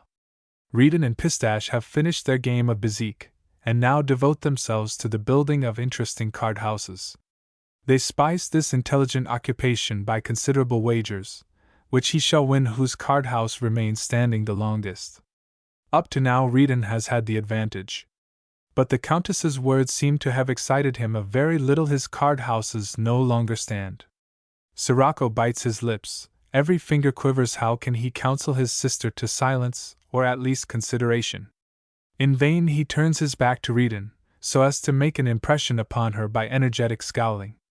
Soon he notices, like many subtle diplomats, that he has naively exposed himself to the enemy. His energetic play of expression beams at him from a mirror in which the attentively watching Reedon could certainly solve the interesting riddle, but it wholly escapes his short-sighted sister. As she, nevertheless, must be invited, it would perhaps be better to fix the day, cries Sirocco, somewhat impatiently. It cannot be this week, answers the Countess, counting over the days. Thursday, Friday, and Saturday are the days of the fair for the flooded people in Marienbad. Sunday, the ladies of the committee dine at the MS. Monday, there are private theatricals at the MS. Thursday, the LS dine with me. Well, invite them for Thursday, cries Sirocco. She is really very nice, sings chansonnettes like Judic. She will amuse you greatly. Do you think so? Cries the Countess. Before Felix was married, Elle would hardly bow to him. How will it be now? No, Wednesday. Wednesday will be the best, but still I cannot exactly invite her en famille. Hardly, says Sirocco dryly. And whom can I ask to meet her? One has an antipathy to Felix, others to her. The Countess laughs lightly and kindles a fresh cigarette. One must be so careful. It would be very disagreeable for me if toward evening someone should accidentally come over from Marienbad, and should meet her here. Have a warning fastened over the door as when one has smallpox in the house, laughs Pistache. Invite the Garzons, proposes Sirocco. Yes, that is something, but a strange element is still desirable, remarks the Countess. What do you say to the Clet? Sirocco frowns. I do not understand how respectable people can tolerate this poisonous old gossiping viper under their roofs, he answers angrily. Neither do I, replies Mimi Day obligingly. But still every one does. I make you another proposition, Mimi, cries Pistache. Invite old Harfink by telegram. I think he will come by special train. The Countess smiled. I should certainly do it, remarks she. But I believe the Lanzberg would look upon it as a mortal insult. Besides, when did you make his acquaintance? I met him once on the train, and thereupon he invited me to dinner, explains Pistache. And you accepted? Asked the Countess, raising her eyebrows. Why, of course I thought I should amuse myself as well as at the Carl Theatre. Yes, that was what I fancied. What a disappointment! The dinner was not bad, perfectly correct, alas! The wife spoke of nothing but the evils of the social question. I did not know where to look, and the husband spoke of nothing but the evils of his stomach. Except for that, they were both very charming, on my word. Paid me compliments to my face with a sans gene. Bah! I was never very kindly disposed to Felix, but I pity him on account of this match. For my part, one should rather marry into a Hottentot family than such people. I do not believe that during this speech Eugene Reedon felt exactly upon roses. There are parvenus who listen in society to such speeches with self-satisfied indifference, yes, even laugh at them, and applying the English proverb, present company always accepted, to their own case, fancy themselves unreferred to. But Reedon does not belong to these enviable ones. He smiles slightly to himself, and after the conversation had continued for some time in a similar manner, he begins. There was once a French poet named Voltaire, and once when he went to London the street boys laughed at him, and sang mocking songs about Frenchmen. Then the poet turned round and said, You good people, is it not hard enough not to have been born among you? Really, you should pity us, not despise us. After this little anecdote a universal silence followed, then Sirocco cried, Bravo, Reedon! The good-natured Countess de blushed and said, We had entirely forgotten that you are related to these people. Which sounds like a bêtise, but is balm for Eugene's vanity. Pistache, however, puts on an irritated expression, and cries with his colossal impertinence, I pity you uncommonly! Half an hour later the Countess is conferring in her dressing-room with her maid concerning her costume for tomorrow, and Pistache has seated himself in a bad temper at the piano, where with his handsome, unpracticed hands he thumps out the march from Norma, the only achievement of a 10 years' study of music. Sirocco and Reedon stand below on the rain-wet terrace. Your cigar bores me, cries Sirocco. Throw it away and fill your lungs with pure air. And he draws a deep breath so as to enjoy the fragrance of the summer evening after the rain. Eugene does as he is invited and then asks, Do you not admire my compliance? You are a good fellow, one can get along with you, answers Sirocco in his abrupt manner. Thanks for the acknowledgement, says Reedon, not without bitterness. Sometimes I ask myself whether it would not be better and more sensible for me to pack my trunk. Don't see the necessity, growls Sirocco. I am really not sure, says Reedon. For between ourselves it is pleasanter to hear Pistache make fun of my uncle than to hear my uncle rave over Pistache when the latter has accidentally met him and said, Ah, good day, Mr. What is your name, Mr. Harfink? Curious world, murmurs Sirocco, smiling to himself. Reedon, seeing him in a particularly good temper, makes use of the opportunity to ask him, Say, what is the story about Lanzberg? Sirocco is silent for a while, looks apparently absently before him, and then suddenly cries brusquely, What did you ask? Whether you think we will have fine weather tomorrow, replies Reedon. Sirocco glances at him peculiarly with a half-smile, behind which the words, clever dog, may be read. That evening Eugene writes in the diary in which, instead of sentimental impressions, he notes down all freshly acquired worldly wisdom. Never ask society, except concerning things which you already know. 14. Clette was invited after all, or rather invited herself. At the fair in Marienbad she met Mimi Day, and upon the latter remarking carelessly, How are you, Caroline? When are we to see you in Iwano? Assured her generously, I am at your service as soon as you send the horses for me. I have been intending to spend a few days with you. And she stays a few days. The first of these, the eventful Wednesday, has already dawned, is in fact nearly over. Clette and the Countess are chatting in the drawing-room. The three gentlemen are firing at sparrows in the park, quite a bloodless occupation, which the sparrows seem to consider a good joke, and they laugh at the shooting with their ironical black eyes. They flutter about like will-o'-the-wisps. In vain does Pistache, who seems particularly bent upon this sport, approach softly the trees where they crouch KRM and they are gone. For probably the 10th time Pistache has cried, The infamous sparrows are cleverer than I. Has at last fixed his eye upon a comfortable old grandfather sparrow, who sleepily philosophizes on the thick branch of a nut tree, but before he has aimed he hears from the open windows of the drawing-room loud laughter, the gay ripple of the Countess, and the deep, rough ha! Ha! Ha! Of Clette. How amused the ladies seem to be, he says, turning to his companions, forgetting the sparrow patriarch. I do not understand how any one can laugh at that Cantharus, grumbles Sirocco.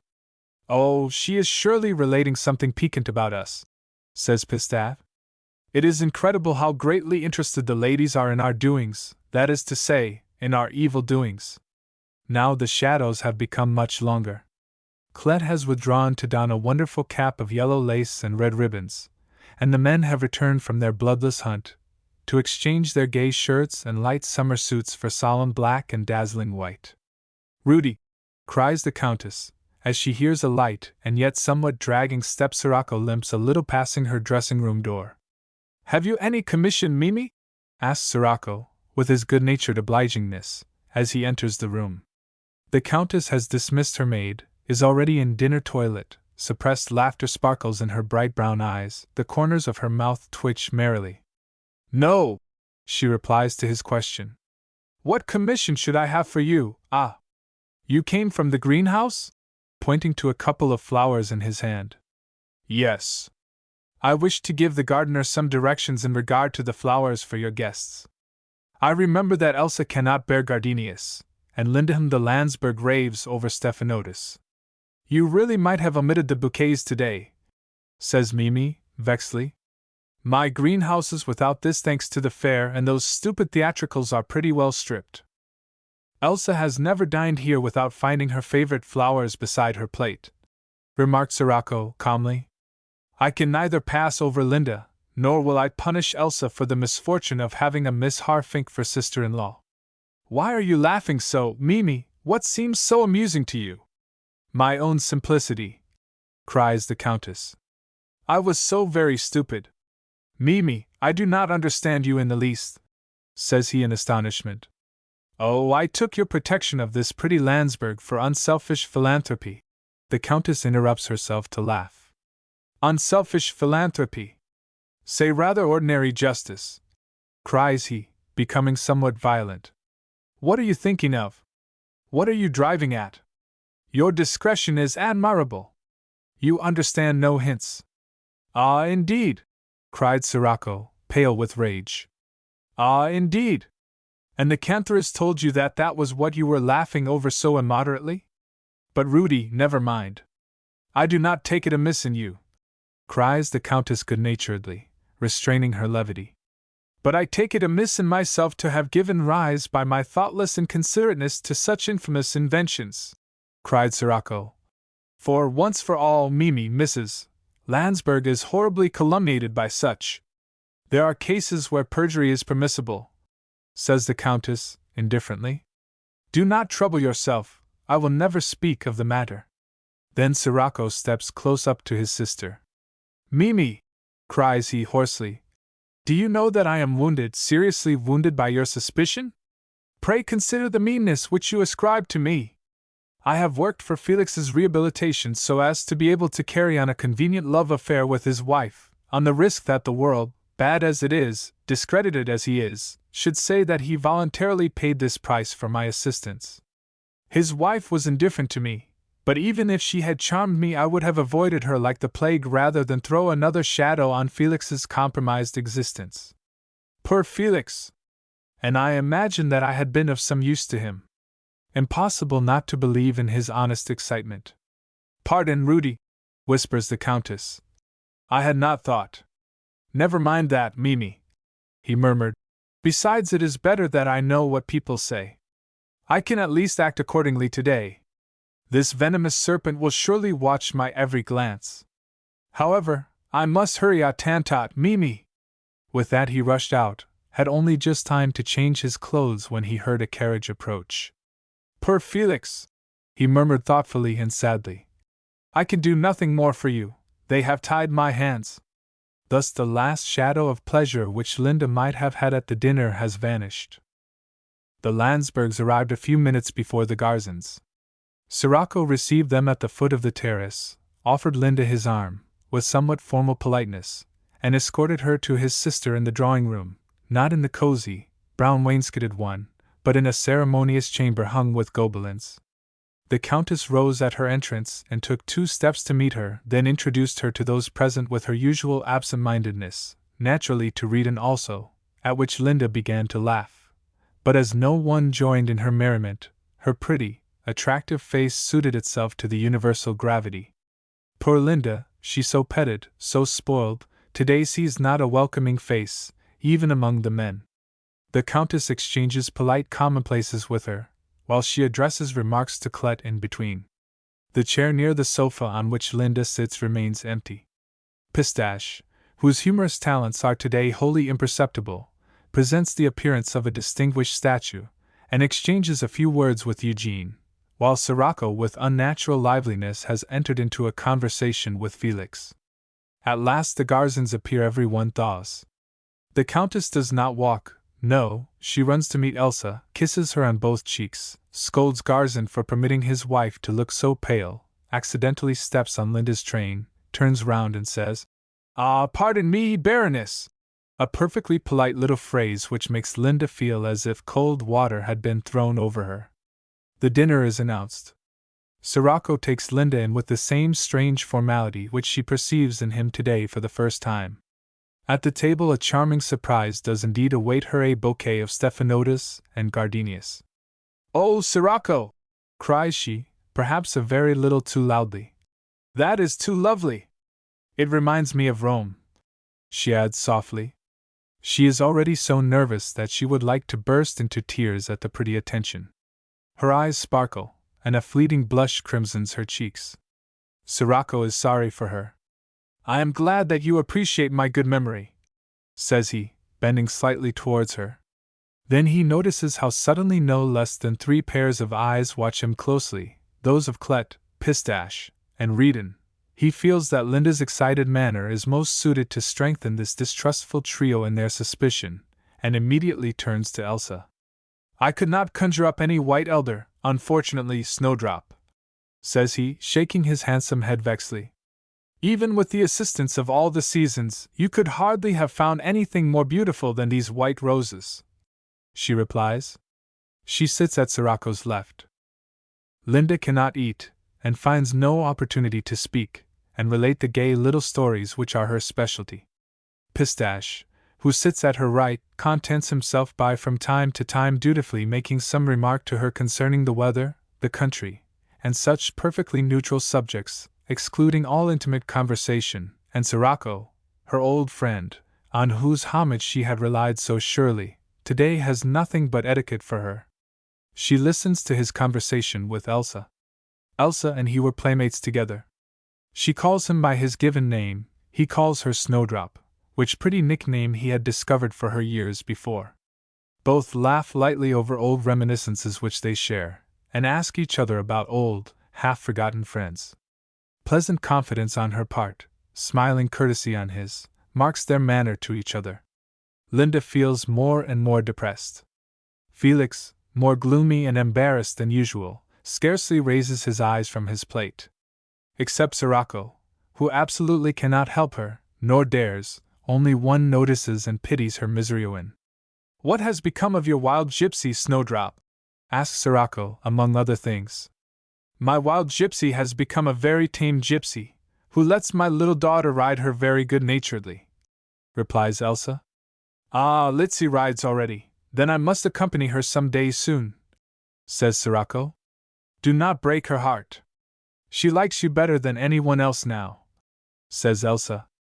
"That is quite mutual," he assures her. "I hope you will bring Litzy up for me. Since we have been at Tronberg I have not yet been able to find a suitable saddle horse." Linda turns to Sirocco. "If you are not a grandfather before Litzy thinks of marriage," Elsa laughingly answers his last remark. "Do you know that you are beginning to grow gray?" Whereupon B, turning to his right, says, "You will find the country very pleasant for riding, Baroness Many Meadows." And to the left, "You always were accustomed to discover the mote in my eye, Snowdrop." "Why did you never mention your wish to me, Linda?" asks Owen across the table.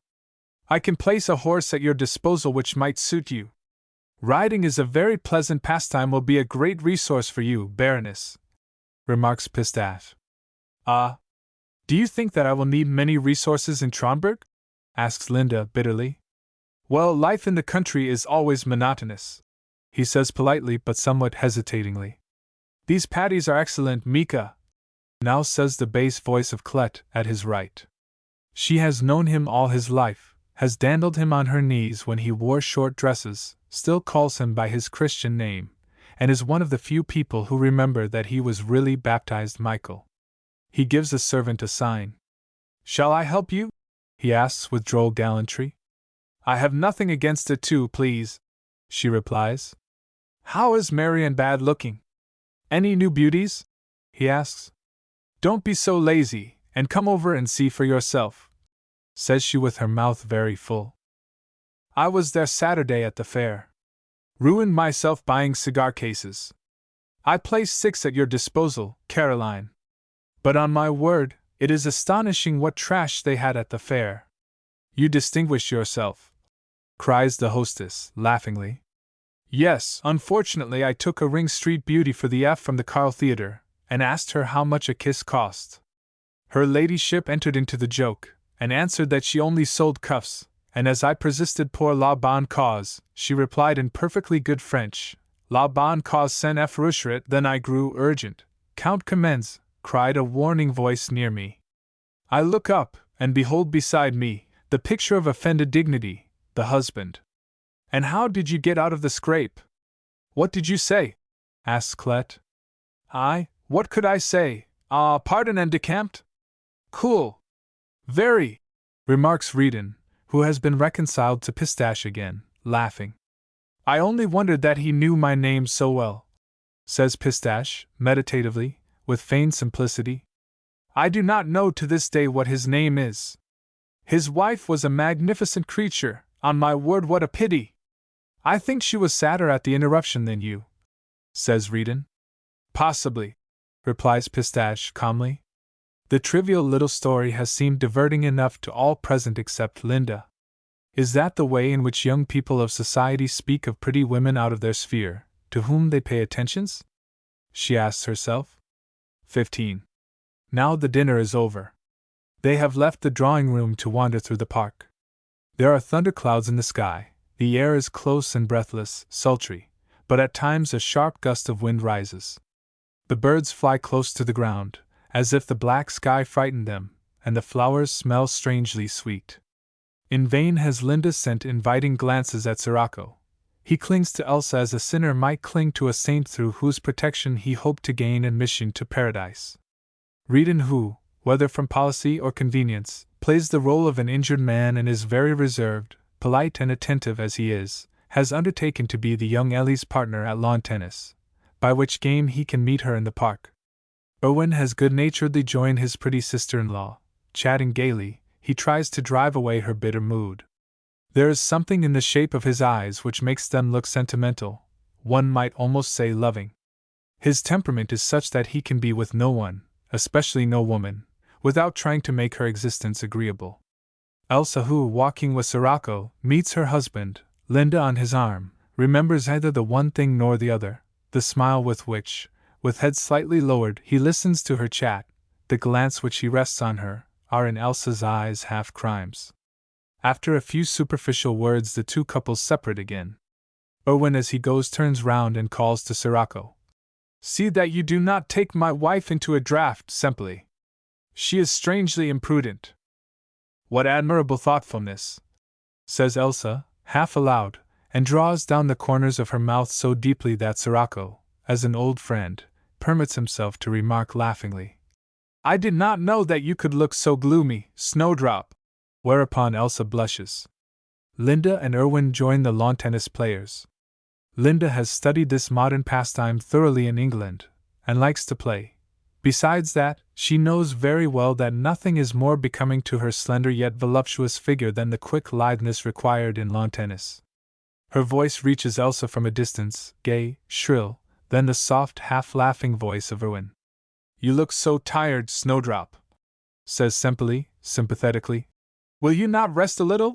With that he points to a bench in a niche of thick elder bushes. Yes, I am tired, says Elsa, dully, and sits down. Tired after a 2-hour drive and a little stroll through the park, Snowdrop, remarks Sirocco, anxiously. I do not recognize you any more. You used to endure so much. Do you know that your health makes me anxious? Nonsense! My health interests you about as much as that of the Emperor of Brazil. If you receive notice of my death some day, you will shrug your shoulders and sigh sympathetically. Poor Garzon! You are intolerable, Snowdrop, says Sirocco, laughing. Besides, the wind is rising and you are beginning to shiver. Let us go to the house. No, I like it here, she cries with a pretty childishness. I should like to see the sun set from here, and am curious as to whether the flora there, pointing to a statue, will become flushed pink. Prove your friendship and get me a wrap. He goes away, but remains longer than the nearness of the castle seems to justify. Elsa does not notice his long absence. She prefers to be alone in this spot. The bench reminds her of old times, and is therefore dear to her. Whether the flora becomes pink or not is perfectly indifferent to her. She does not look outward, she gazes inward. She thinks of the day when she sat there with Erwin, her betrothed. Count Day was still alive then. She remembers, something foolish, the little beetle which had fallen in her hair and which Erwin had brushed away with light hand, his caressing touch, how he looked lovingly at the beetle because it had touched his love's hair, how, instead of throwing the insect away, he had carried it with him when they left the bench, and had placed it carefully in the heart of the most beautiful rose which they passed. How he loved her then! How passionately, and at the same time how tenderly! Ah! Those were such lovely times! She sighs with the old song. The voices of the lawn tennis players are still heard. How can they play in such a gale? Suddenly she hears her name spoken nearby. How this poor Mrs. Garzon has gone off! Cries the Clet's bass voice. I scarcely recognized her. She looks badly, replies Count Pistache's distinguished husky voice. She has grown old, fearfully old. She looks as if she were 40, asserts the Clet. Ah, bah! She looks rather like a consumptive pensioner, replies Pistache. What can be the matter with her? I hope no trouble is worrying her. Don't you think that this good Garzon is a little too fond of his pretty sister-in-law? Nonsense, Caroline, says Pistache, reprovingly. You are always imagining something. Recently you asked me whether poor Rudy. Well, that is evidently over. The Clet heaves a sigh of disappointment. But she must coquette, poor Mrs. Lanzberg, to amuse herself. There is not much else for her to do, and say yourself I do not assert that the good Garzon has already knelt to her, but would it not be natural? It would really serve this arrogant Elsa right to force Garzon, a man of such a gay, sociable nature, to absolute solitude, to take away from him his career, his occupation, in short, everything. Elsa springs up. She listens breathlessly. What does she care that it is ill-bred to listen? But the voices die away. Pistache and the Clet turn into another path without noticing the white form in the dark elder niche. Sirocco at length comes back. I could not find either your things or Mimi's maid all this time. He excuses himself for his long delay. I hope this belongs to you, offering her a white crepe shawl. She takes it, but immediately starts back with a violent gesture. That belongs to my sister-in-law, she cries. My things are never so strongly perfumed. Only smell it, how strange! Yes, truly, says he, holding the shawl to his face. That is a harem perfume which someone brought her from Constantinople. But what is the matter, Snowdrop? I feel the storm approach, she murmurs tonelessly. Let us go to the house. They go. The swallows fly yet lower, the clouds hang heavier, almost touch the black treetops. There is a whistling and hissing in the leaves. Elsa hears nothing. With dragging, and yet over-hasty, steps she walks near Semple. Who knows whether he would even say poor Garzon if I should die? She thinks to herself. The lawn tennis party, which Pistache and the Clet have now also joined, growing more and more animated, has lasted until the first drops of rain have driven them away. Somewhat disheveled and heated, her morbid self-consciousness healed by the admiration which Pistache, escaped from his cousin's control, had unreservedly displayed for her, Linda enters the drawing-room where the Countess, Felix, Elsa and Sirocco are assembled. How did your lawn tennis come on? Asks Sirocco, as the Countess, vexed at Linda's triumphant look, does not condescend to address her. Oh, excellently, cries Linda. Count Commends and my brother-in-law display the greatest talent for this noble occupation. To whom do you give the palm? Cries Commends. I cannot decide that today, says she with as much gravity as if she were deciding upon the 40th fauteuil of the Paris Academy. One judges talent not from what it first offers, but according to its subsequent development. This pedantic phrase from her fresh lips is so irresistibly droll that Pistache and Erwin laugh heartily, and even Sirocco cannot suppress a slight smile. We have come to the conclusion that the ground here is not favorable, continues Linda, turning to Sirocco. And the gentlemen are coming over to Tromberg tomorrow to practice. Will you be one of the party, Count Semperli? If you will permit me, I will have the pleasure, Baroness, he replies with a bow. You are as full of phrases as an old copy-setter today, cries she, shrugs her shoulders, laughs slightly, and sinks into the armchair which Pistache pushes forward for her. Pistache seats himself opposite her.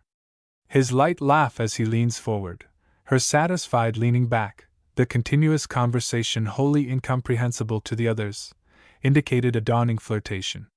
What did it matter to Pistache whether Linda's father's name was Harfink or Schmuckbuckling? A man never troubles himself about such a thing when he is paying court to a pretty woman. Per Mimi! For years she has treated Pistache as her exclusive property. She grows nervous, glances discontentedly in the direction of the two. Rudy, will you order the carriage?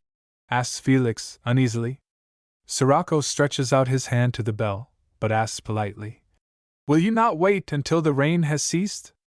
I have no desire to get wet in our open carriage, interposes Linda. I could place a close carriage at your disposal, remarks the nervous Countess, irritated even more by Pistache's manner than by Linda's victorious expression, and adds constrainedly, however, I really see no reason for haste. Hardly can permission to remain be given in a colder tone.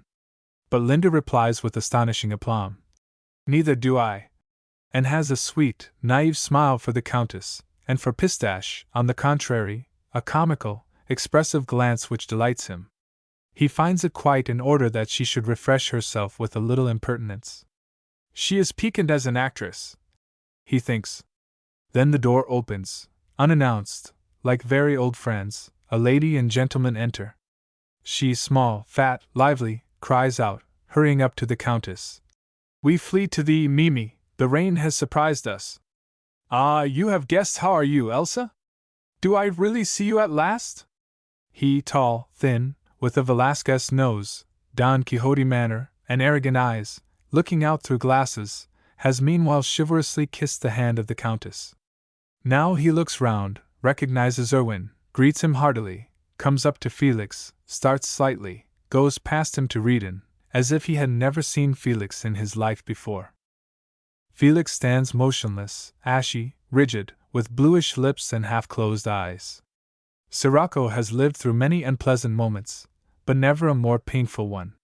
Still he rapidly collects himself, takes the new guest by both shoulders and turns him toward Felix. That is Lanzberg. Did you not recognize him, Max? He cries. After that nothing remains for Count L but to murmur an apology, so as not to insult the guests of the house in which he is. I am so nearsighted, and to stretch out two arrogant fingers to Felix. Order the carriage, Rudy, begs Felix very hoarsely. Linda, who has not noticed the little scene, gives Pistache a glance at the interruption of their tête-à-tête, which flatters his vanity. 16. You have slept badly, Mouse. Look at your poor eyes. You worry me, you pale person.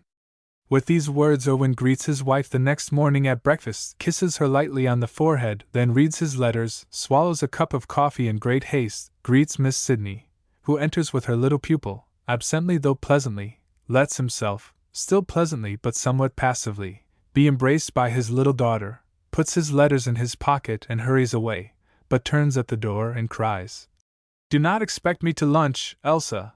I have a great deal to do in Radwitz. Now he has gone, Elsa's eyes have grown sad.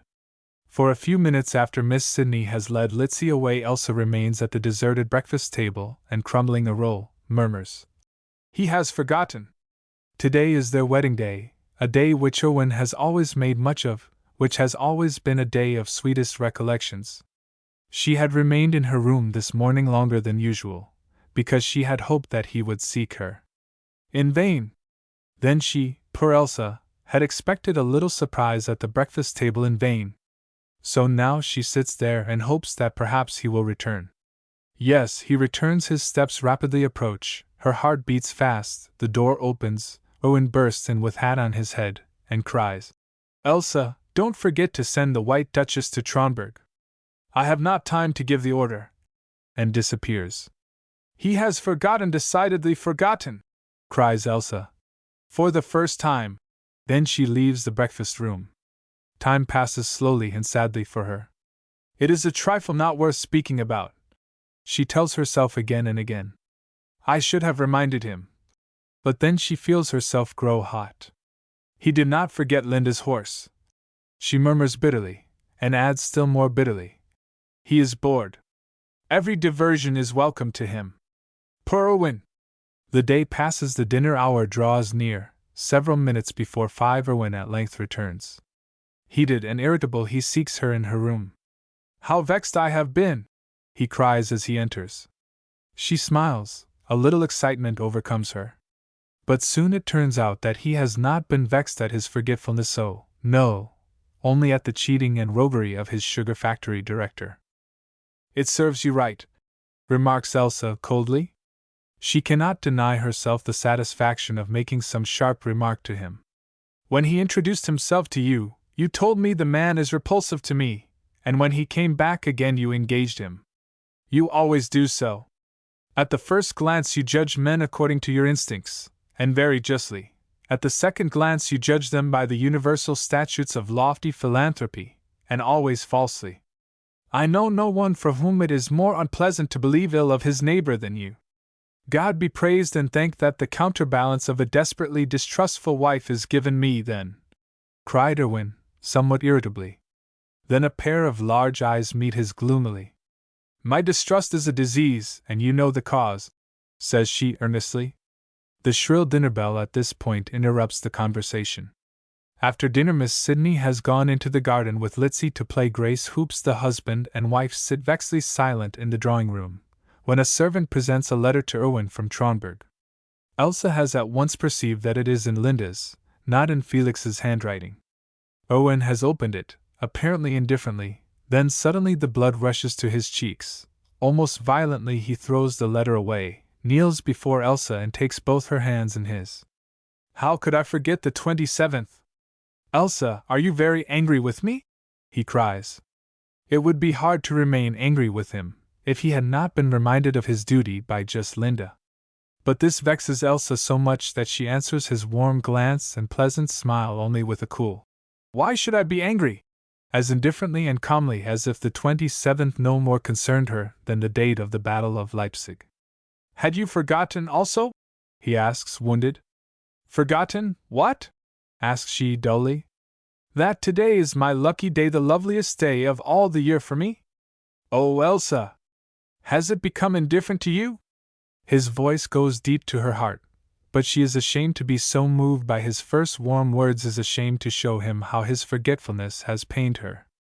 In proud fear of having shown too much feeling, she hardens her heart, and with the peculiar histrionic talent which is at the disposal of most women in critical moments, and which they love to display, so as to thereby ruin the happiness of their life, she says calmly, pleasantly, half laughingly, Ah, indeed, I should tease you for your lack of memory. Elsa! Confused and surprised, he looks in her eyes. Do you not remember how we have always valued the day? Do you not remember the first year? You had forgotten it then, and when I put the ring on your finger perhaps you do not wear it any longer? Oh, yes. And Elsa looks down at the large diamond which sparkles like a dewdrop or a tear near her wedding ring. Well, you were ashamed then not to have thought of me, he continued. And then you repeated to me, half crying, half laughing, very tenderly, a little childish wish, had I an empire I would lay it at thy feet. Alas, I can offer you nothing but a kiss. Do you not remember, Elsa? But Elsa only replies coldly, almost mockingly. It is very long ago. What does Linda write to you besides that today is the 27th? I have not read all of her letter, read it yourself if you wish. And with that he hands his wife the letter. Elsa at first struggles with herself, but then she reads it, and half aloud. Dear Owen, it is really too charming in you to so kindly gratify my thoughtless wish. Many, many thanks for the beautiful White Duchess. Dear Owen, Felix just tells me that today is the 27th, a day on which you will have no pleasure in playing lawn tennis with me. You might perhaps force yourself to come so as not to vex me, solitary as I am now. Therefore I release you from your promise. Kiss Elsa for me, And with most cordial greetings, sincerely yours, Linda Lanzberg. Linda Lanzberg. How well she writes, says Elsa, who is sorry that she can find nothing to complain of in the letter, and with the firm resolve not to let her jealousy be perceived in the slightest, she continues. I should be sorry if our foolish lover's traditions should prevent you from amusing yourself a little, my poor Owen. She had taken up some fancy work and seemed to ponder over a difficulty in it. Pray go over to Tromberg and invite Linda to dinner Sunday. Owen gazes angrily before him. You send me away, Elsa, you today on our wedding day? Says he then, slowly. She laughs lightly and threads a fresh needle. Ah! Do not be childish, Sherwin, cries she. It is not suited to our age now. He pulls the bell rope violently. Elsa! He whispers once more before the servant enters, but with such intolerable cordiality, she says. Well, Owen? That he turns away his head and calls to the servant, who just then appears. Tell Franz to saddle my horse. 17. A small room with large windows opening on the park, innumerable flowers and vases of different forms standing about the room, a perfume as intoxicating and painfully sweet as poison which gives one death in a last rapture, on the walls, hung with silver-worked rococo damask, a few rare pictures, only 5 or 6, 2 Groys heads with red-kissed lips and terretin eyes, eyes which look up to heaven because earth has deceived them. Then a Corot, a spring landscape, where disheveled nymphs dance a wild round with dry leaves which winter has left, a Watteau, in which women, in the bouffant panniers of the time of the regents, with bared bosoms and hair drawn high up on their heads, touch glasses of champagne with gallant cavaliers, a picture in which everything smiles, and which yet makes one deeply mournful, a picture in which men and women, especially women, seem to have no heart, no soul, no enjoyment on earth, no belief in heaven, but in deepest ennui float about like butterflies tormented by the curse of the consciousness that their life lasts only from sunrise to sunset. A Rembrandt, a negress, brutally healthy, bestially stupid, with dull glance, broad, hungry lips, huge, homely, and wholly satisfied with herself and creation, about the room soft, inviting furniture, no dazzling light, pale reddish reflections, draperies in Roman style, artistic knickknacks and soft rugs. This is what Owen finds as, pushing aside the drawn portieres, he enters Linda's boudoir without announcement. Amid these surroundings she sits at an upright piano, and softly and dreamily sings an Italian love song. Owen comes close up to the piano. Ah! Cries she, springing up. It would be impossible not to see what unusual pleasure his visit gives her. Her eyes shine, and a faint blush passes over her cheeks. Owen, did you not receive my letter? She cries almost shyly, and gives him a soft hand which trembles and grows warm in his. Certainly, he replies. It was very nice in you to consider our foo. In spite of all the bitterness which for the moment he feels toward Elsa, he cannot use the byword foolish, and rather says, little traditions. I only came for a moment. He hesitates. Elsa hopes that you will do us the pleasure of dining with us Sunday. Sunday?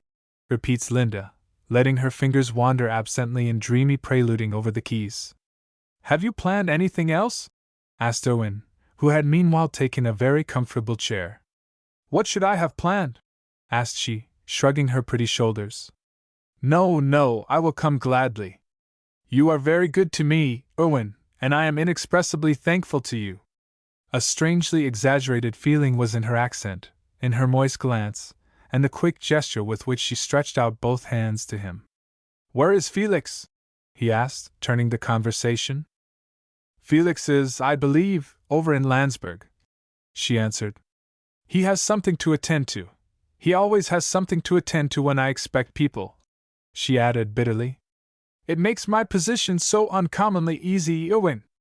Can you account for his behavior? Would you, if you had once resolved to choose a wife of unequal birth, afterward be so passionately ashamed of her as Felix is? How can you talk so foolishly, Linda? Owen interrupted the young wife, uneasily. Foolishly? Linda shook her head with discouragement. If you only saw him! Lately he made a scene before I could be permitted to accept the day's invitation. Then, at the last moment, He had a headache, and expressed the wish that I should join Elsa and go without him. Strange idea to hang this monster in your pretty rococo nest, cried Owen, growing more and more embarrassed, and abruptly changing the conversation from Felix to the Rembrandt negress. The monster pleases me, I like contrasts, but to return to Felix. You expect Pistache and Semele, do you not?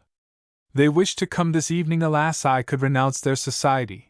Today I should like greatly to confide in you, Owen. You are the only person who is sorry for me. There was a pause in the conversation of the two. Without, a murmur like a sigh of love sounds through the trees, and a few withered rose leaves are blown into the room.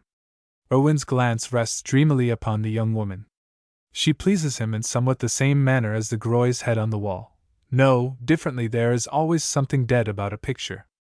A picture is either a recollection preserved in colors or a dream, and has the charm of a recollection, of a dream, while Linda has the charm of a foreboding, of a riddle, and above all things, the charm of life, of full young life.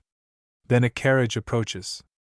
Pistache and Semele, cries Owen, looking out of the window and seizing his hat. On Sunday, Linda? Says he in a tone of farewell. Now you run away from me just like Felix, cries she, pouting. Please stay, it is so unpleasant for me to receive young people without a protector. And he stays. You have come late. We have scarcely 3/4 of an hour of daylight left. With these words, spoken in a very indifferent tone, Linda receives the young men. Shall we set about it at once? She continues. The lawn tennis court is in a broad flat meadow in the park. The ground is not yet dry from yesterday's rain, still the players are unwearied. Owen, after a short time, as animated as the others. He competes vigorously with Pistache, whose skill he soon surpasses, and enjoys the society of the two agreeable and today good-tempered young men, who are both old acquaintances of his. Pistache in old times he has pulled by the ear, paid his youthful debts, and on holidays taken him away from the Theracenaeum. With Sirocco, who is but little younger than Owen himself, he has taken an oriental trip. They were both overturned in the same drag, both raved over the same dancer, etc. Merry reminiscences pass between the players almost as quickly as the tennis balls, and Linda encourages all these reminiscences most charmingly. Her smile lends a new spice to the play and the conversation. Owen is of a much too lovable nature, is far too much occupied with the happiness of others and too little with his own, to think of what might have been if he had not, for love of Elsa, renounced the world. He possesses a decided disinclination for the if, always looks straight before him, never behind him. It does not even occur to him today, when he is vexed with Elsa, to complain of the serious monotony of his life, to philosophize, but he feels well, likes to amuse himself again, laughs frequently, and is not unsusceptible to the evident wish to please him which Linda shows. No objection can be found to her behavior today. It is animated without being loud, cordial without being coquettish. The 3/4 of an hour are over, the daylight has become first pale, then gray, the balls have flown aimlessly, like plump night birds through the air. They have laughed, ridiculed the opposite side for their faults, finally lost several balls, and come to the conclusion that for the present nothing more can be done. The players have now assembled for a light supper in the somewhat gloomy dining room, from whose walls a few old portraits, gentlemen with huge wigs and large flowered brocade vests, ladies with wasp waists and immoderately high powdered coiffures, look down upon them. The light of the lamps is reflected in the crystal decanters, in which red and white wine sparkles. The flowers, a mixture of transparent ribbon grass and wild roses, move softly in their vases in the middle of the table, trembling in the night air which streams in through the open windows. Beautiful fruit shines fresh and inviting, in silver dishes, and Linda presides, somewhat flushed, cordial, and wonderfully pretty. No annoying servants disturb the pleasant little repast. Pistache behaves like the perfect gentleman which he is when he does not consider it his duty to be a perfect boor, or does not take pleasure in representing a perfect street Arab. He entertains the little circle by gay anecdotes, is attentive without impertinence to the hostess. Sirocco, more serious in manner, nevertheless laughs at his cousin's jokes, and often interposes a witty little remark. Owen is as gay as the two others, but from time to time, however, his conscience reminds him that this is not the place for him, and that it is time for him to return home. But can I leave my young sister-in-law alone with the two men? He calms his inconvenient conscience. Impossible! He must wait for Felix to return. That commends and Semele, well-bred as both are, and with no cause for importunity, would both leave as soon as he should start, he does not tell himself. Then a carriage rolls up to the castle. Linda rises to go to the window. Felix! She cries in her clear, childish voice. No answer follows. Her eyes become gloomy, she listens, evidently listens to see whether he will go to his room without appearing to his guests. Then a dragging, stumbling step is heard in the corridor. Felix! Cries Linda, excitedly and imperiously. The door opens, Felix enters, he stumbles into the dining room, his face is red and swollen, his eyes have a watery look, his knees bend at every step, and a repulsive flabbiness is betrayed in his whole form. You have guests? He says thickly. Sit down, you are not well, cries Owen, seizing the staggering man by the arm, and forcing him into a chair. No, but begins Felix, and breaks off, not able to finish the sentence. A pause ensues. The little company seem paralyzed with alarm and disgust. Then Semele rises. We thank you for a very pleasant evening, Baroness.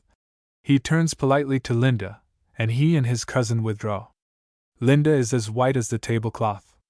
Come, Felix, lie down, says Owen to his brother-in-law, whose condition he does not wish to expose to the impertinent curiosity of servile lackeys.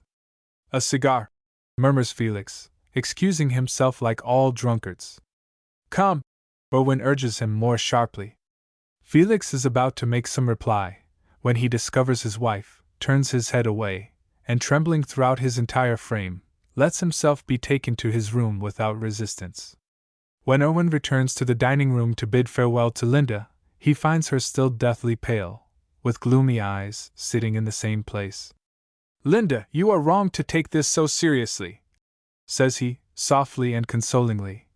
It is really often an accident, a glass of poor wine. At his first kind word she has burst into tears. It is not the first time, she replies, with difficulty restraining her tears. Ah! If it was only because the wine went to his head, or but no, a year ago he was the most temperate man in the world. It began in London. It cannot all be my fault. What is the matter with him? My God! What is concealed from me? A new light dawns upon Owen's mind. Linda's lack of tact is excused. A boundless pity overcomes him.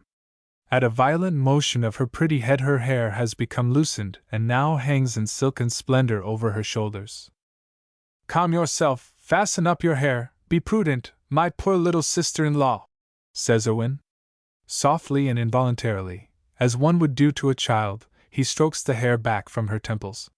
She tries to fasten it up, but suddenly she lets her arms sink, and looking directly at Owen out of moist but not disfigured eyes, she whispers, I cannot reach so high, and do not wish to be seen thus by my maid. It would be strange. Can I help you? She nods.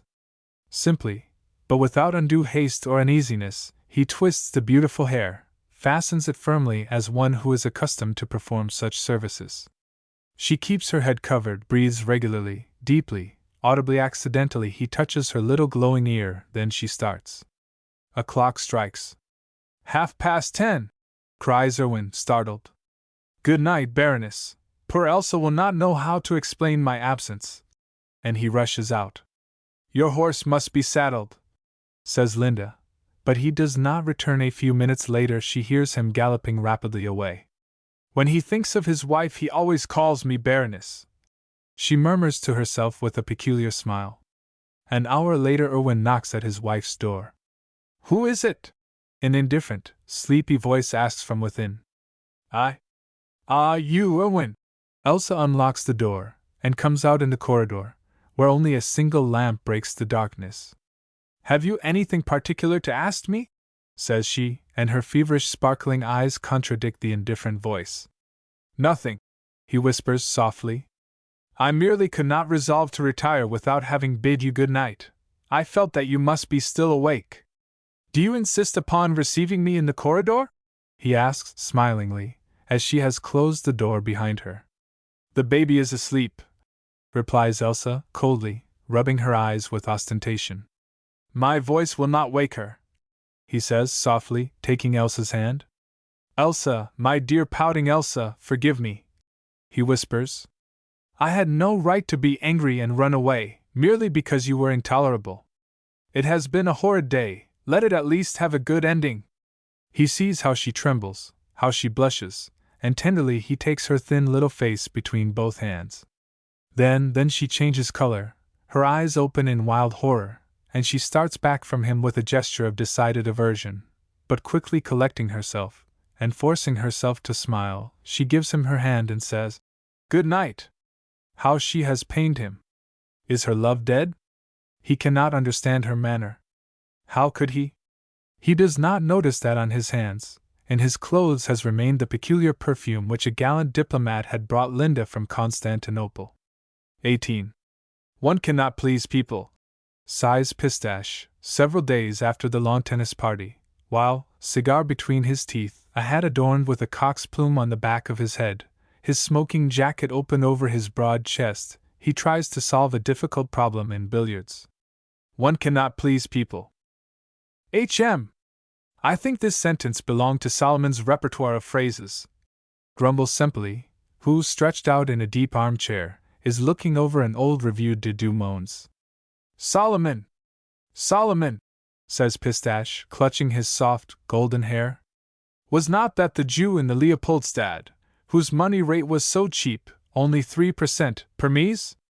Count Commenz considers it, chic, to have forgotten his Bible history. Do not make yourself out stupider than you are, Sirocco admonishes him.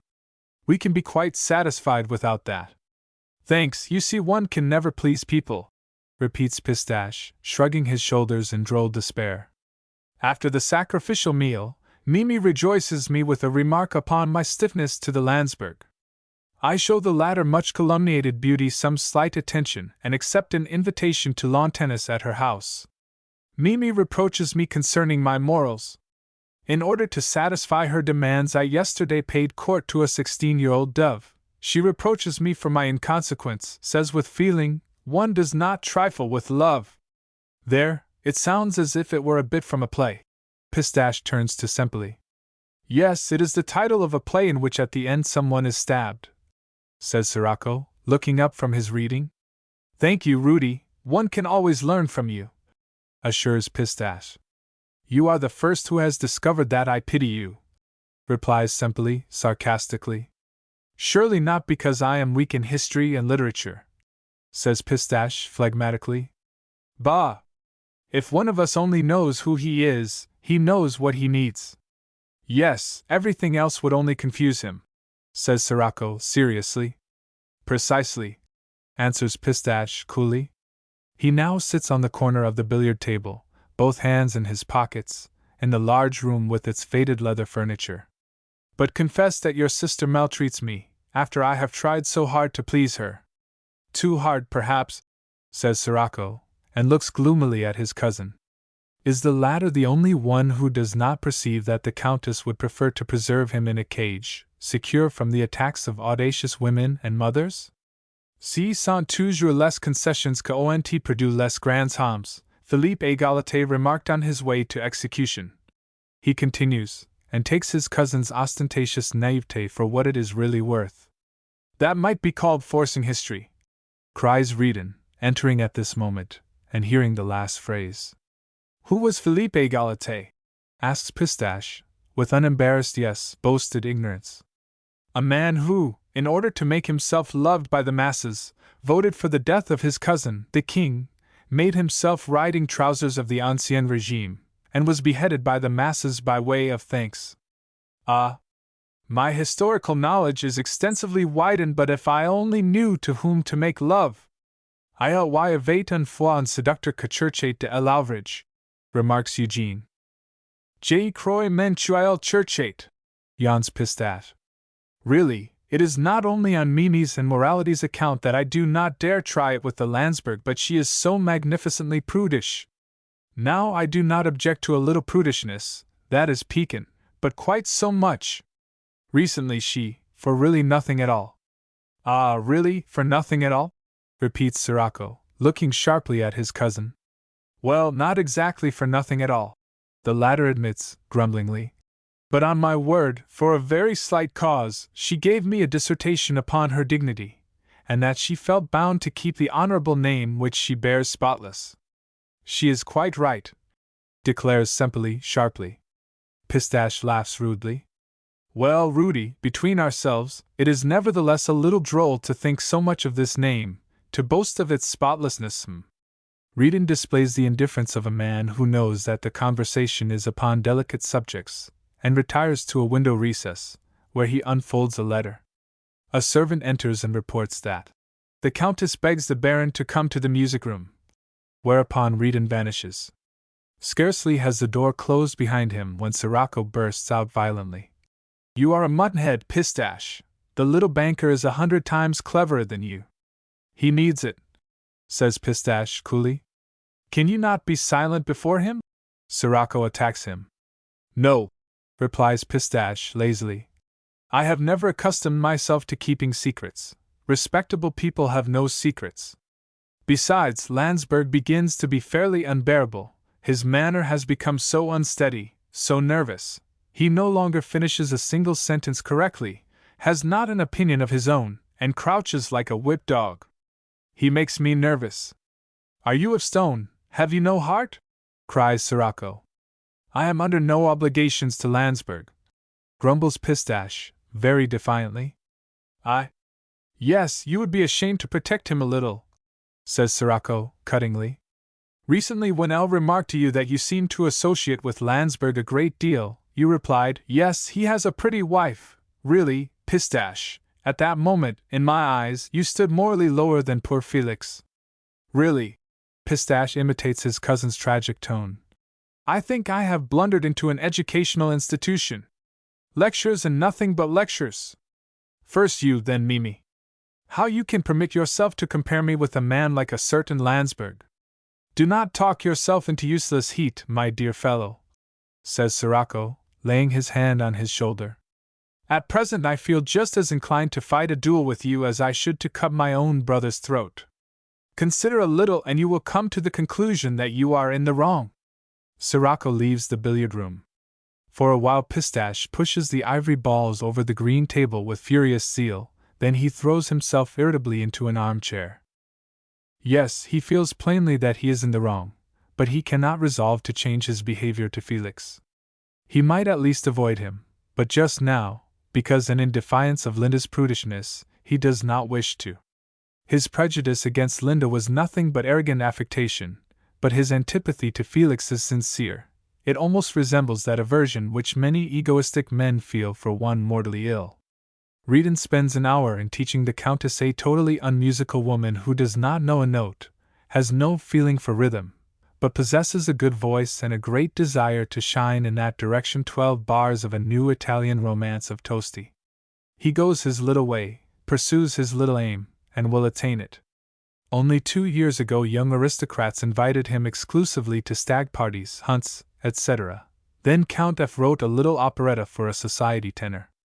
The tenor, a young diplomat, after the first rehearsal of the operetta was transferred to Constantinople. Universal consternation. They had about resolved to surrender the operetta, which was to be performed for a charitable object, to a professional when Pistache proposed his old Derasanium comrade, Eugene. Eugene, with his unusually beautiful voice, sang the little role charmingly. All were delighted with his singing, his graceful acting. At one stroke he became the fashion. His passion for Linda, Eugene had long buried under his worldly egoism. He was glad that he had been prevented from the foolishness of a marriage with her. He planned quite a different match, made use of his opportunities, and meanwhile was in no hurry. He knew very well on what footing he stood with society, knew that they wished to fasten upon him Countess Fifiar, who was red-haired and somewhat humpbacked, or even Countess Clarice, who was scrofulous and had been much gossiped about, knew it and laughed at it. He was still young and could wait. Social vanity was his religion, the world his God, to whom, however, he did not pay such passionate, credulous homage as Linda, for example, but always with an ironical smile on his lips. After he had gone through the romance with the Countess for perhaps 100 times, had finally taught her text, melody, and even a sentimental mordent, and is now dismissed from duty, Eugene looks into the billiard room again before he goes to his own room, and finds Pistache, between thick clouds of smoke, occupied with its skibook. "Do I disturb you?" he asks gaily. "Oh, heavens, no! I have long been weary of my own society," sighs Pistache with feeling. "I have an amusing bit of news for you, Pistache," continues Reedon, approaching him. "My Uncle Harfink." Eugene always speaks of his relations in a mocking tone, somewhat as one kind of cripples speak of their humps. "My Uncle Harfink, you remember his first wife, whom you knew, is dead. Well, he has married again. Wish him much happiness," replies Pistache, who does not see why that should interest him particularly. "He has married, and none other than the famous Juanita," says Reedon, with the calmness of a virtuoso who is sure of his effect. Pistache drops his pipe, springs up from his armchair. "Harfink married Juanita, He interrupts himself.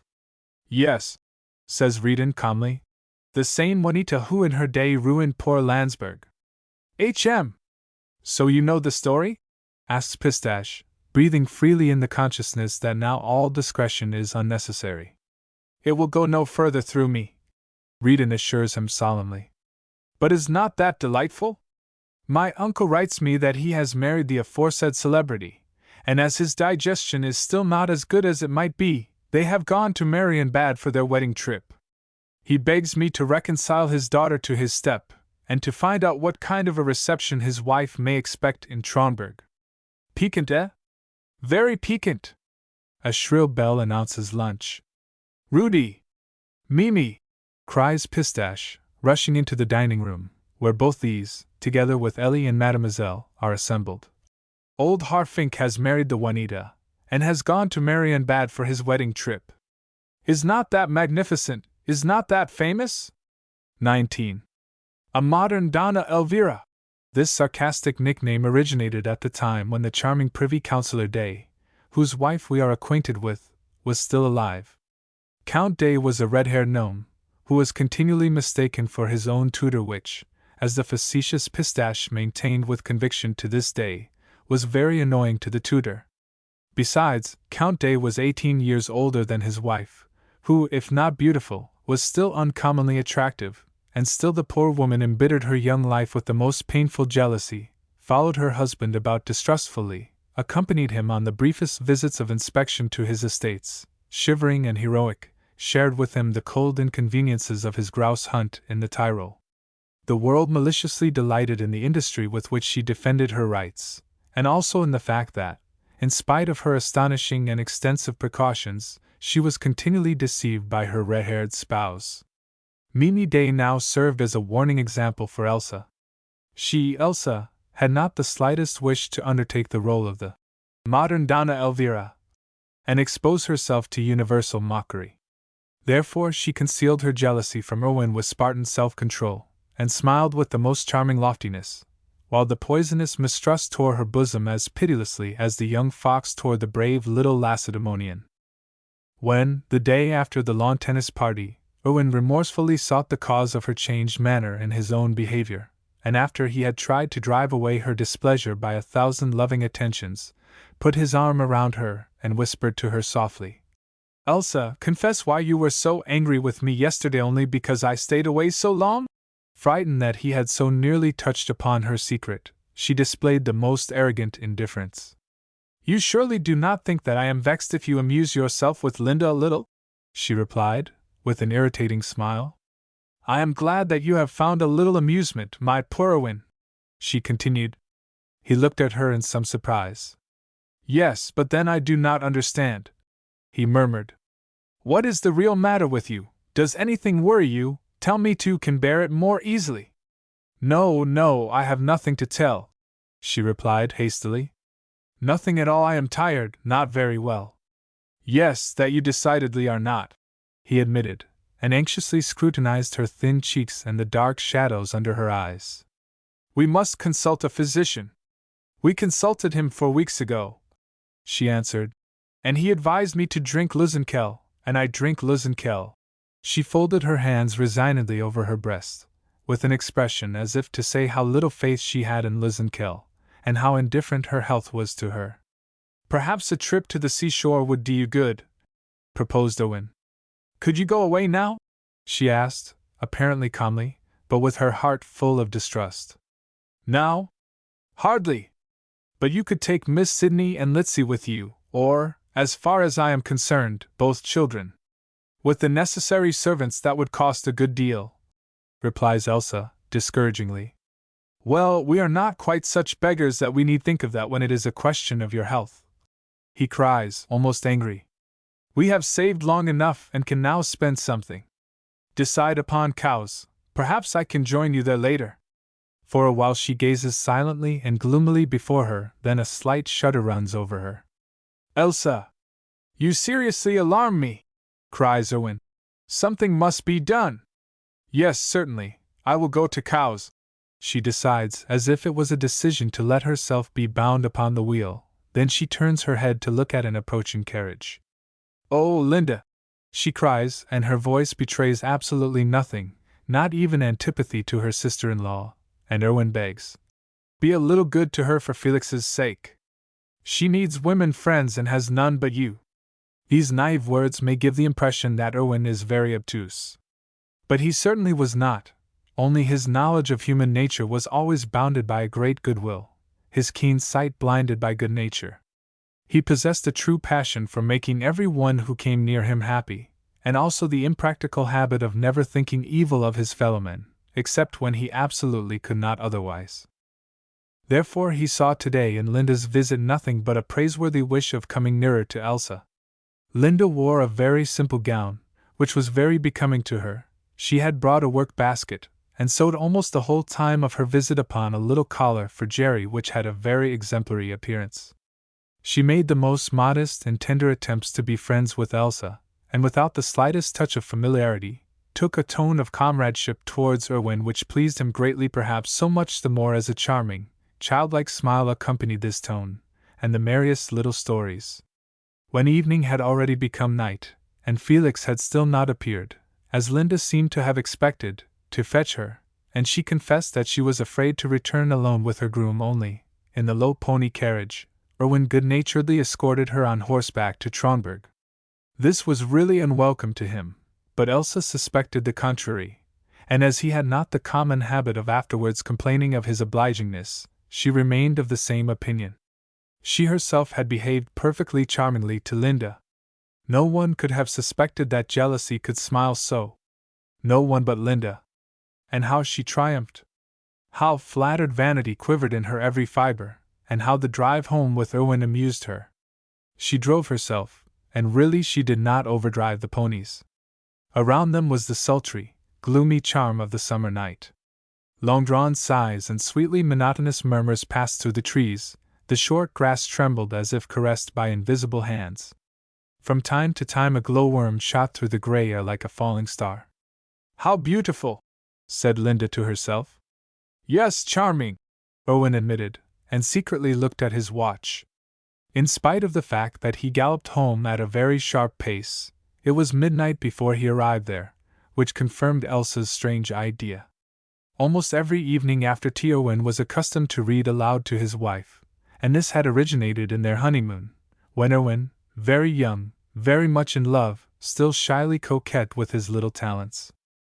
He read well, and liked to read, and Elsa had until now always looked forward to the confidential chat, the happy fact of being alone together, which was a part of the reading hour, and both did not know which they really preferred, the wild, stormy winter evenings, in which Elsa sat as near the fireplace as possible, and contrary to his sensible prohibition, held one foot at a time over the glowing coals, until he stopped reading, and crouching on a stool, took the little feet from their light house slippers, and rubbed them warm between his hands, or the mild, fragrant summer evenings, when Elsa, gazing through the window at the sky, often interrupted the bitter earnestness of St. Simon, or the graceful bitterness of Voltaire, and with childish joy signaled a shooting star, and as Erwin laughingly asked her whether she had availed herself of the opportunity to wish something very beautiful, softly, with lips close to his ear.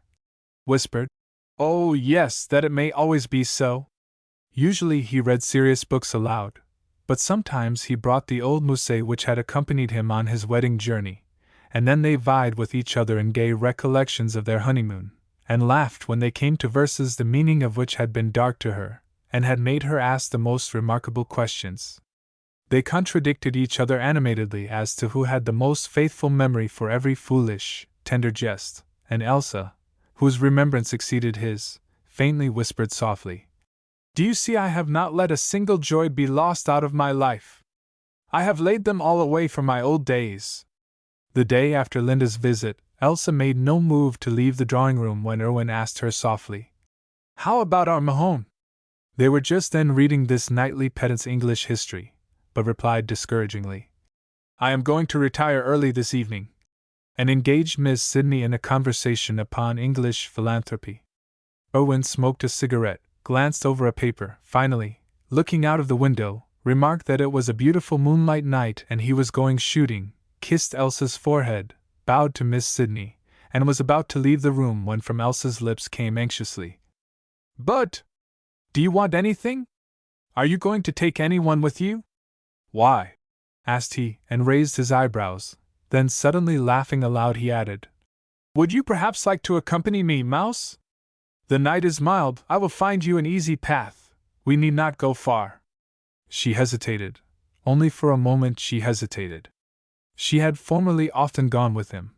He had bought her a small rifle, and with anxious carefulness taught her to shoot, and as long as her health was good enough they had often hunted gaily together like good comrades. Why must just now Mimi Day and the grouse hunt in the Tyrol come to her mind? "Thank you, I dare not venture out in the dew." Thus politely, but without a trace of warmth, she refused his good-natured offer, and he shrugged his shoulders slightly and vanished. English philanthropy suddenly lost all interest for Elsa. She took leave of Miss Sidney quite absently, and went to her room which, since baby's existence, she had shared with the delicate little creature. She passed 2 tormenting hours.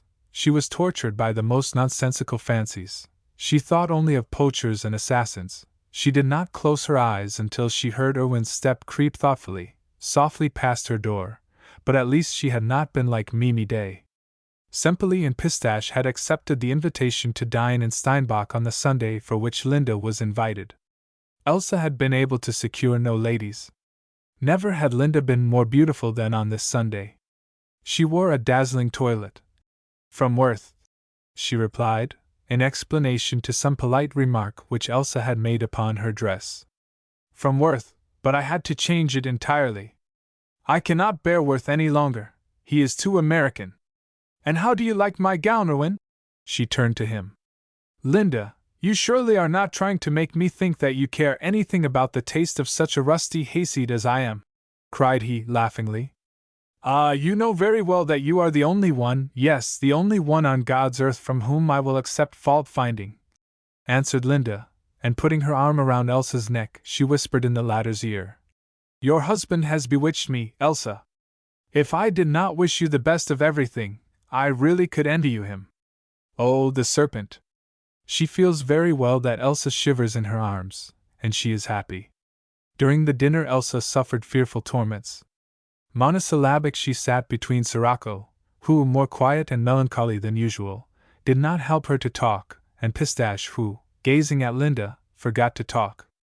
Linda, on the contrary, chatted unweariedly, entertained the whole table with her odd little stories, and knew how to absorb Erwin so deeply by her artfully naive flatteries and carefully veiled coquetries that he, the most polite man in the world, scarcely found time to address a few pleasant phrases to the Englishwoman who, for the sake of symmetry, sat at his left.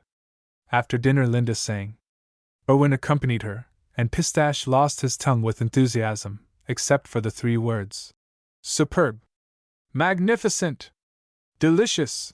which he burst forth with again and again, gasping for breath. Elsa, who took no interest in French chansonnettes, and Semple, who did not care to hear them rendered by respectable women, or those who at least should be so, stood together in a window recess half chatting, half silent, like people who know and understand each other well. But suddenly Sirocco was silent, His glance wandered to Felix, who sat in the darkest corner of the drawing room, and in order to give himself countenance, stroked Irwin's great hunting dog. A little rattle of glasses had attracted Sempli's notice. He went up to Felix, and after he had spoken a few words to him returned with him to Elsa. Elsa was frightened at sight of her brother. His cheeks were flushed to his forehead, the features swollen, the eyes shining as in one who has a severe fever. When everything had become quiet again in Steinbach, and Elsa was alone with Irwin in the drawing room, she went to the table from which Sempli had brought Felix away, and discovered there the corpus delicti in the shape of a half-emptied flask of chartreuse. "Ah!" cried she, shuddering, and turned to Irwin. "Do you know the latest? Felix drinks!" Irwin lowered his head. Drinks, he murmured with embarrassment, but excusingly. "You must not call it that exactly. It is not yet so bad." You seem to have known it," cried Elsa, staring at him. He looked away. Elsa paces twice through the room, her arms crossed on her breast. Her short, unequal breaths can be heard. Then she stops before Irwin. The blood has rushed to her cheeks, and causes there two uneven red spots under her eyes. Her hatred for Linda suddenly bursts forth. "Oh, this repulsive, ordinary, tactless person! How deeply she has dragged him down!" she says with set teeth. Irwin, to whom the cause of this unlovely and immoderate anger is wholly inexplicable, is displeasedly silent. This irritates Elsa still more, and in an even more unpleasant tone she continues. "Well, do you, perhaps, doubt that she and only she has ruined Felix by her incredible lack of tact?" For the first time since Irwin has known his wife he lost patience with her, and shrugging his shoulders, replied, "I find it hard to expect tact from a person who does not suspect the complicated difficulties of her position. Irwin, you surely do not believe that Felix would have married Linda without telling her of his circumstances?" She was now quite pale again, she trembled, her voice sounded weak and hoarse. He was terribly sorry for her. At this moment he would have given everything to be silent. He took refuge in vague phrases. "A mere suspicion, I spoke without thinking." But Elsa shook her head, an indescribable pain curved her lips. "No, Irwin," cried she. "You may not be the demigod whom for 9 years I have worshipped in you, but you are not capable of saying anything so degrading about my brother upon a mere suspicion. From whom do you know that?" She stood before him, drawn up to her full height, and looked him in the eyes with an expression which one could not lie to. "I judge so from questions which she has asked me," he stammers, and immediately adds hastily, "Certainly Felix would not purposely have concealed the affair from her. He may have told her mother." "That is all the same," interrupts Elsa. "His action remains unanswerable, for the first as well as the second time. Irwin, you poor man, into what a family have you married? Why would you have me? I did not wish it. I knew that it would be for no good." She is almost beside herself. "No good? Think of the 9 years which we leave behind us," he replies gently. "Think of the 20, 30 years which we have before us," cries she. "The sacrifice which you made for me was too great." "I know of no sacrifice," he replies warmly. "It is pure childishness which makes you bring that up again. Once for all, Elsa, I would not exchange a life at your side for the most brilliant career to which, besides, I could scarcely have been called." With these words he goes up to her, and lays his hand gently under her chin to raise her face to his, but she breaks loose from him. "I thank you," says she, with hateful mockery. She thought of the 1,000 pretty speeches and charming attentions with which he had satisfied Linda's greedy vanity today. She was sick with suppressed jealousy. The bright light which Irwin's communication threw upon Linda's whole manner, and which so excused Linda, and on the other hand, so lowered Felix, mingled a new pain in all her morbid feelings. She literally no longer knew what she said. Her voice became more and more cutting. "I thank you," she repeated. "You are very polite. You have a particular talent for politeness. You are the most charming man I know, but I am sorry you had your way at that time." "Sorry, Elsa? For God's sake take that back," cried he. The pain which she had caused him was too deep for him to consider how much of her words were to be ascribed to true conviction, and what to her overexcited nerves. She shook her head obstinately. Yes, I am sorry, she continued in her insensate speech. At that time you could not live without me. She spoke very bitterly. Yes, you would have been unhappy without me a month, perhaps a year, who knows, but then you would have consoled yourself, and it would have been better for you and for me. Good night. And with head held high, with rigid face and trembling limbs, she tottered out of the room. Marian bad at 6 o'clock in the morning. The air is still fresh and fragrant, the long, slanting sunbeams fall between the damp coolness of the woody shadows. The guests crowd along the narrow spring walk, their glasses in their hands. They form a line before the spring after they have emptied their goblets, considerately turn and conscientiously take exercise. The sand beneath their feet, moist with the night dew, is of a dark reddish color. On the leaves of the graceful trees sparkle little drops of dew like finest enamel. In the turf which borders the sand walk great drops shine like diamonds. A white mist, too transparent to be called a fog, fills the distance. Thicker and thicker the guests crowd around the spring. Marienbad is overfull this year. Pleased landlords rub their fat hands, and push up prices to a most unheard of amount. Guests who have omitted to engage rooms by telegraph can find no decent accommodations, seek shelter in the most miserable private houses, offer gold mines to shoemakers, tailors, and glove makers for one room. A whole excursion trainful passed the night in the waiting room. The daughter of some reigning family, traveling incognito under the name Countess Stipp, has engaged the greatest part of the largest hotel for herself and her little prince in Scottish costume. A swarm of distinguished moths from every country has followed the princely light, and a crowd of parvenus, like a swarm of insects of the night, has followed the moths, who pass their time in Marienbad bandying strangely unselfish compliments.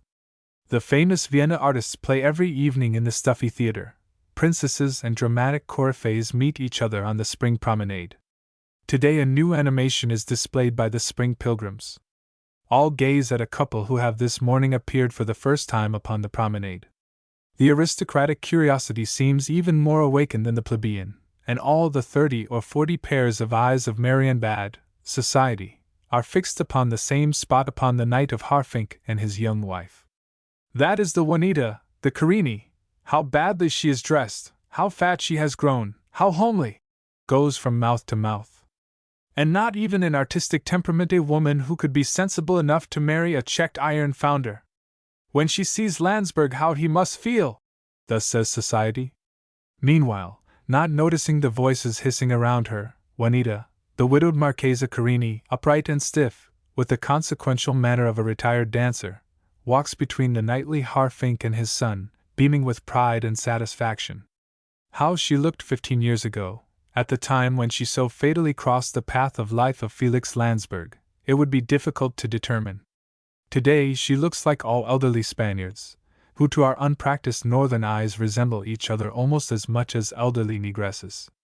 In a moderately fleshy form, not very tall, with high bust, and unnaturally compressed waist, the hands tiny, like accidental appendages to her fat arms, the feet still incomparably beautiful, but too short to support the huge figure, the gait waddling, the face yellow and fat, mouth, eyes, and nose almost hidden by a pair of enormous cheeks. That is Juanita. She who, in her day, had worn the bandeaus of her nation coming down over her ears, now, probably because this manner of wearing the hair seems to her peasant-like, wears the hair drawn back from her withered temples, falling in black ringlets on her forehead, a hat on the back of her head, a green silk gown and diamonds. Her tiny shoes and stockings are the only parts of her costume which are faultless. The former, charming little black satin affairs, the latter of open-work black silk. In consequence of this, she wears her gown short beyond all bound in front, which increases the width of the whole appearance. She continually exchanges the most tender, loving glances with her husband, and a happy honeymoon smile illumines her yellow face when he addresses her. As she uses the cure with the same conscientiousness as he, she stands beside him at the spring. Little Countess L., a lively lady whom nothing escapes, asserts that every time before emptying her goblet, Juanita coquettishly hits it against that of the retired iron founder. The Checked iron founder is a name given Mr. von Harfink on account of his immoderate preference for striking green and blue checked clothes. For 2 weeks Juanita has borne his name. For 2 weeks he has known how badly he really fared under Susanna's rule. The aforesaid Susanna had died a year after Linda's marriage. Linda, who at that time had not fully recovered from Jerry's birth, expressed no wish to go to Vienna for her mother's burial or her father's consolation. Mr. von Harfink had been left to bear the heavy loss alone. At the funeral Baron von Harfink shed many tears into a black-bordered handkerchief, and displayed all the symptoms of honest emotion. After the funeral he fell into a condition of silent apathy. The flame which had given light to his mind was extinguished, all was dark within him. He felt like an actor of poor memory whose excellent prompter has died. About a week after the catastrophe, his nearest relatives assembled at a dinner in his house, with the good-natured view of diverting him. He sat in their midst, silently bent over his plate. They had adjourned to the drawing-room for coffee, and still he had not spoken a word. "The poor fellow! It has gone harder with him than we thought," the relatives whispered to each other. Then, stretching himself comfortably in an armchair, and rubbing his stomach, he began. "Ah! Things have not tasted so good to me as they did today for a long time." The feeling of an immense relief had awakened in him. No longer to be afraid of making stupid remarks, no longer, when he had put on his favorite checked vest, to be reproved with, "Anton, your vest insults my aesthetic feeling," or, when he had given himself up to the comfortable enjoyment of a favorite dish, to be frightened with, "Anton, a day laborer is nothing in comparison with you."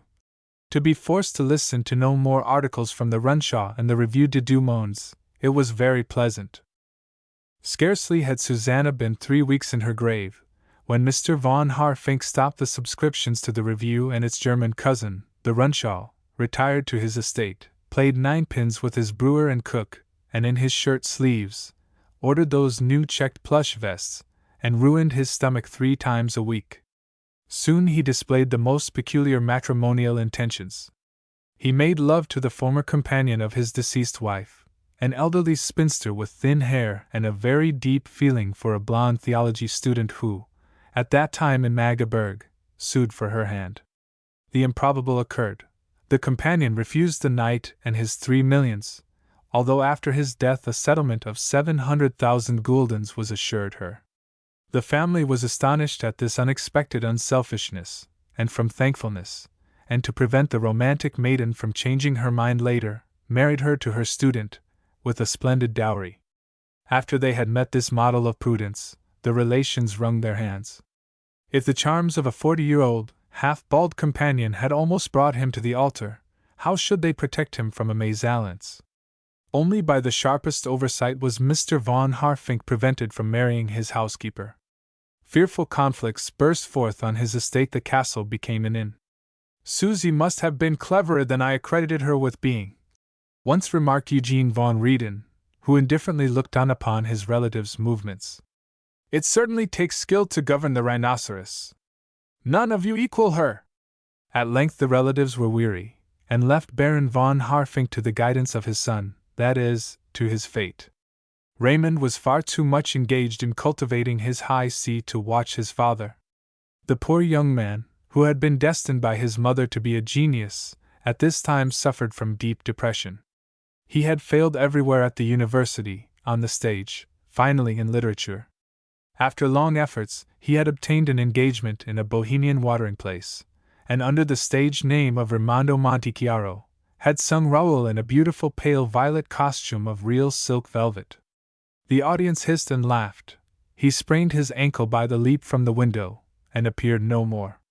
Then he prepared a comedy which fell through in P, an accident which he attributed to the lack of cultivation of the audience there. Then he wrote essays upon the love affair of George Sand and Alfred de Musset, the murder of the ambassador at Rastatt, and the Iron Mask. These effusions were published in a Vienna paper. The superficial public found the themes old, and did not read the articles. The intimate friends of the author read the first 5 sentences, had the satisfaction of discovering a grammatical error therein, and as, with the malice with which friendship meets every young striver, they sought nothing else in the articles, they laid them aside, satisfied. Raymond felt deeply wounded. The world seemed to him nothing more than an immense porcupine, which, with all its quills of prejudice, repelled his genius. He passed his days in gloomy brooding. Then a message from his humorous cousin, Eugene von Rieden, in Venice, waked him. "Help what can be helped," he wrote. "He is going courting again. This time it is in earnest." Yes, it was in earnest. In Marienbad, the year before, he had first made her acquaintance. He had followed her to Venice. She had there, under the name Juanita, tried to obliterate the reputation of Pepita. Later she had borne the name of a Marchese Carini. She had been obliged to dance even as a Marchesa, for the Marchese did not disdain to make use of his wife's talent, and had dragged her from theater to theater. At one of her brilliant performances in St. Petersburg she broke her leg, and since then could dance no more. Now she became fat, sleepy, devout and irritable. The Marchese gambled away the greater part of her fortune, and died of galloping consumption. Ignorant of all business, continually deceived by her lovers, the Marchese Carini would have come to a sad end if the Knight of Harfink had not appeared as rescuer in her need. He married her in the beginning of June. Raymond, very depressed and deeply in debt, did not refuse to offer to kiss his new mamma's hand dutifully. She knew how so to fascinate him at the first meeting, that he was almost as slavishly submissive to her as his father. Juanita desired social position. She insisted upon being introduced to Linda. Harfink did not know that she had formerly had strange relations with Felix. She did not touch upon it. On the contrary, she reserved her power over Felix, which she had so boundlessly misused, for a favorable moment. Mr. von Harfink told his nephew Eugene, when he met him in Marienbad, his wife's desire. "I really do not know what to do, Linda is so curious," he said. And Rieden answered with his sly smile, "Write Linda and ask her when you may bring her new mamma to see her, or, really I see no reason why you should not quietly drive over one of these days without announcing yourself." "I do not understand what any one could have against Choo-Choo," said the young husband, enthusiastically. "What a woman she is! She has diamonds from the Emperor of and a gold coat of mail from the Duke of, and with all that she is nevertheless all domesticity and love. She calls me Tony, and darns my socks from pure love." 21. At this time life was for poor Felix only a heavy, oppressing burden. He knew that Juanita was staying in Marienbad, knew that she had married his father-in-law. He felt neither horror nor astonishment at this step. Nothing which she did would have astonished him, but he felt oppressed by the sense of her nearness. A true superstitious fear of the magic charm which her beauty had for him weighed upon him. His recollections, his imagination, had been busy with the picture of her which he still possessed, had invested it with the most refined charms. For Felix, the only excuse for his inexcusable conduct, by which he had ruined his life, lay in the demoniac fascination of the dancer. Linda had written her father, before his marriage, an annihilating letter, to which she had received no answer. She believed her father angry, and therefore expected nothing less than a visit from him. Felix, who thought her opinion sensible, nevertheless showed from time to time a certain fear, and thereby excited the spirit of contradiction in Linda. "One can be glad that Papa has done nothing worse," she remarked once, indifferently. "It is not to be supposed that they will have children et pour le reste. Such a marriage with a dancer has a certain cachet. I shall make no advances to her, but if she comes I must receive her." Felix shuddered and was silent. Bitterly ashamed of himself, for a time he had tried to restrain his thirst for liquor. But he could control himself no longer. When the old remembrance began to burn in his heart like eating poison, he at first tried hard to occupy himself. He read, but, unaccustomed to all mental activity, a book scarcely chained his attention. He took long walks, he was too uneasy to become tired.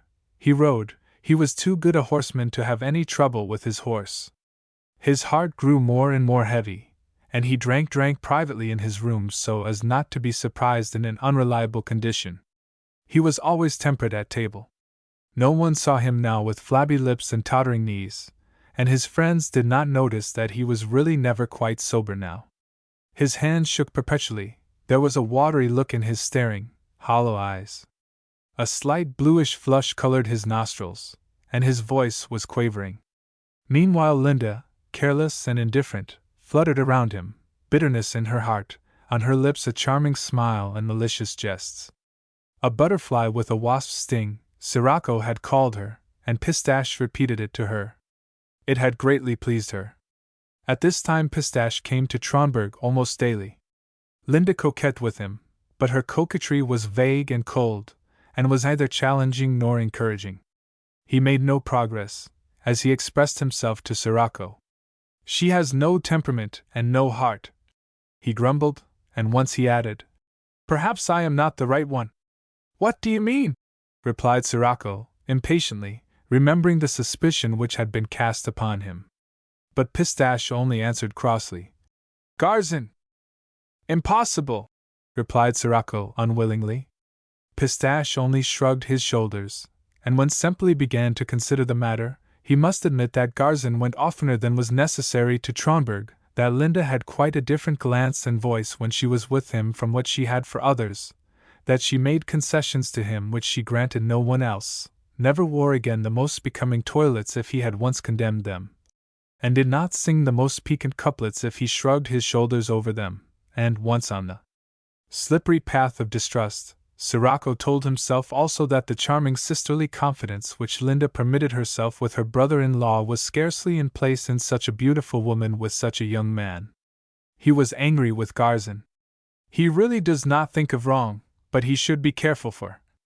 Like all people of his stamp, Sirocco, in affairs of passion, did not believe in free will, but so much the more in the compelling influence of opportunity. You have a new bracelet, Linda, said Felix one day, after dinner, to his wife as she smoked a cigarette with him in the drawing-room. Do you like it? Said she, and held out her white arm to him. The bracelet consisted of a thick gold chain to which a little coin was fastened. Charming, answered Felix, apparently indifferently. Did you buy it in Marienbad? No, Comens gave it to me today. He owed me a Filipina, replied Linda. Felix looked gloomy, but did not know exactly how to put his vexation into words. He asked himself, Have I the right to reprove my wife? The bracelet seems to please you less since you know where it comes from, said Linda, smiling maliciously. Poor Felix! Are you, perhaps, jealous of this handsome, silly Pistache? He is about as dangerous to me as that dandy there. And she pointed to a dainty Meissner figure in knee breeches and flowered vest, who with cocked hat under his arm, smiled down from a bracket. Well, I certainly do not wish to disturb your little amusement, stammered Felix. But you do not know how much gossip arises from intercourse between a woman like you and a man like Pistache, and if he is really so indifferent to you, why then perhaps you might receive him somewhat less frequently. Said Linda thoughtfully. However indifferent that porcelain dandy yonder is to me, I have not the slightest inclination to throw him out of the window. She blew a few whiffs of smoke up to the ceiling. But there is no question of that, replied Felix. Only see him less often. Linda would not let him finish. But do you not see, my dear Felix, said she, knocking the ashes from her cigarette, to the house of a woman like me, who, let us speak plainly, really does not belong to his set, a man like Pistache either comes not at all or every day. I am of a sociable nature. I must associate with someone, or else I should die of ennui. If no ladies will come, then I will receive men. I cannot understand why you do not get on better with Elsa, remarked Felix uneasily. I was there recently. She has not returned my visit, said Linda. I cannot force her to come. I believe she is vexed with me because Erwin amuses himself with me. Heaven knows our intercourse is of holy and innocent nature. The young woman rocked softly back and forth in her chair and laughed to herself, striking the fingertips of her loosely clasped hands together. I do not doubt that for a moment, but you should have some consideration for Elsa. She is nervous and sensitive. And I am to suit my behavior to her interesting nervous condition, laughed Linda. That is to say, I am to be intolerable to Erwin. Eh bien, non merci. He is the only man of my present acquaintance of whom I think anything. Felix was silent. Then without was heard a rustling and puffing as of a heavy silk gown and an asthmatic person. A foreboding distressed Felix. Linda half rose. "That is surely not," she murmured, but already the servant had opened the door. "Baron and Baroness Harfink," he announced. Very red-faced, even fatter than formerly, with confident bearing, shining with happiness and perspiration, and with the air of a youthful dandy, Linda's father approached his daughter. Although she had thought that she remembered him very well, she is still somewhat abashed at his astonishing appearance. Nevertheless, she makes the best of a bad game, and condescendingly offers him her cheek to kiss. He kisses her loudly on the mouth. "Ah, you look splendidly, no matter. You wrote me a foolish letter, but the past shall be forgotten. Here I bring your new mamma to you. She was good-hearted enough to pay you the first visit. You have certainly heard of the Marchesa Carini. Also of Juanita," says Linda, giving the tips of her fingers to her stepmother. "I am indescribably pleased to make the acquaintance of such a great coryphée. I have never yet had the pleasure of seeing a dancer except on the stage." The colossal insolence of her words is lost upon Juanita, owing to her stupidity and deficient knowledge of German, but the depreciation in tone and glance is perceptible to the dancer. She feels helpless and irritated. "Does merry and bad please you?" continues Linda, with the insolent condescension which she has studied from the best examples. "Very pretty," murmurs the Spaniard, twisting her handkerchief between her hands. She speaks poor German. Linda is delighted with her pronunciation, and does not take the trouble to speak French, for which cosmopolitan language the dancer had forgotten her mother tongue. "If I remember rightly, I once had the pleasure of seeing you dance. It was in '67, in Vienna, my first theater evening." "In Vienna?" said the dancer. "Oh, that was a small performance that was at first later, when I traveled with my husband, the Marchese Carini, Jeni jamais travail except in St. Petersburg, Paris, London and Baden-Baden." "Ah," says Linda. The conversation pauses. Papa Harfink, leaning somewhat forward, his heels under his chair, rests in a low armchair, and monotonously strokes his leg from the knee upwards and back again. And Felix? Pressed tightly into a dark corner, where the hope of being forgotten and overlooked chains him, he stands motionless. As light perspiration which does not cool, but rather burns, moistens his whole body, the blood sings in his ears, his tongue cleaves to his teeth. He has not self-possession enough to hear her, he has not the courage to look at her. She floats before his mind, the most seductive siren, the most bewitching woman that ever, trifling and playing with a man, ruined his honor. He still dreads the disturbing might of her beauty. Curiosity compels him to gaze at her. He looks and does not trust his eyes. Where is the Juanita? Near his wife he sees a yellow, bloated woman, prematurely old, tastelessly dressed, squeezed into a black moire antique gown, with folds under her round eyes, little fan-shaped wrinkles on her temples, and black down about the corners of her mouth. Common, fat, awkward, she sits there, a double chin resting on her fat bosom, her hands clasped over a lace-edged handkerchief in her lap. Felix cannot believe his eyes. That must be a mistake, that cannot be Juanita. Then, beneath the hem of her gown, he sees a tiny foot in a black satin shoe, and now he knows that this is Juanita. He notices a light brown mole on her neck. It disgusts him, but then he remembers how this mole had once pleased him, how often he had jokingly kissed it. His cheeks burn. He has lost his last illusion. The whole vulgarity of the temptress to whom he had yielded is pitilessly exposed to him. Involuntarily he makes a movement. Papa Harfink discovers him. "Ah, Felix," he cries, already somewhat out of temper. "Are you hiding from me? I should think," he adds, relying upon the power of his millions, "that such a father-in-law as I is not to be despised." Slowly Felix advances. "My husband," says Linda to the dancer. But the latter's face has taken on a prepossessing smile, and with the confidential expression which appeals to old times, she says, "I know him already, tout au fait un ami from my debutante period, is it not so?" She gives him her hand. The hand, only covered by a lace mitt, is flabby, and as Juanita, half rising, presses this hand against the lips of Felix, who is bowing to her, his face changes, plainly expresses disgust, and he lets the hand fall unkissed. Juanita trembles with rage. "Let us go!" screams she. "Let us go! Oh, Sir Baron, you think that I am only a dancer and Speech fails her, she gasps for breath. "Let us go! Let us go!" she pants. "My choo-choo! My beloved wife!" cries Mr. von Harfink, and not honoring Felix and Linda with a word, he leads the Spaniard out of the room. The carriage rolls away with the wedded pair. Scarcely has the door closed behind the Harfinks when Linda bursts into loud, happy laughter. Her husband's stiff manner, his way of ignoring her father, which, under other circumstances, would another time have irritated her from pure capriciousness, have this time chanced to delight her. "You are unique, Felix, wholly unique!" she cries to him. "You were so deliciously arrogant! But what is the matter with you? Are you ill? Tiens! Juanita is your great secret. Poor boy!" She taps him on the shoulder, she laughs yet.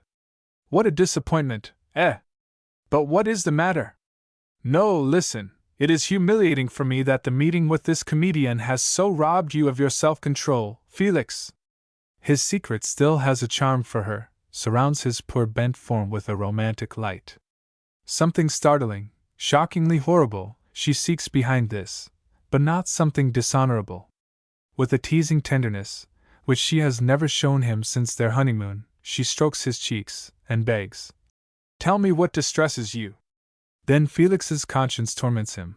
He feels as if he would rather die than keep his secret longer. For a moment he almost counts upon mercy from this soft childish creature who has seated herself beside him on the arm of his old-fashioned chair. "Linda," he begins, "when I married you I did not know that you suspected nothing of this matter. Your mother assured me that she had told you of my past." He hesitates. "Oh, my mother spared my youth, and only made the vaguest allusions." He draws a deep breath. "A terrible story is connected with this Spaniard." He hesitates. She looks closely and curiously at him. A sudden idea occurs to her. "You shot a friend in a duel on her account?" she cries, and then, as she sees him start but shake his head, she says softly, with indistinct articulation and hollow voice, or not in a duel from jealousy?" He lowers his head. He cannot speak. Then, slowly rising, he totters out of the room. She remains alone, staring before her. Her heart beats loudly. Then she was right. All his enigmatical behavior is explained. She now even understands her fellow men, and strangely enough, she almost pardons him. Felix, beside himself with jealousy, thirsting for revenge, plunging a knife into the breast of his friend. The scene has something dazzling, something which compels her sympathy. She pictures the scene to herself, the luxurious apartment of the dancer, the two men, both deathly pale. She has seen something similar in the Porte St. Martin Theatre. A peculiar excitement overpowers her corrupted nature, thirsting for strong stimulants. She loves Felix. 2 minutes later she knocks at his locked door. "Let me in, me, your wife, who wishes to console you." Felix does not open the door. 22. It is already twilight. Eugene von Rieden sits with his cousin Raymond in the Harfinks' drawing room. As Pistache had ridden to Tromberg, where Rieden seldom accompanied him, the Countess Day was in bed with a headache, and Sirocco had one of those fits of desperate melancholy which so often tormented him, and was wandering about the woods. Eugene had nothing to do in Iwano.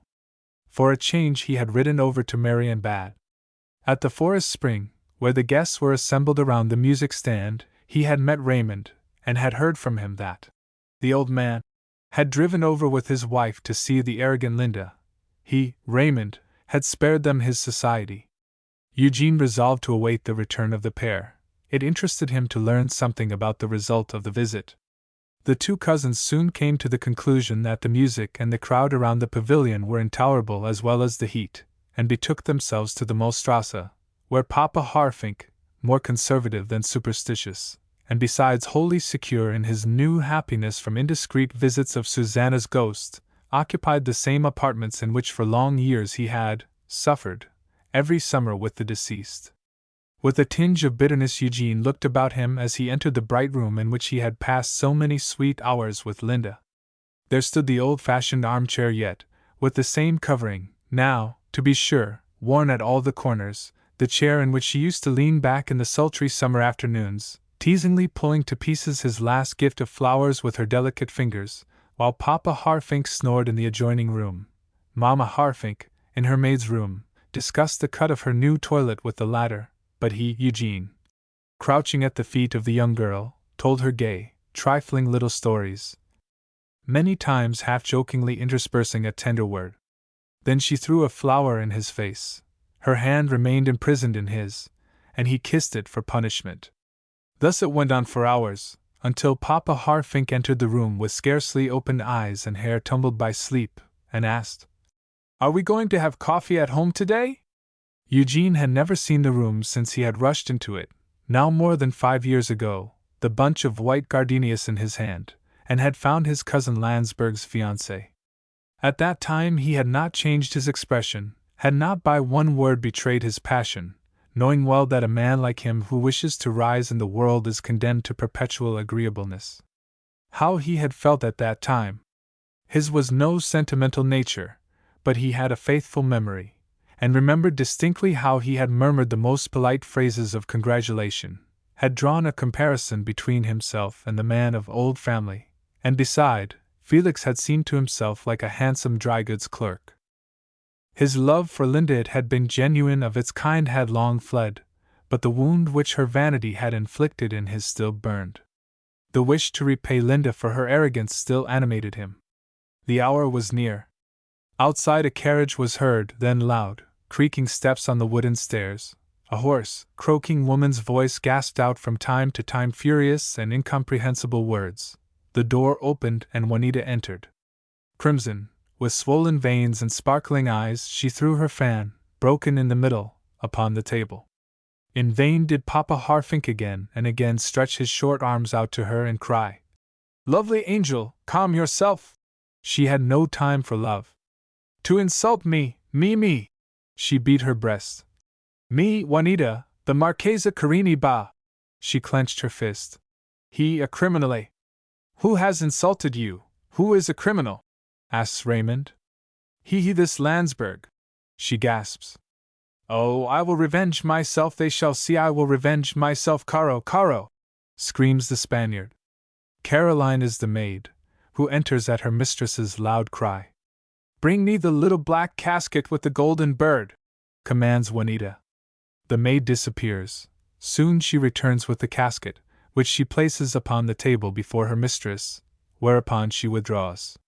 The blood throbs in Eugene's fingertips, but, apparently perfectly indifferent, he stoops for the lace scarf which, with a quick gesture, Juanita has thrown from her upon the floor. Papa Harfink, who took the matter very phlegmatically, rang to order a flask of spring water and a lemon. Juanita rummaged for a long time among old newspapers in which her triumphs were recorded. She turned them over more and more uneasily. Papa Harfink had long since ordered his spring water, when at last Juanita found it. "There it is!" cried she. "Will you read it?" Eugene von Rieden refused. Raymond read it aloud. It was an article in a scandalous journal which appeared in Vienna early in the 60s, but since then had failed or been suppressed. In that impertinent tone of cheap wit which seeks intellect in mockery, knowledge of human nature and cynicism, the story was told of a very arrogant young blue blood who in a weak hour had forged his father's name and who now could further cultivate his talent for drawing in the prison of T. The name of the young man was given as Baron L. Someone had written, Lanzberg, above it. "That is not possible!" cried Raymond. "Oh, if you please, possible!" screamed Juanita. "It is all true, perfectly true. I once heard something of that," declared Harfink Sr., whom the whole story troubled very little, and who had not enlightened Susanna. Rieden was silent. "And this despicable rascal has dared to marry into our honest family!" cried Raymond, beside himself. "Susie knew of it!" He! Burst out Mr. Harfink, who now only too gladly accused the deceased. "My mother knew it!" Raymond struck his forehead. "Linda surely does not know it." "Leave her in her delusion," said Eugene, sweetly. "One cannot change matters in the slightest, And all these years Felix has behaved so blamelessly, so nobly, so. He knew that his praise of Lanzberg would bring forth a new burst of rage from Juanita. Indeed! Now repeated the Spaniard, with malevolent emphasis. Nobly, blamelessly! And seized the paper. No, Linda must know it. I shall write to her this very day, cried Raymond. That you will not do, said Eugene firmly. Why? Because it would be vulgar. With that Eugene rose and took his hat. Juanita had meanwhile added to the time-obliterated pencil mark a new, heavier one, had wrapped up the paper with remarkable deftness, and addressed it. Will you put that in the post-box? She asked. No, my dear madam, he replied gravely, bowed and left. Behind him he heard the voice of the Spaniard. Caro to the post, but immediately! Through the damp evening shadows he trotted to Iwano. He enjoyed the pleasant conviction of having behaved throughout as an eminently upright man, and also the pleasant conviction that he had attained his aim. At a turn of the road, Castle Tromberg shone grey and ghost-like between the dark old lindens. Eugene took off his hat, smiling ironically, and murmured, Good evening, Linda! 23. Linda knocked in vain at her husband's door. In spite of her coaxing requests, she had not been admitted. More and more horrible thoughts occurred to her. In ever more interesting colors her imagination painted her husband's secret. She expected that he would appear at tea. He excused himself, and did not leave his room again that day. She grew more and more excited. She did not sleep that night. Only towards morning did she close her eyes. Felix was no longer in the house when she had risen. He had ordered a horse saddled at 6 o'clock that morning, and had ridden over to Lanzberg. Linda grew impatient. Can I find old letters anywhere? Thought she. In any case, I must look through the attic rooms some day. She ordered the keys of the upper story. Mrs. Stifler, the housekeeper, looked upon it as understood that the young wife would require a guide for her wanderings, and prepared to accompany her. But pleasantly as she treated all the servants, and especially those who had been in the family from one generation to another, Linda declined the old woman's company. At first she had difficulty in finding the right key for the different keyholes. As the rooms for the most part opened into each other, and only the doors into the corridor were locked, that was soon overcome. None of the rooms were quite empty, and none were fully furnished. An odor of mold and dry flowers and close, oppressive air filled them. On all objects dust lay like a grey seal of time. Some of the rooms had such thick curtains that only here and there a bluish-white streak of light lay on the floor, amid the dark shadows. Others, and the most, had neither curtains nor blinds, and the light in them was dazzlingly bright. There stood a gilded carved armchair with brocade covering of the style brought from France in those days when Maria Theresa called the Pompadour Ma chère cousine, and near by a whole row of spindle-legged chairs with lyre-shaped backs in the stiff style of the Empire. And the armchair looked handsome and arrogant, the chairs hideous and pretentiously solid, and both alike were long ago unavailable and did not know it. Alabaster and porcelain clocks with pillars for ornaments, and thin Arabian figures on large white dials, slept away the time on yellow commodes with inlaid wood arabesques. Many family portraits of long-ago generations hung on the walls, mostly oil paintings, the men all standing in very narrow coats with very large revers, their hands on their hips, their eyes contracted to that narrow exclusive gaze which overlooks all unpleasant circumstances of life and worldly affairs, characteristic of the manly Ancien Regime, the women all seated, with broad sleeves and curls arranged in the English fashion. In the eyes that charming, unabashed gaze which on their side characterizes the women of the Ancien Regime, a gaze which sees in poverty only picturesque objects at the side of their path, a gaze which, mild and loving as it is, yet pains because it is accustomed to nothing but the beautiful, expects nothing but the beautiful, and therefore humiliates misery and hideousness. Linda felt embarrassed at so much of the past, a certain hesitation, which did not accord with her indiscreet, egotistical, pushing nature, paralyzed her hands, while she, prying into Felix's secret, opened old chests and pulled out drawers. She found trophies of the hunt, an old brocade gown, in a wardrobe a bridal wreath and a half-dozen old riding boots. She found old notes, books, albums full of copied poems, books of Latin and Greek exercises, and an ambitious plan for dramatizing Le Cid, in round, childish writing, old bills, receipts, but she found no old letters. In one of the last rooms she discovered a newer secretary, which was ornamented with painted porcelain tablets, on which pink and sky blue ladies walked in brilliant green landscapes. Linda opened every drawer, knew how to fathom the most secret compartments, and finally discovered a bundle of old letters tied with a black ribbon. Her heart beat rapidly. She was about to hurry away when a picture with face turned to the wall attracted her attention. The dust upon it was more recent than upon the other objects. Not without difficulty she turned it around, and uttered a little "ah" of admiration. The picture was no better painted than most modern family portraits, but it represented the handsomest young man who ever wore the green uniform of the Austrian Uhlans of '66. The carriage of the young officer, who sat there carelessly, with head slightly bent forward and saber between his knees, was well portrayed. Linda thought that she had never seen a more fascinating man. The pleasant mouth, the shy and yet confident glance, the naive arrogance of the whole expression all pleased her. Who could that be? She went downstairs and commanded 2 servants to bring the picture to the drawing-room at once. One of the servants, it was Felix's old valet, permitted himself to remark. The Baron did not like the picture, and in consequence had banished it to the 2nd story. Linda insisted that her command should be executed. "Do you know whom the picture represents?" she asked, as she passed. The old man seemed surprised and hesitated. "The Baron himself." "Ah!" Linda bit her lips, and made a gesture of dismissal. When the man had gone away with the servant to fetch the picture, Linda laughed to herself. Gaily the joke seemed to her delicious.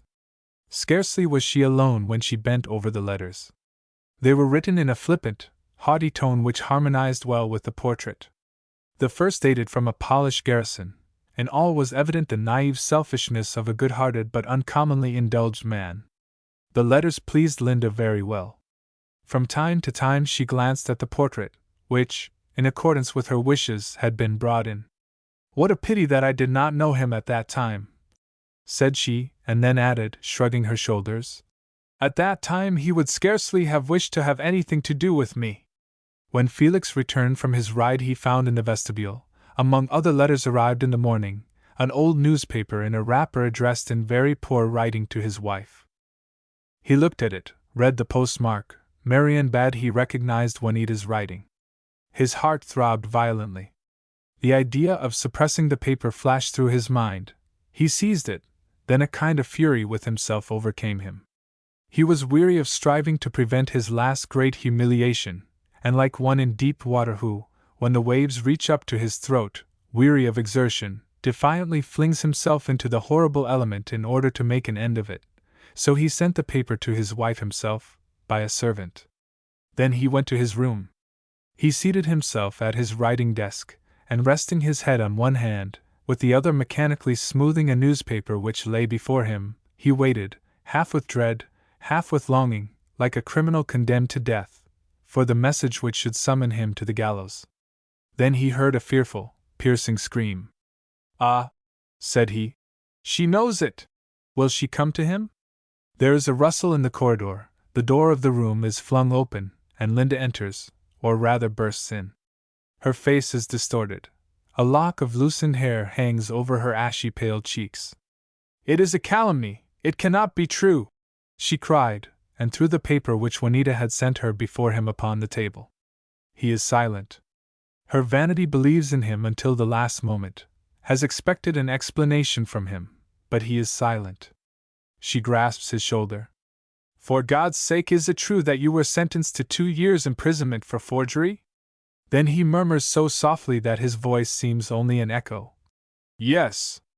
She staggers back, remains speechless for a moment, and then bursts into not convulsive, not hysterical, no, only indescribably mocking laughter.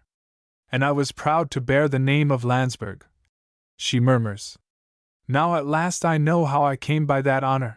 She feels not one iota of pity for the mortally wounded man who has quivered at each of her words as beneath the blow of a whip.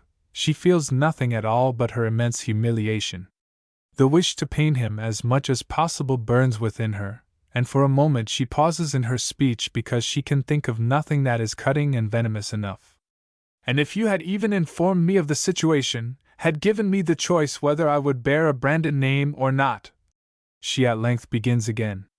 Then he who had until this moment sat there perfectly silent, with anxiously raised shoulders, his hand over his eyes, raises his head wearily. Linda, I begged your mother to tell you of my disgrace. She assured me that she had done so. On my word of... He pauses. A horrible smile parts Linda's lips. Go on, cries she. Your word of honor. I will believe you. It is possible that you speak the truth. My mother suppressed your confession, good. But every glance and word of mine during our engagement must have convinced you that she had suppressed it. You cannot answer that to your conscience, she hissed. To that he replies nothing, but sits there motionless and silent. She wishes to force him to proclaim his shame by an outcry, a gesture of supplication. I have borne a branded name for 5 years. I have brought into the world a branded child, says she quickly and distinctly, her eyes resting intently upon him. At length he shudders. He looks at her with a glance which pleases her. It shows such fearful misery her eyes sparkle. And all for the sake of a Juanita! She cries again scornfully, and leaves the room. She rushes downstairs breathlessly. There in the large drawing-room stands the picture. The package of letters lies on a table. Tears of rage rush to Linda's eyes. She pulls the bell sharply. Take that picture away! She commands the servant who appears. She would like to declare to the servant that she knew nothing of the Lanzberg disgrace when she married a Lanzberg. 24. All for the sake of a Juanita! That was the most biting remark Linda had made, was what made Felix feel most keenly his degradation. He had heard of people who sinned for a good object, who had forged their fathers' names from generous precipitancy to save the honor of a friend, with the ideal conviction that the father himself must declare that he was satisfied with the wrong action on account of the unfortunate complications. But he? No false idea of sacrifice, no desire for martyrdom had confused him. As the cause of his action he found nothing but egoism and search for enjoyment, a brutal passion for an unworthy woman. The explanation of his act lay in the hot-blooded temperament of a thoroughly spoiled and indulged man, whose first unratified wish robs him of his senses. The excuse of his act lay nowhere. He also had never sought it, and had never for one instant forgiven himself, but all these years, wherever he went, had dragged about with him the consciousness of his degradation. It had weighed so heavily upon him that this in itself had prevented every moral elevation in him. Had his sense of honor not been by nature and education so fanatic, so morbidly sensitive, he would perhaps have learned in time to accustom himself to his situation, and become a commonplace, anxiously respectable man who contented himself with playing first fiddle in circles which were a step lower than his own. But however he was situated, he never learned to reckon with his detracted honor.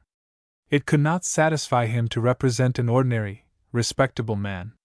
How was it possible, oh God, how was it possible that I, Felix Lanzberg, could so forget myself? He groaned. He let his head fall upon his folded arms on his writing desk. Then through his weary mind, like a triumphal fanfare of temptation, rang the melody of a Spanish national dance, with its exciting, sharply accented rhythm and perfidious modulations.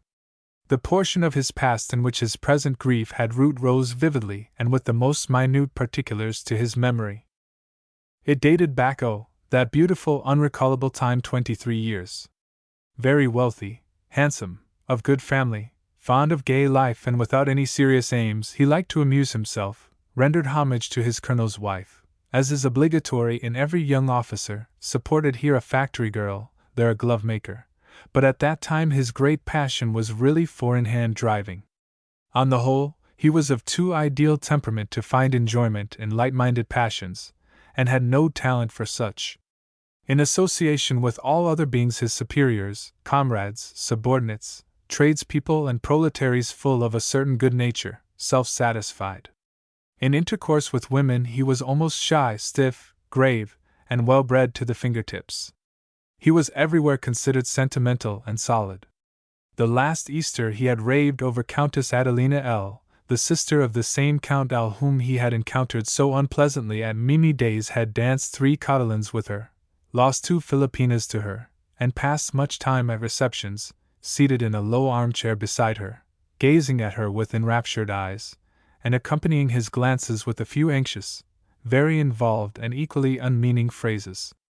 It only required some sharp elderly friend of the Countess to make matters plain to him, that is, to call his attention to the fact that he was really betrothed. He seemed made to marry early, to adore his wife, and to bore his intimate friends with accounts of the wonderful peculiarities of his children. Then, on a mild, damp spring evening, after a good dinner, and not quite sober, he chanced to go with several comrades to the Orpheum, which later, owing to an American who walked a telegraph wire with much ease and grace, became a great attraction, but which then tried its fortune with Spanish dancers and a lion tamer. The dance production began with 4 Spaniards, 2 women, 2 men, all 4 old, homely, and so thin that they did not need castanets to rattle, danced with convulsive charm, smiled like painted death's heads, and on the whole reminded one strongly of certain repulsive pictures of Goya, which are usually voted exaggerated, so as to allay the horror which they cause. The officers cried, "Brava!" with biting irony, the audience hissed, several indignant voices grumbled at the director.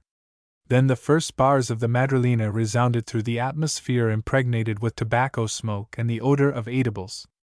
A new apparition stepped upon the stage. A smile, a glance, the deepest indignation changed to the most breathless astonishment. With the voluptuous bowing and swaying of a Spanish dance, the most beautiful woman that was ever called señorita floated over the stage. That was Juanita! The horrible background of the quartet heightened the luxuriant charm of her figure. She was no practiced dancer, none of our conventional ballerinas, whose perfect flexibility destroys all individual charm. Her limbs had not been disfigured by year-long torture. They possessed neither the pitiful thinness nor the dazzling rapidity of a racehorse. She did not know how to execute with the lower extremities the most ambitious figures, while, as is considered essential, the upper body remained stiff. She did no gymnastics, she danced. And not only with her limbs, she danced with her whole body. Oh, what an intoxicating bending and swaying! A proud drawing up of the body, and caressing sinking backward. Her dancing had nothing animated, challenging about it, but something subtly alluring, almost magically seductive. Her whole appearance suggested longing weariness, as when in a storm the flowers shudderingly bend their heads earthward. And she was beautiful. The short oval of her face, the low brow, the short, straight nose, the delicate, quivering nostrils, the high cheekbones, the slightly sunken cheeks, the long, deep-set eyes, full of loving dreaminess and passion, the full, curved lips, turning upward with an expression of languishing weariness, all this reminded one not in the least of the ideal, gentle brunette Madonnas of Murillo. It reminded one of nothing holy, nothing classical, but it was the most seductive earthly beauty which one could imagine. The audience raved. The officers screamed themselves hoarse with "Brava! Brava!" Some of them made poor jokes about the dancer, others hummed or whistled reminiscences of the Spanish music. Only Felix was silent. "You act like one to whom a ghost has announced death," jested Prince Hugo B., and thereupon proposed that the officers should go upon the stage in a body and give Juanita an ovation. How he remembers all that today! The large half-lighted room near the stage, the dusty old rafters, the ropes, the torn scenes, the dim gaslights, the crowd of actors and actresses huddled together, the trapeze artist who wore a brown waterproof over his pink doublet and green tights, and in the midst of this unsavory crowd Juanita. In a shabby gray dress, and green and blue checked shawl, she stood near an elderly, very shabby woman, and smiled with her languishing lips most indifferently, while the men vied with each other in paying her the most effusive compliments in imaginary Spanish or bad French. When they withdrew, Felix stumbled over something. It was the yellow flower which Juanita had worn in her hair, dusty, withered, trodden upon. Carefully he wiped the dust from it, and tried to revive the faded, crumpled petals. "Deuce take it! We should invite her to supper!" cried Prince B., suddenly standing still. "Why, Hugo!" stammered Felix. The former laughed, turned on his heel, gave his invitation, and Juanita nodded perfectly contentedly. She had no objection to sup with the gentleman. To be sure, she took her theatre mother with her. How Felix recalled all this! The glaring gaslight in the long narrow room of the restaurant, the sleepy, blinking waiter, Manuela, that was the name of the dancer's protecting angel who, without removing hat or wrap, and also without saying a word, with the usual appetite of all theatre mothers, bent over her plate, the officers who, with faces flushed with wine, proposed clumsy toasts, and Juanita who, seated beside the prince upon a red divan, again and again rubbed her large weary eyes with her little hands like a sleepy child. She ate without affectation and without greediness, only sipped the champagne, smiled good-naturedly at the boldest jokes, whether she understood them not, with the resignation of a being who was accustomed to earn her bread in this manner. The old Manuela had long been snoring. Some the officers had grown melancholy, the others were noisy only by fits and starts. Juanita's eyes closed. "Let her go, she is tired," remarked an elderly captain.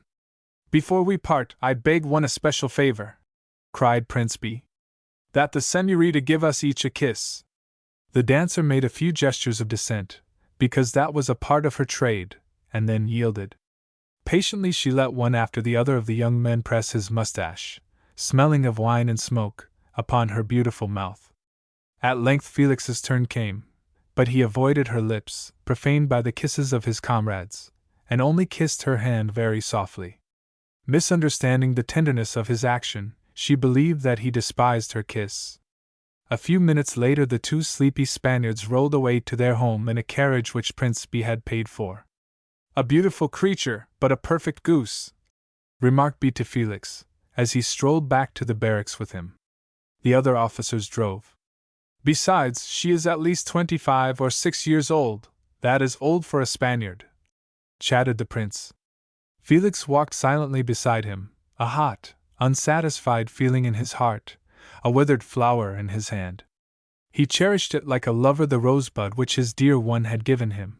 Yes, thus would Felix cherish the faded yellow flower which the dust and the wings of the stage had soiled, upon which an acrobat might have trodden.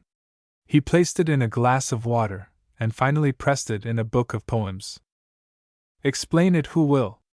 In the moment when Felix had avoided her lips, the narrow-minded Spaniard had taken a decided dislike for him, a dislike which more intimate acquaintance with him did not overcome, but which increased to aversion. Neither his unusual, truly somewhat effeminate beauty, nor his reserved, chivalrous manners pleased her. B, with his bold, condescending ways, had more success with her, but her deepest, tenderest feelings were for the trapeze artist of the Orpheum, a young man with strongly developed muscles and bushy hair, who apparently seldom washed his face and never his hands, but, on the other hand, used the strongest smelling pomade, and always wore the most brilliant cravats. One met him often when one visited Juanita.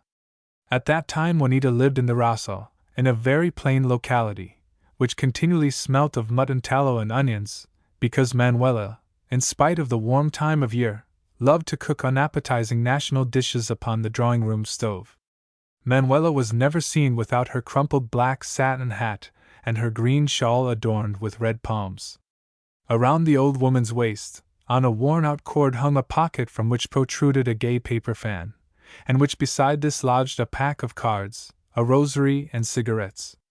Juanita lay from morning to night upon a divan, clad in a loose white wrapper, without corsets, without stockings, a rose behind her ear, and tiny black satin slippers upon her small bare feet. But how beautiful she was thus! The soft white clinging garment outlined her form distinctly. One could think of nothing more charming than her little feet, scarcely as long as one's palm, so narrow, beautifully arched, with pink soles and dainty dimples, and with blue veins around her ankles as they peeped out of the satin slippers. Except for a few fairly brutal bursts of rage, Juanita was uncommonly phlegmatic. She really loved nothing but cigarettes, sweet drinks mixed with ice, and a horrible Spanish national salad of garlic and cucumbers which she called a gazpacho. The time which she did not devote to her dancing exercises and her lovers, she passed smoking, laying cards, and telling the beads of her rosary. She tolerated Felix around her, like a poor actress who wishes to quarrel with no one and tolerates every one. she did not encourage him. Her coldness excited his feeling to madness. His boundless submission increased her repugnance for him. In association with her, he had no self-respect, no pride, no will, but the low-spirited air of a shy student. He grovelled at her feet, and spent half the day pasting gold spangles on one of her old costumes which Manuela was freshening up. He had known her for weeks without daring to send her anything but bouquets and candy. Then one evening he saw her in a box of a theater. She wore her hair arranged in the Spanish manner, with a veil and high comb, and a black satin gown which fitted like a glove, adorned with a silver girdle.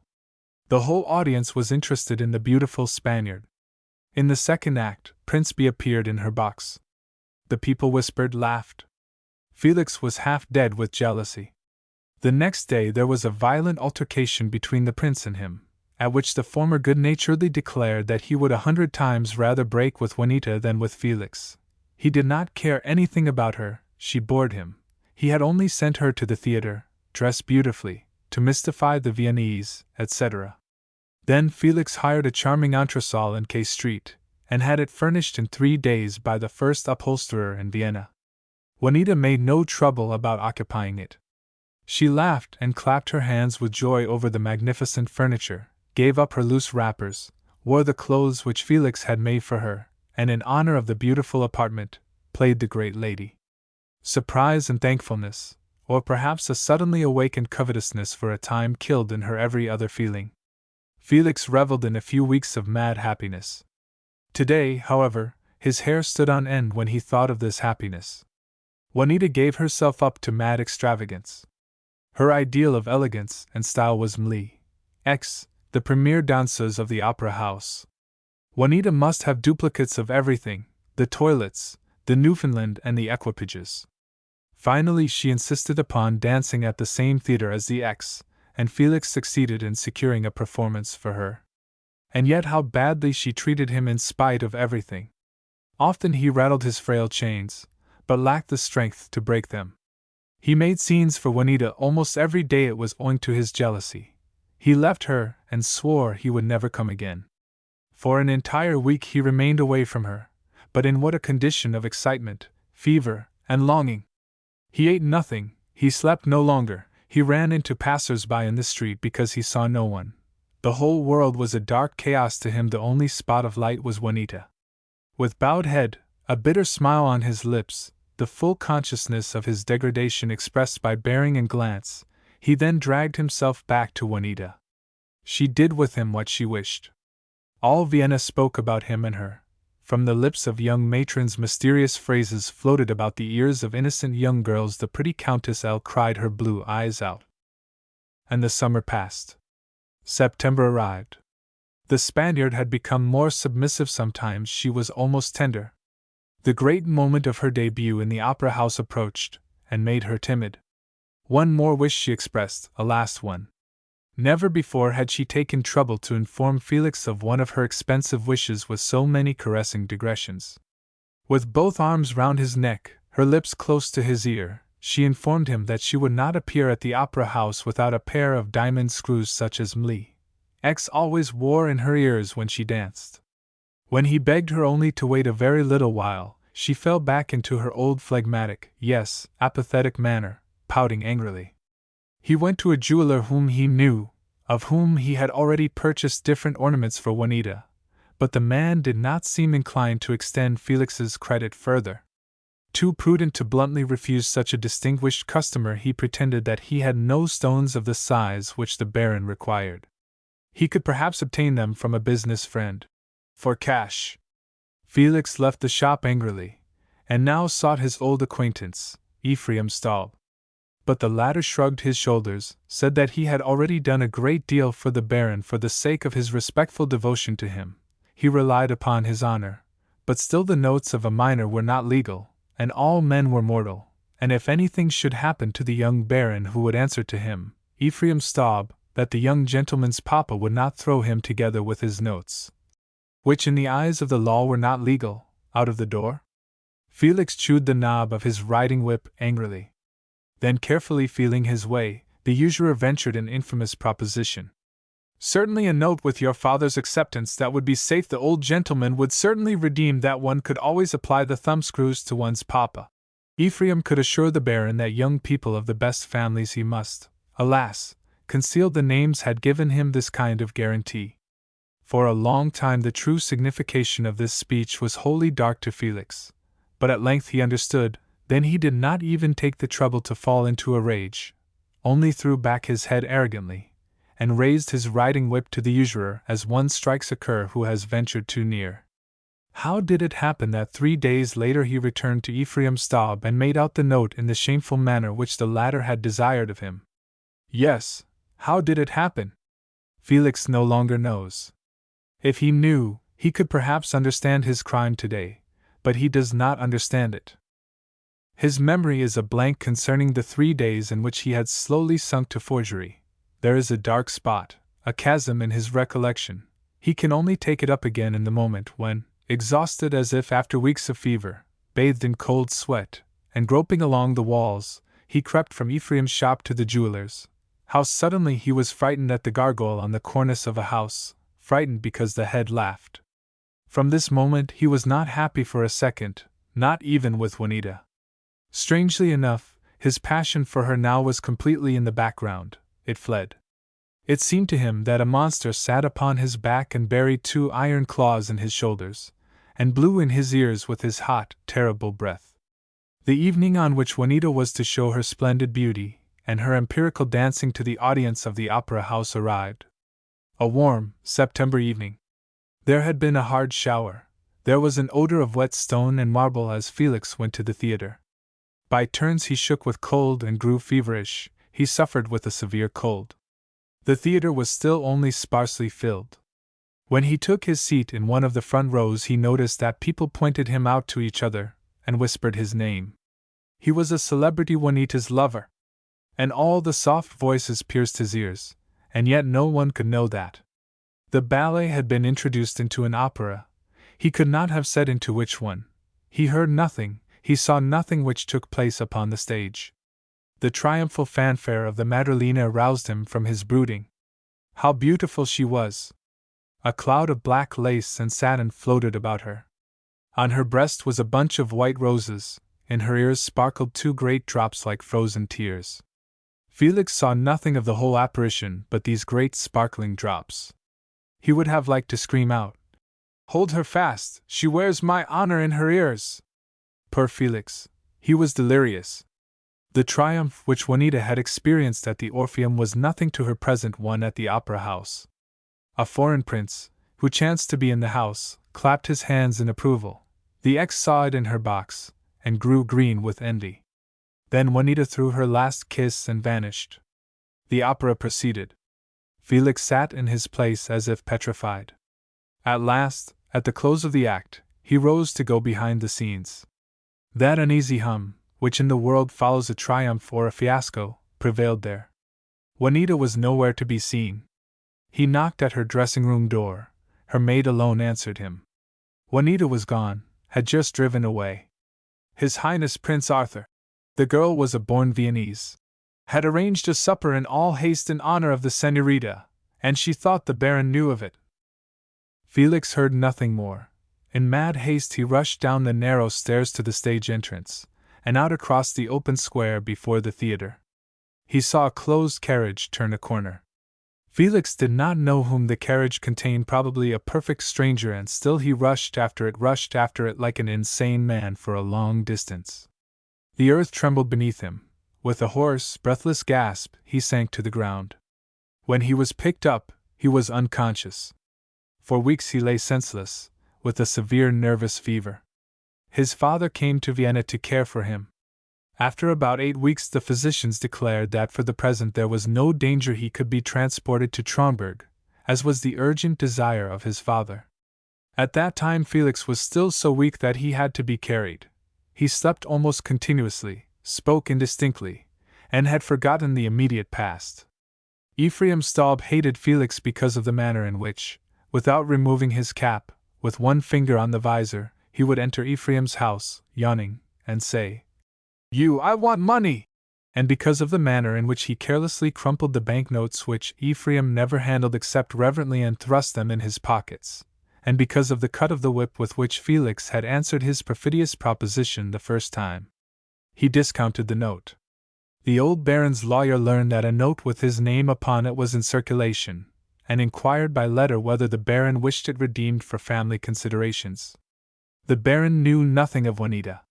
Naturally, Felix had never written him of his relations with her, and a stranger would never have ventured to inform the violent old Lanzberg of anything discreditable to his son.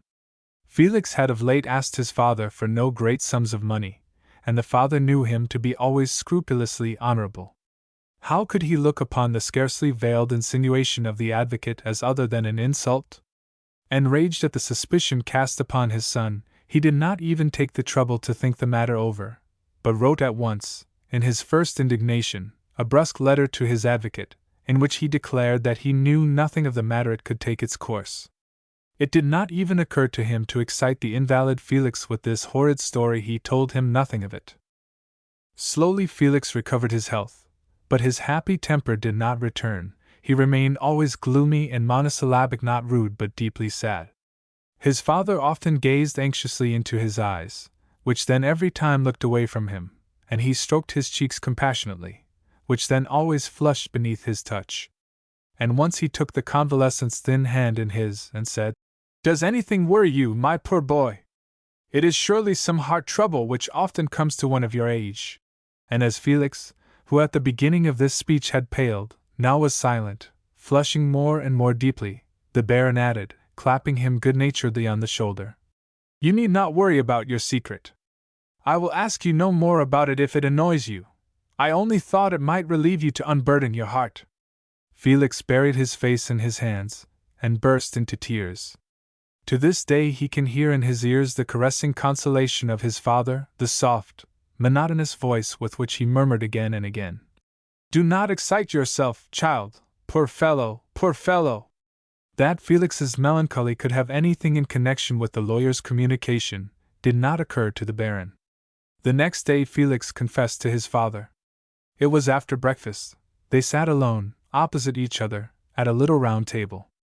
For a moment the old man stared before him with fixed, dull gaze, then rising helplessly and slowly from his chair, stretching out his trembling hands, he fell upon his face, senseless.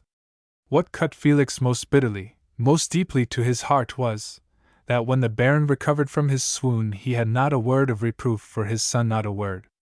Oh, if he had raged, had cursed and execrated him, all this Felix could have borne more easily than the sight of the terrible, helpless sadness with which from time to time the baron struck his hands together and murmured, "I was indiscreet. Oh, furious old fool, I was indiscreet, indiscreet."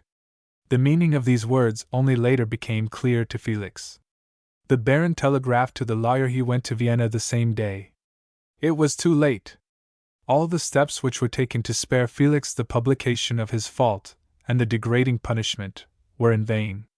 The affair occurred in an unfavorable epoch for him, as the courts felt obliged shortly after an éclat to be doubly severe, as the consideration which had recently been shown in a similar case for a noble name had called forth the justest indignation from the liberal press. Felix was sentenced to 2 years' imprisonment. His father begged an audience of His Majesty. All that he attained was that the sentence should be diminished to 1 year. An example must be made. And the farewell.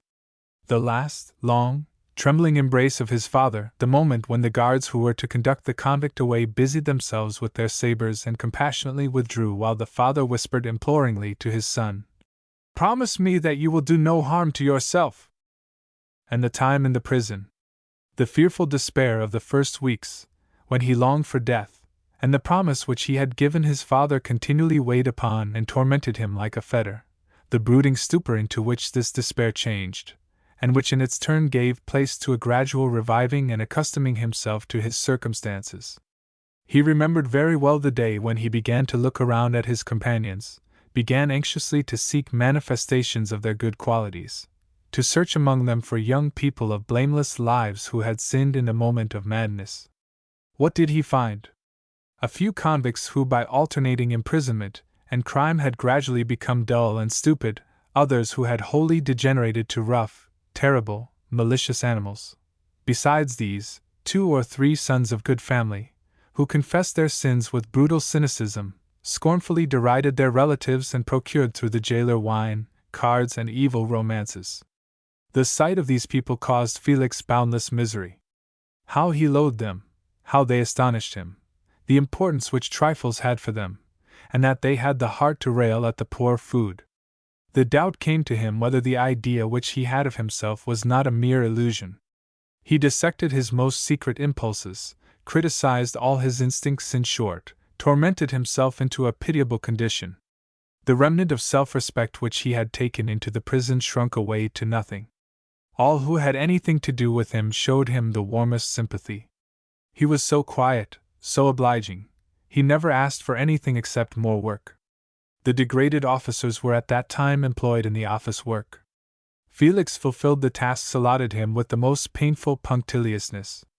At the prison he accustomed himself to that correct regular handwriting which differed so greatly from the careless writing of his gay youth. The old baron had begged that some consideration might be shown Felix on account of his weakened health. They were perfectly willing to do so, but Felix would hear nothing of this. The money which his father sent him to procure little comforts, he gave to assistants. At last the year was over. Felix had received a letter from his father, in which the latter, too considerate to personally accompany his son from the prison, told him that he would meet him at this or that station, to take a long trip with him.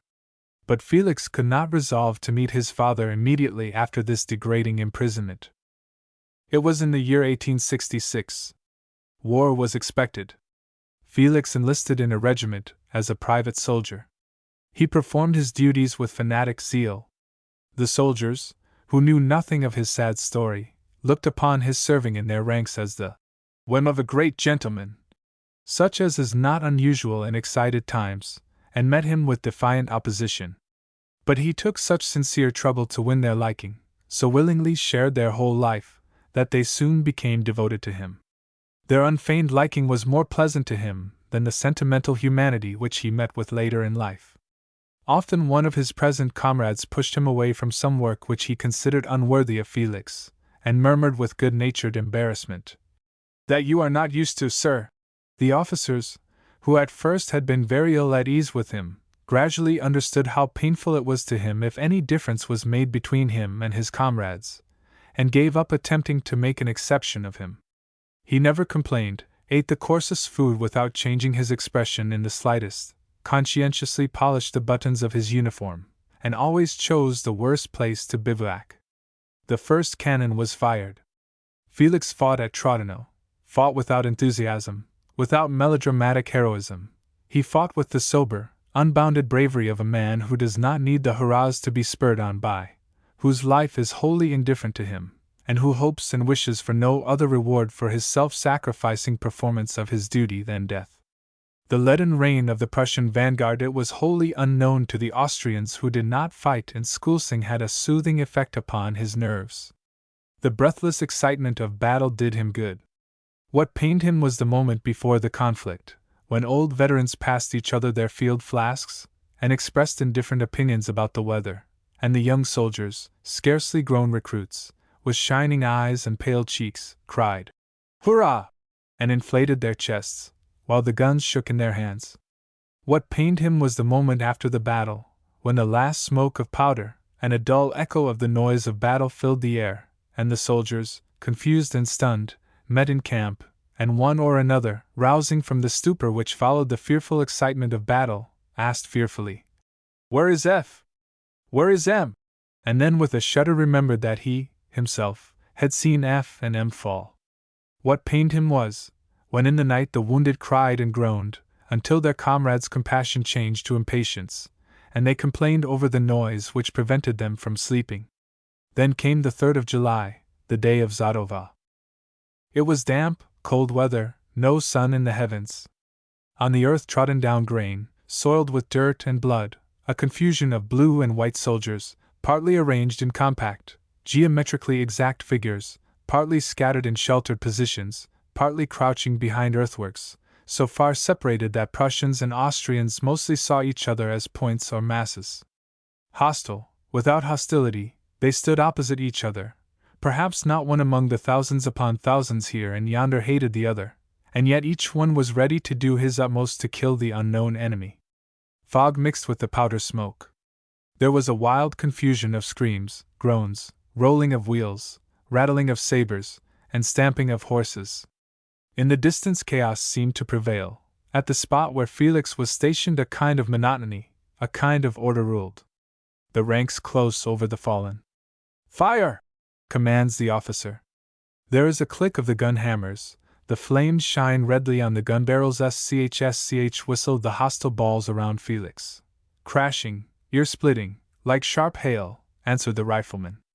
Felix was at Sweetwald, with the regiment of riflemen of which the Austrians only speak with tears in their eyes, the Prussians with hands on their caps. For a while the losses were slight.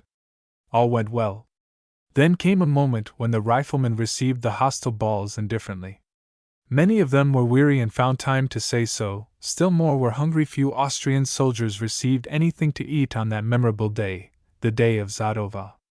Felix had given his last rations to a young recruit who, as he thought, needed nourishment more than he.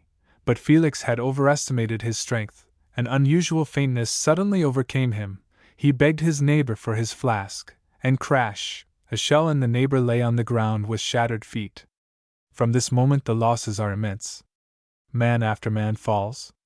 Little brownish red streams of blood trickle through the ruts of the ground. The pine trees become bare. Their needles fall unpleasantly, prickingly, upon the faces of the riflemen. With the whistling of the musket balls mingles the groaning shots of the artillery like the deafening, re-echoing thunder in a mountainous country. The atmosphere is unbearably impregnated with the peculiar odor of battle. With the smell of powder and heated iron mingles the odor of perspiration of an excited mass of men, and the repulsive, terrible, salt smell of their blood. The fog becomes more and more thick. The riflemen see nothing near them but dead comrades, and before, a white wall behind which death lurks. They no longer know what is taking place at the other end of the field, do not know that the Prussian crown prince has arrived, but all feel that they are fighting for a lost cause, and that their resistance is nothing more than a heroic demonstration. Always in the front rank, Felix fights on. Twice have the men at his right and left fallen, but all the balls whistle past him from second to second. He expects death, but it comes not. There are not 30 men left of his battalion. Orderlies fly to and fro, the officers are hoarse, then suddenly the cry, "Retreat! Retreat!" Felix stands as if rooted to the ground. Retreat. What, shall he flee?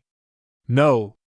But captivity, in which, bound as he is by his promise, he would not have the right to take his life. And he retreats with the others, who now join the great mass. Their pace becomes more and more irregular and hurried. The evening is dark, the enemy behind them, the few riflemen are among the last. A standard-bearer sinks down, wounded in the knee by a stray shot. No one troubles himself about him, or the flag. What is the flag? Nothing but a soiled, torn rag. Nothing but the symbol of the regiment's honor. Honor! The word has a mysterious, alluring sound for Felix, somewhat as the word water has for one perishing in the desert. Honor! Honor! He takes the flag from the standard-bearer's hand, who pleads piteously that he may at least be pushed into a ditch and not trodden upon like a worm. Felix performs this service for him, and remains far behind his comrades. At length he raises the flag and is about to proceed with it. But deathly wearied as he is, he can scarcely carry it, so he tears the flag from the pole, and breaking this over his knee he wishes to bury both pieces in the slime of the ditch. But before he has accomplished this a little band of Prussian cavalry approaches.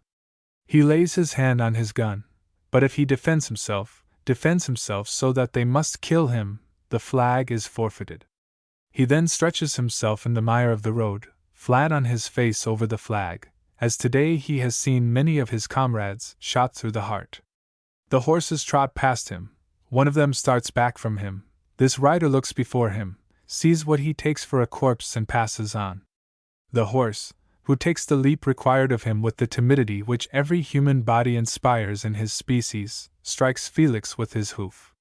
When the riders are out of sight, and all is still, Felix rises, a stinging pain in his left arm. At first he thought the arm was broken, but no, only a severe contusion causes the pain. He thrusts his hand into his coat, wraps the flag around it, and creeps wearily forward. In his ears a single word rings. Honor! He totters to the elbow, which separates him from his comrades. There is no longer a bridge there. He does not trust his strength to swim across. Ah! And even if he does drown in the bottom of the river, the Prussians cannot find the flag, and he cares nothing for his life. He flings himself into the stream, the waves plash around his ears. Honor! The cold water strengthens him, and for the moment prevents the pain in his arm. He reaches the opposite shore, he himself never knew how. He staggers on in his clothes, made heavy by the water. His mind is not clear, only grasps the idea that he must go on. He stumbles along slowly. Often he sinks down and lies still for a while, then he suddenly springs up again, feels for the flag and totters on. He does not know where he is. The Austrian camp lies before him. He does not see it. Then something red shines through the gray morning light. Felix gathers up his strength. Breathless, gasping, he drags himself up to what he soon recognizes as an Austrian Uhlans picket. He reaches the picket, he can no longer speak, hands the flag to an officer, and falls to the ground. The Uhlans, there were 2 or 3 officers among them, crowd around him. When they see his lamentable condition, they speak with pride of the fidelity to his flag of this common soldier, and they say it aloud, and Felix hears it, and it does him good. It seems to him that the blot upon his honor is washed away. Then one of the officers bends over him, and suddenly starting, he cries to the others, "That is certainly Lanzberg." "What do you say, the certain Lanzberg?" asked they hastily. They thought Felix unconscious, but he was not. The word, thoughtlessly spoken and not unkindly meant, goes to his heart. From that moment he knew that there was no regeneration for his honor. He might level mountains and dam rivers, but the world in its astonishment, in its admiration, would yet find no other name for him than the certain Lanzberg. He opened his large, mournful eyes. The officers were ill at ease, then they all stretched out their hands to him and cried, "We admire you, we envy you!" But he only turned his head away from them with a groan. His incomparable actions during the campaign had softened the harshest of his social judges toward him. The Emperor, by a proclamation, had restored to him his forfeited social rights. His father awaited him longingly, and begged him by letters to telegraph his arrival in Tromberg, so that he could personally meet him at the railway station. But Felix dreaded the idea of being received by his father, and unannounced, in civilian clothes, he one day alighted in T, the nearest station to Tromberg, from a third-class compartment, which he had taken so as to meet none of his acquaintances. He went on foot to the castle. He felt a kind of shyness of every tree, every stone, which formerly, returning home after long absence, he had greeted joyously. The quick trot of horses' hoofs smote his ear. Looking up, he saw Elsa coming galloping along the park driveway toward him, at the side of his old playmate, Semple. Anxiously he drew back among the trees, and the two rushed past, and thought no more of the man in the plain grey coat. Silently he crept up to the castle and to his father's room. No one met him. Softly he opened the door. A thin, bowed, grey-haired man sat reading in an armchair. Felix took a few hesitating steps forward. He trembled throughout his entire frame. "Papa!" he stammered. One moment more and the father had clasped him in his arms. Then the old man pushed him back from him to see him more plainly. "My hero!" he cried. Felix started nervously and gazed pleadingly at his father. "You have grown grey, Papa," he cried, as if startled. "People grow old, my boy," replied the Baron, hastily smoothing his whitened hair. "Old at 49? murmured Felix. A quarter of an hour later, as Felix sat beside his father, answering his questions, Elsa entered. She had grown tall and slender. But that was not the only change which Felix perceived in her. She had lost her light, springing girlish step, her merry smile. A reserved sadness had drawn harsh lines about her mouth, and a deep shade darkened her eyes. At her entrance he had risen awkwardly, and she, not seeing him distinctly, and taking him for some bailiff discussing business with her father, bowed formally. Her father glanced impatiently at her, then he cried, in irritation and anger, "It is Felix! Do you not recognize him?" Elsa grew pale with excitement. "God greet you," said she, going quickly up to him. His trembling lips barely touched her forehead. Now came a hard time for Felix, made hardest of all by the touching kindness of his father, who overwhelmed him with tender attentions, had forgotten none of Felix's former fancies, surprised him now with a splendid horse, now with a gun of a new, improved kind, or a pointer dog with fabulous traits, in short, anticipated every wish which Felix had formerly expressed. But Felix no longer wished for anything but to hide himself, and this his father would not hear of. He everywhere pushed his son forward. With the servants and overseer it was always, "I am growing old, go to the young master." And poor Felix, humiliated by the striking submission of the people, confused and without an idea or opinion of his own, gave orders in a shy, weak voice as modestly and reservedly as he could. However urgently he begged his father to leave him in the protecting shade of the background, the old man could not be induced to consent. He pressed the keys of his safe upon Felix, gave him free disposal of the largest sums of money. Painfully distrustful of all the rest of humanity, especially of his servants, since his misfortune, the Baron almost crushed his son by this ostentatious, conspicuous confidence. One day he desired Felix to pay a visit with him in the neighborhood. But this Felix opposed. Elsa supported his opposition. The old Baron took that amiss in her. At that time Elsa was scarcely 16 years old. She suffered with the Lanzberg arrogance, as Felix had suffered from it. She was hurt to the heart by Felix's deed. And yet she loved her brother, and did not wish to let him feel how heavily his disgrace weighed upon her. But she could find no natural tone in intercourse with him. He had been a kind of idol for her, who good-naturedly descended from his pedestal to tease and caress his little sister. He had called her Liesel and Mietzel, pulled her ear or kissed her hand, mystified her with the strangest tales, gave her costly presents. Then again, when his friends or important pleasures came between them, for days wholly ignored her insignificant existence. But this time the idol had not descended from his pedestal. He had fallen down, and had become a broken man. His former teasing courtesy had changed into the shyest politeness. He never pulled her ears, and never kissed her hand, never called her Liesel or Mietzel. His manners had wholly lost their playful aplomb. He was now helpless and awkward, sat at table like a poor sinner, ate little, never spoke a word, and rendered clumsy by embarrassment, soiled the tablecloth. He was so boundlessly obliging and considerate that it made Elsa embarrassed. He broke a refractory horse for her with the greatest patience, took care of all her favorite flowers, accompanied her on her visits to the poor, and never forgot to take with him a warm wrap for her. He had really become a much better and lovable man than before, but the world had no use for this goodness and lovability. Even Elsa did not know how to value it. She was always constrained in intercourse with him, because she was always thinking of being kind to him. The old Baron gave her endless lectures concerning her behavior. Unweariedly attentive and tender to Felix, toward his other fellow men he was almost unbearably capricious, irritable and unjust, especially to Elsa.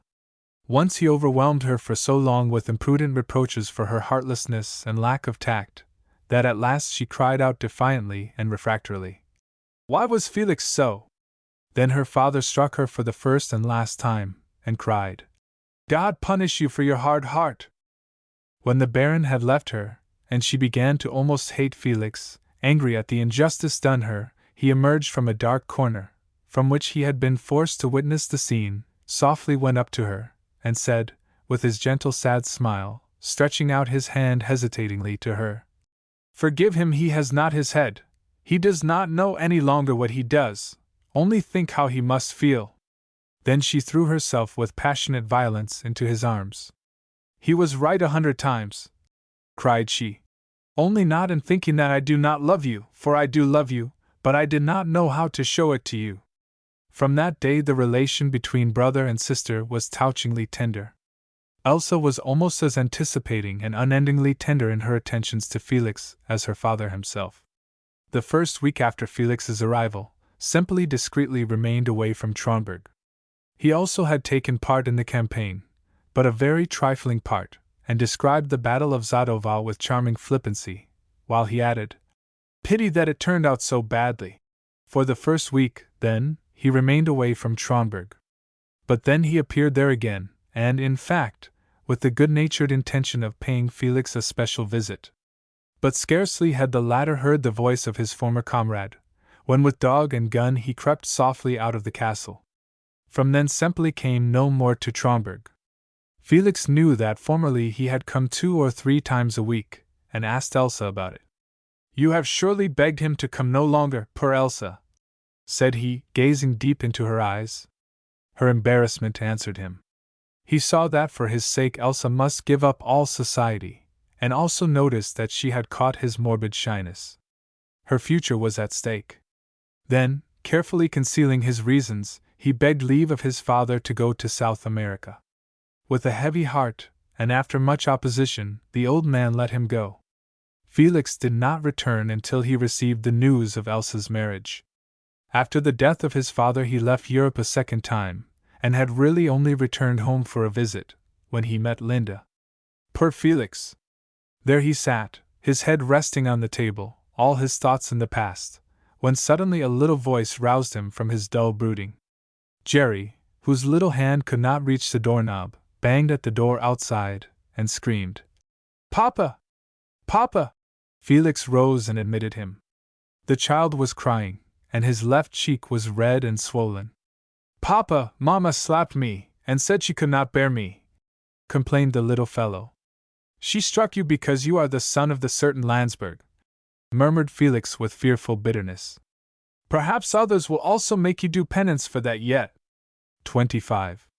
The gulf which malicious fortune and Elsa's overwrought nerves had opened between the two married people had not lessened, but on the contrary had daily become deeper, colder, and broader. Owen found no explanation for his wife's changed manner. After some time he ceased to seek one. His was no brooding nature, and had no time to become one. That Elsa could be jealous of Linda any more than of a pretty work of art, or an amusing book which unsuitably claimed a great deal of his attention, Owen had never understood. "Poor Elsa, she is worried about Felix," he said to himself. "She will come to her senses again." And for several days he kept away from her, to give her time to calm herself. But 3-4 days passed, and she still had the same pale face and stiff manner. Then he tried a different plan, and once when they chanced to be alone together it happened very seldom he laid his hand under her chin and began, "Well, Mouse."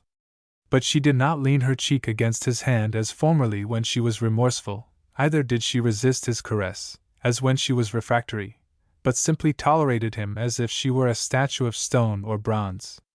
And she looked at him so coldly that all the loving words which he had in readiness faded from his memory, and his hand sank down from her chin. He turned away from her with impatience and irritation. It was not the first time that she had been unjust and capricious to him. Her only fault was an easily awakened irritability, but formerly her vexation had been of short duration, and her bad mood had soon dissolved into the most remorseful tenderness. She had never begged his forgiveness after she had made a scene. Her proud obstinacy was not capable of that. She was not one of those sympathetic, dependent women who like to make little blunders so as to be able to coquet with their charming penitents. No! But an anxious, half-suppressed smile hesitated on her lips, when he returned to her several hours after the vexatious scene, and he could see by the book which she was reading, by the gown which she had put on, by the dinner which was ordered, how she had thought of him during his absence. But her manner now was of a quite different kind. What could he think but that her love for him had become less, that with Elsa, as with all good mothers, her children had gradually won the precedence in her heart, and there was nothing to do for it. And Erwin smiled peculiarly, shrugged his shoulders, for the first few days felt painfully wounded, and finally began to accustom himself to the situation. He hunted a great deal, and also occasionally rode to Tromberg, where he was always sure of a hearty reception, often met gay society, and from whence he brought back the comfortable conviction that he had the best influence over a lovable but superficial human being. Now, after Elsa had barricaded herself on all sides with diligence and pains and praiseworthy energy, against happiness, she was terrified at her own work, and she would gladly have annihilated it, but she now lacked the power. Owen had become distant. Formerly she would have silently slipped her hand into his, and with that all would have been said, he would have understood. But now she no longer dared. She was as shy and embarrassed as a bride. That it was hateful, yes, fairly inexcusable to suspect a man who in all the different situations of his life had acted so severely honorably as Owen, of such disgraceful conduct as her jealousy suggested to her, she knew, but the Lanzberg shadow has fallen upon my happiness, she sometimes thought sadly. It must come so. But in the next moment she said, no, it must not come so. I myself am to blame that it has come. Why did I send him away from me on our wedding day, from silly, childish obstinacy? If I believed in danger for him, I should have tried doubly hard to chain him to me. Instead of this, I have done everything to make myself disagreeable to him, only because my pride did not consider a threatened happiness worth defense. If what I feared now happens, then. But here her thoughts paused. That cannot be, she murmured impatiently. It is not possible. Then suddenly she thought of her brother, who in his time had stood almost as high in her respect as Owen, and who in one instant had sunken, oh, so deeply. If that were possible, then everything is possible in this world, she decided sternly. One day after another passed, a cloud had shown itself in her sky so small and transparent that a single sunbeam would have sufficed to kiss it away. But the cloud had grown larger, and now covered the whole sky so that it could not even be seen.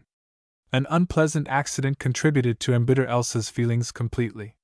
For a long time she had been urged by her heart to show Owen some little attention, and she ransacked her brains to think of something which could please him, and yet would not be a too direct reminder of her love. At last it occurred to her to have a photograph taken for him of baby, who with her childish coquetries had gradually become dearer and dearer to her father's heart. She put the frock which Owen liked best upon the little creature herself, one which showed off baby's charms most advantageously. She kissed and smoothed the child's short curls, and hung a golden heart on a thin chain round her neck, of which the vain rogue was not a little proud, and tugged at it with both little fists to admire it, or put it in her mouth. Then Elsa ordered the carriage and drove over to Marienbad with baby. Baby made the most attentive observations from the lap of her mamma. From time to time she stretched out her hand for some object which especially pleased her or was new to her, and gave a little clear joyous cry, or uttered some of those disconnected syllables which have significance for a mother's ear only. The novelty of the situation at the photographer's impressed her. The first attempt did not succeed. The photographer remarked that if the Baroness would hold the child herself, it would perhaps be better. Elsa replied blushingly that she did not wish to appear in the picture. But baby would not have it otherwise. Now the trial succeeded admirably. The photographer showed the negative in which baby's delicate face, with the solemn, staring eyes, and the shy, smiling mouth could plainly be recognized. Elsa nodded with satisfaction, but begged that he would wash out her figure. Then the old photographer, he knew Elsa from her childhood, surveyed his work with the look of an artist, and said, "Ah, Baroness, it would be a shame for the pretty picture. Has the Baroness one of the last photographs which I took of her as a bride? It is just the same face." And Elsa let him have his way. Involuntarily the delight with which he held the dim negative against his rough coat sleeve amused her, and she even stole a glance in the mirror, the first glance for a long time, and thought that although somewhat pale and thin, she did not look so very old and faded as she had thought. She rejoiced at this discovery, and rejoiced that her richly embroidered black gown was so becoming, and rejoiced over baby's picture, and looked forward to the moment when she should take it to Owen. When she now got into the carriage waiting below with baby, and the servant closed the door, the child suddenly almost sprang out of her mother's lap, and stretched out her little arms, and cried in a clear, bell-like voice, "Papa! Papa!" As baby's vocabulary is still very limited, and she had recently bestowed the title of Papa upon Litz's pony, Elsa glanced somewhat skeptically in the direction in which the child's arm pointed, but really saw Owen about to enter a jeweler's shop. Linda Lanzberg was on his arm. Elsa grew deathly pale. When the carriage, as upon entering she had directed, stopped before a toy store, she did not alight, but ordered, "Home!" All reconciling feelings toward Erwin changed into a condition of boundless excitement. For the moment she felt a kind of hatred for him. When at dinner he asked, "Elsa, were not you in Marienbad today? It seemed to me that I saw the carriage pass when I was in Stein's." She answered coldly, "I was there. I had something to attend to." "And did you buy anything of Stein?" she then asked, as if casually. "Will he mention Linda?" she thought, but he replied half laughingly, "A pink coral necklace for the little one. Tomorrow is, if I am not mistaken, her christening day." In fact, baby had been named after the Countess Day, the sensible name, Marie. This explanation did not relieve Elsa in the slightest. The most innocent significance which she could ascribe to his presence there with Linda was that he had asked her advice in the choice of an ornament for the child. It did not occur to her that he could have met Linda in Marienbad quite accidentally. The rest of the evening she was in a hopelessly bad humor. Every word that Erwin spoke pained her. His manner of laying a pair of scissors on the table vexed her. With that, fever shone in her eyes and burned in her cheeks. The kiss which every evening he imprinted upon her forehead had long become a conventional ceremony, but today she wished to evade this formality. She disappeared from the drawing-room immediately after tea, upon some pretext, and did not return again. The next day was a holiday, baby's christening day, the day after Juanita's visit to Tromberg. Most exceptionally, this time Erwin did not appear at breakfast, and when Elsa asked after him, the word was, "The Baron breakfasted in his own room, and had then gone away." About 11:30, as Elsa sat in the nursery, weary and languid, holding baby on her lap, the door opened and Erwin entered. Baby stretched out her little hands joyously, but Elsa's eyes grew gloomy and she struck the child's hand reprovingly. Erwin grew deathly pale, pale as she had never seen him before. "Later, baby," he murmured somewhat hoarsely, and left the room. But baby began to cry bitterly, and would not stay in her mother's lap. After lunch, during which Erwin did not address another word to Elsa, she heard him down in the garden, talking and playing with the little one. She heard baby's soft, happy laugh. She went to the window, stretched out her head, and saw him swinging the child in the air. When baby was finally weary of play, she laid her little arm around her father's neck, and leaned her delicate flower-like face against his sun-browned cheeks. Elsa's head ached. She burned with fever from head to foot, every nerve quivered and her thoughts were gloomy. Slowly she dragged herself up and down, finally seated herself with hands clasping her temples, upon a divan. She was losing consciousness when suddenly she started up and listened. She heard Erwin's horse pawing the ground in front of the house. Where was he going so suddenly? She roused herself, and holding to the walls, crept slowly downstairs. Then, hidden by the turn of the stairs, in the shadow of the hall, she heard Erwin's voice. "If the Baroness asks for me, Martin, tell her that you do not know where I am. In no case shall she wait dinner for me," said he, quickly and softly. With that he mounted his horse and rode away at a rapid pace. Where? Elsa's heart stopped beating. Had anything happened? She crossed the hall. She would force old Martin to speak, but he had gone also.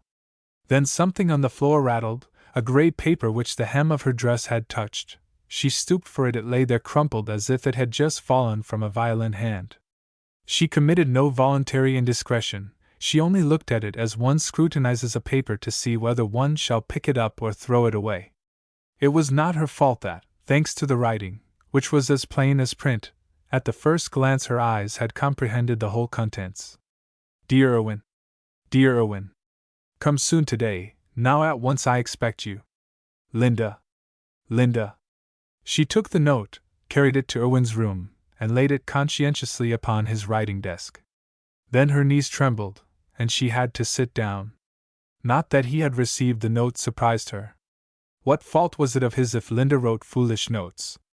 But what she did not understand, what remained absolutely incomprehensible to her, was the fact that he had taken his valet into his confidence, that he had not been ashamed to make him his confidant. Had she not heard wrong?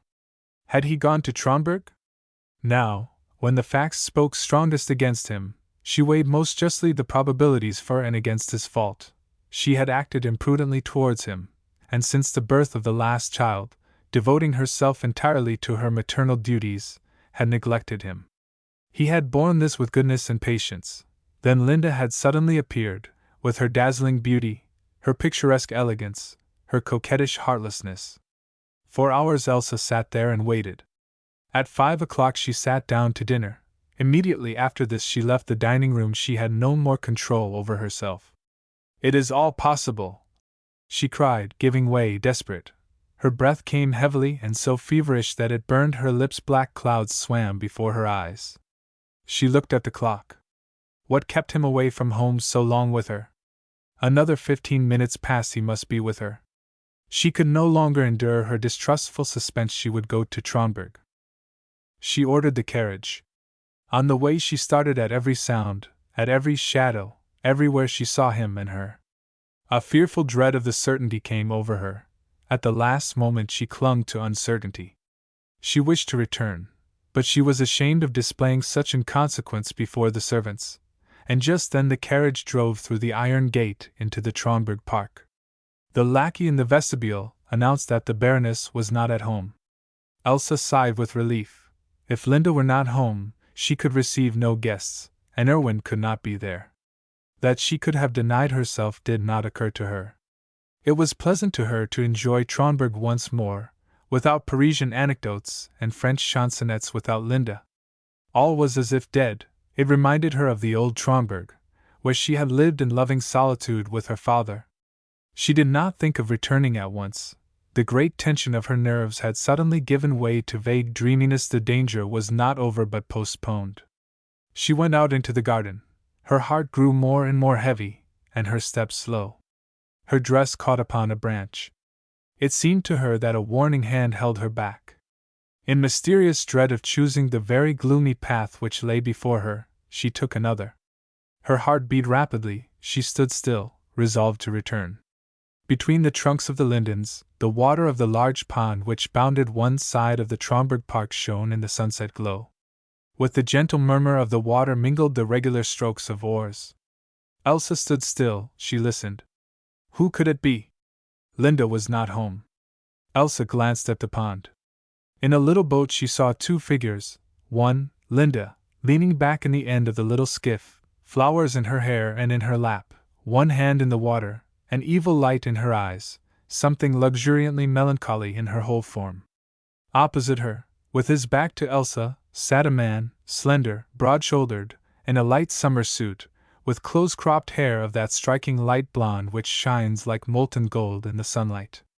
Elsa started back. It was surely Erwin. She turned away. She would see no more, but no, it seemed to her that she must call after him. There the little rowboat had reached the small island covered with roses which was in the middle of the lake. In the grey-white August twilight she saw the two figures turn into the overgrown thicket of the island. They disappeared behind the bushes as if immersed in shadow. Elsa was as if paralyzed by a kind of gloomy numbness. A fearful excitement overcame her. She must go where she did not know, only far, far away from the accursed spot. She did not think of ordering her carriage, of driving home. She scarcely thought of anything, only moved mechanically on, and instinctively took the path to Steinbach, as an animal wounded unto death seeks its hole to die in. She groped before her with her hands. She blinked as if blinded by a terrible light. She hit blindly against the trees as she passed. Like a bat she saw nothing but two light figures disappearing amid gloomy shadow. She hurried on and on, at first very rapidly. It seemed to her that she could fly, but she was mistaken. The unrest which raged within her was that of fever, of overexhaustion, not of unused strength. Soon her feet felt like lead, and a heavy weight seemed resting upon her breast. She dragged herself wearily on like one in a bad dream, who wishes to flee from some monster, and cannot. The more weary her body became, the more clear what had really frightened her became to her. He and Linda, she murmured to herself. He and my brother's wife. And with a desperate smile, a smile which condemned faith, hope, and love to death, she added, Yes, everything is possible in this world. How good he had formerly been, how loving! The loveliest moments of her married life came to her mind with the sad charm of the irrevocably lost. On she tottered, in her wide-open eyes the wild look which seeks nothing more, which looks away from everything, the look of a being who has seen happiness die. I was happy, she murmured to herself with unspeakable bitterness. But soon the poisonous breath of doubt tainted the happiness which had been also. How did she know how false it might have been, whether she had not merely been considerately deceived? Then it seems as if a frost falls upon her loveliest recollections, even upon those which until now she has treasured in the most secret corner of her heart. The past is desecrated, she has nothing more. She does not think of her children in this moment, he has forgotten that she has children. Slowly she drags herself through the wood, the same path which she had taken with Erwin before. Over her head the trees sing in melancholy peace their old song. Elsa can scarcely proceed. Now the wood lies behind her, before her the dew on the meadow sparkles in the grey twilight. The colors are all dead, she shudders. Here is the spot where he had carried her over that evening when for the first time she had been apprehensive for her happiness. Here he had put his arms round her, and clasped her tightly to him, and called her his treasure. She trembles in her whole body, then she gives a short gasping cry and sinks to the ground. She sobs, she has forgotten everything, she exists only in the feeling of weeping, of wishing convulsively to throw off a weight which oppresses her chest, and behind her the primeval forest still sings its melancholy peaceful song. How long she lies there she does not know. She does not notice either that the grey evening darkens to black night, does not notice that the dew falls heavier and heavier, that its cool dampness steals through her light gown to her weakened frame. 26. While Elsa lay so despairingly at the edge of the forest, two riders came slowly towards Steinbach, Semple and Erwin. They returned from a farm at some distance from, but belonging to Steinbach, which together with a part of the adjacent village had been burned this afternoon. Before them the castle of Steinbach, with its windows shining peacefully in the moonlight, between the shady trees, around them sweet fragrance and peaceful stillness. Behind them a village, for the greater part in ashes, deserted ruins blackened with soot, as if clad in deepest mourning, animated by a few bent figures which could no longer speak from pain and fright, yes, could scarcely even complain more, and anxiously, with trembling hands, sought in the soaked heaps of ashes, in which fire still smoldered, for some pitiful remnant of their annihilated possessions. They rode through the park gate. Their clothes were drenched and smelled of smoke and soot. When Semple heard of the breaking out of the fire, he had ridden from Iwano to Billwitz, and had then joined Erwin honestly in the wildest confusion of the fire, and now accompanied him home. They only seldom exchanged a word. They were both weary from the help they had rendered, and saddened by the thought of how little they had been able to help. When they reached the castle, Semple was about to turn off towards Iwano, but Erwin held him back. "Take tea with us, Rudy," said he. "In these clothes?" replied Semple, glancing at his soiled clothes. Then he added, "Well, Snowdrop will be considerate," and dismounted. He had really from the first intended to remain at Steinbach, and looked forward to relating to Elsa, while fresh, all the little heroic deeds by which Erwin had distinguished himself during the fire. He felt a kind of indebtedness to Erwin on account of the hateful suspicion which for a moment he had cherished against him, and which today, when he once more thoroughly recognized Erwin's nobility, seemed to him foolish and inexcusable. Erwin asked for his wife.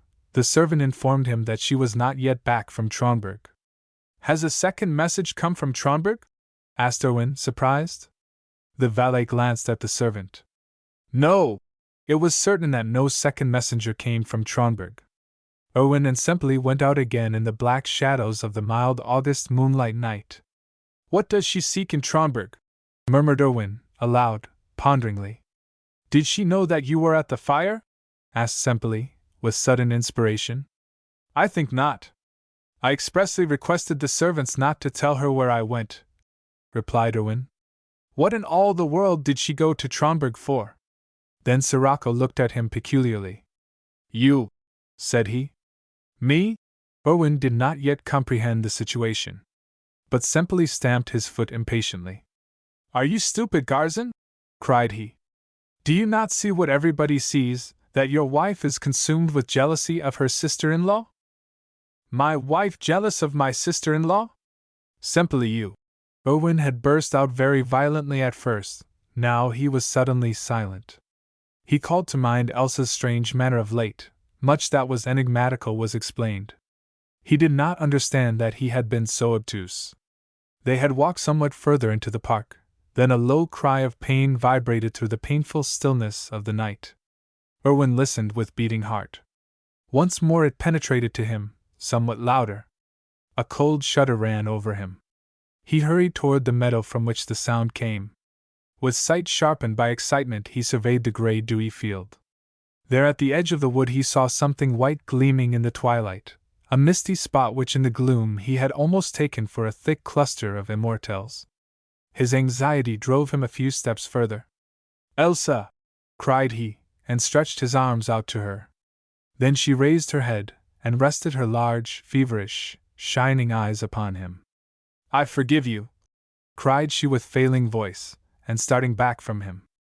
"I forgive you, but go leave me!" His eyes met hers.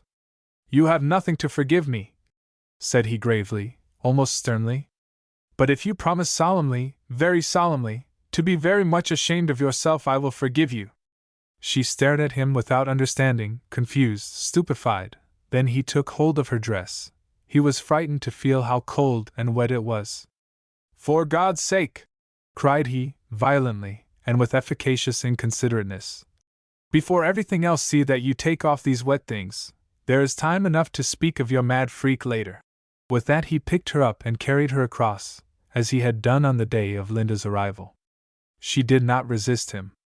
At first she did not even know what had happened to her.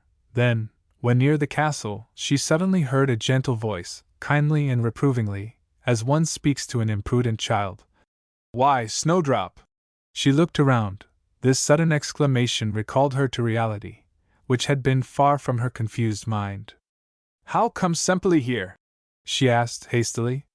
"We were at the fire in Billwoods together," said Owen, without standing still. "He returned with me." "Fire Billwoods," murmured Elsa, then she trembled violently and burst into a flood of tears of relief. A little later Elsa lay in her pretty white bed, feverish and hoarse, but with a light heart, and her soul full of a sweet mixture of remorse, happiness, and shame. Owen sat near her, and tried to be angry with her, and yet was only worried. But Sirocco had found that this was not the evening to take tea in Steinbach, and had gone away. And while Elsa with touching conscientiousness now confessed all the particulars of her hideous mistrust and her obstinate jealousy, and upon Owen's lips, at first closed sternly, a smile had become more and more plain, Linda sat in her boudoir with scornfully curved lips and angry, staring eyes, which thirsted for spite.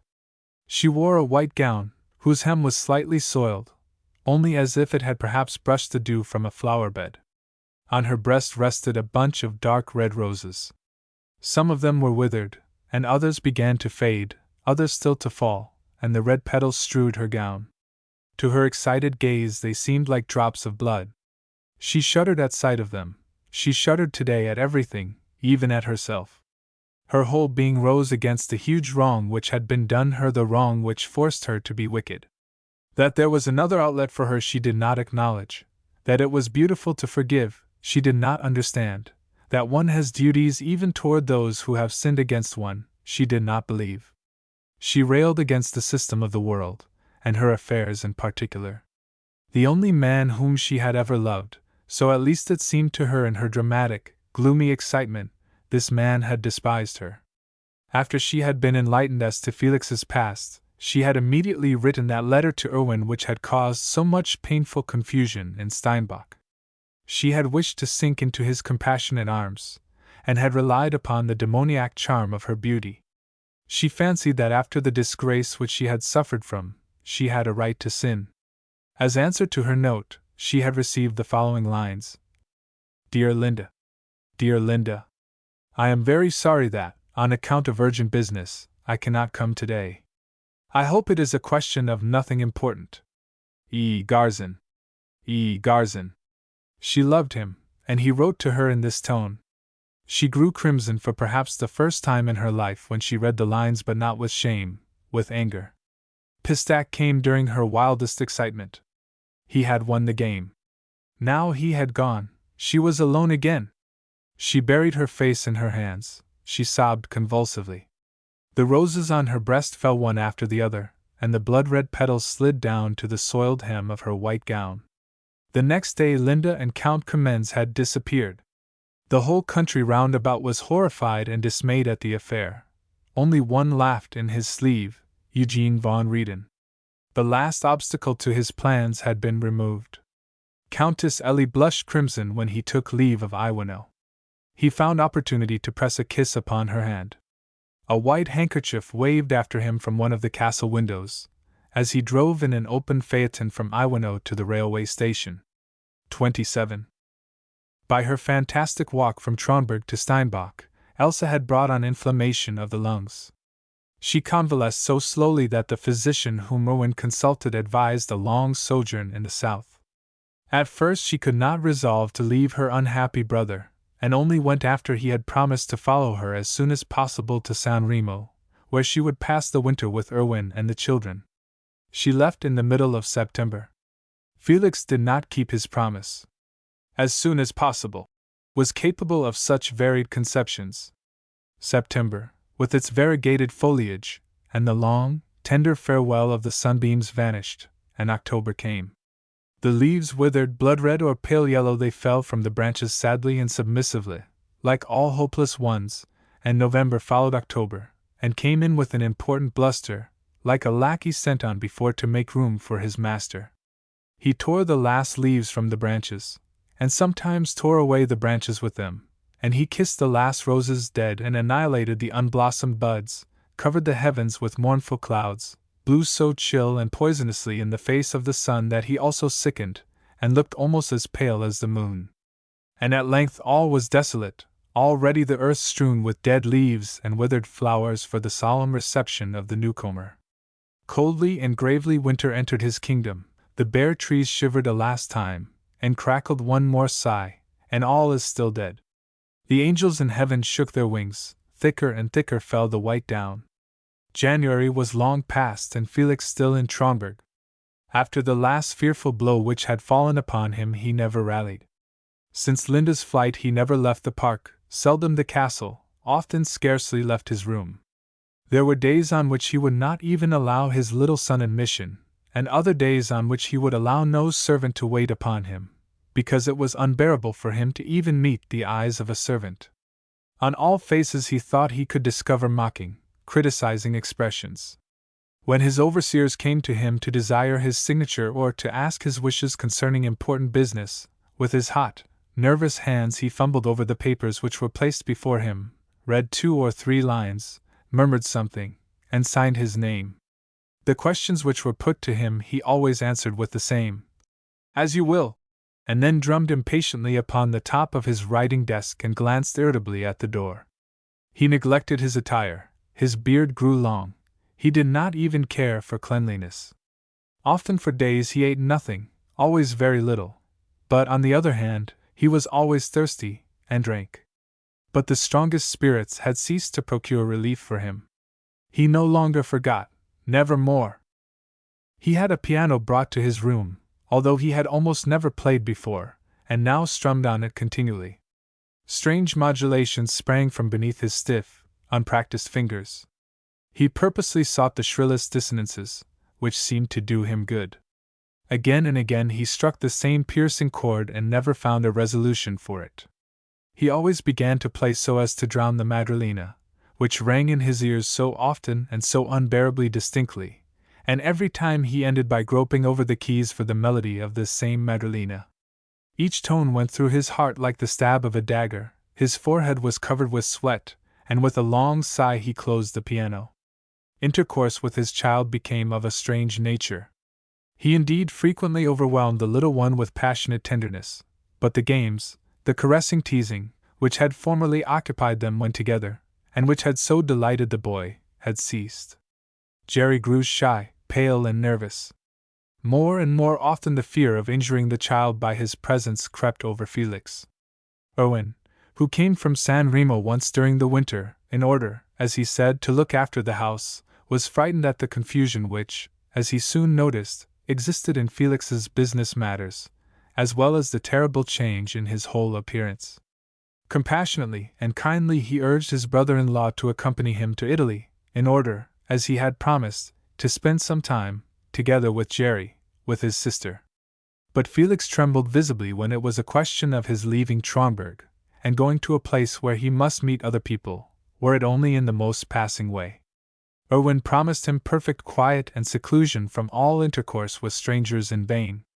"Leave me!" Felix repeated again and again. "Leave me, I must be alone."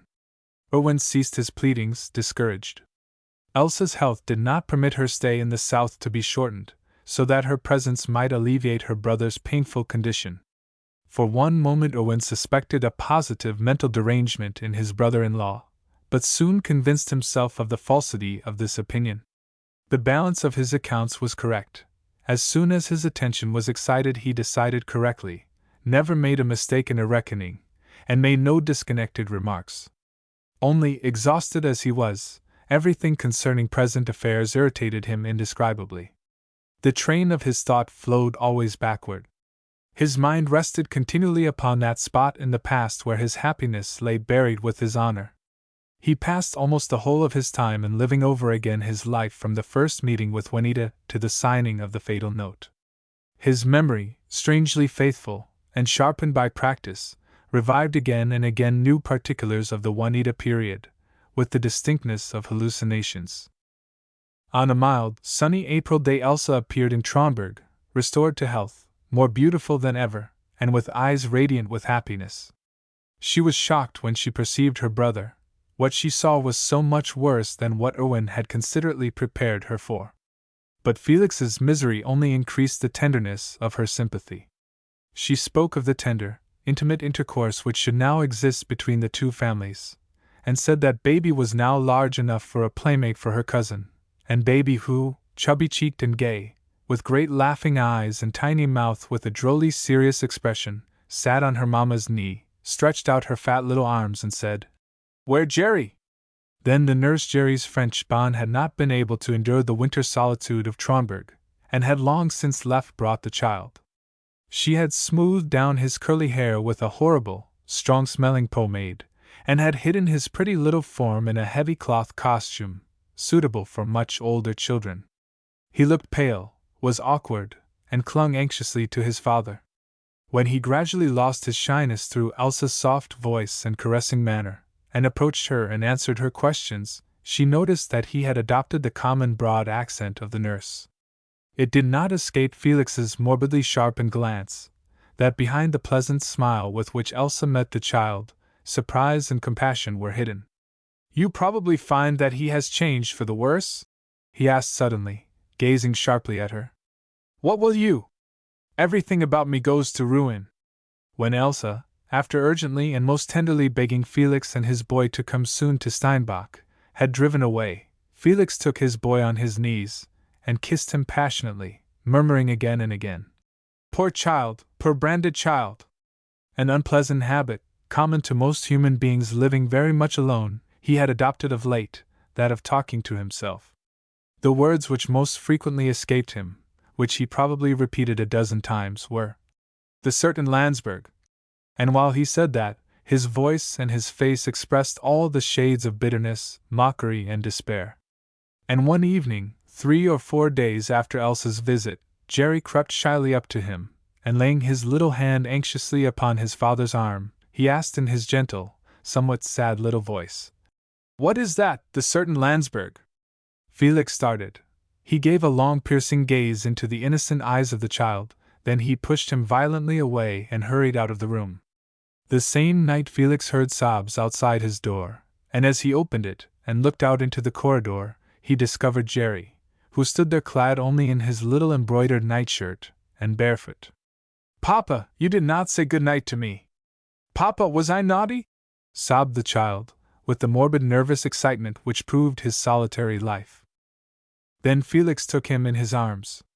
It was a fresh spring night, and the child, who had stood for a long time outside, clad only in the thin nightshirt, shivered. Felix rubbed his little hands and feet warm. Then the nurse knocked at the door, seeking the child in anxious excitement. But Jerry would not hear of returning to the nursery.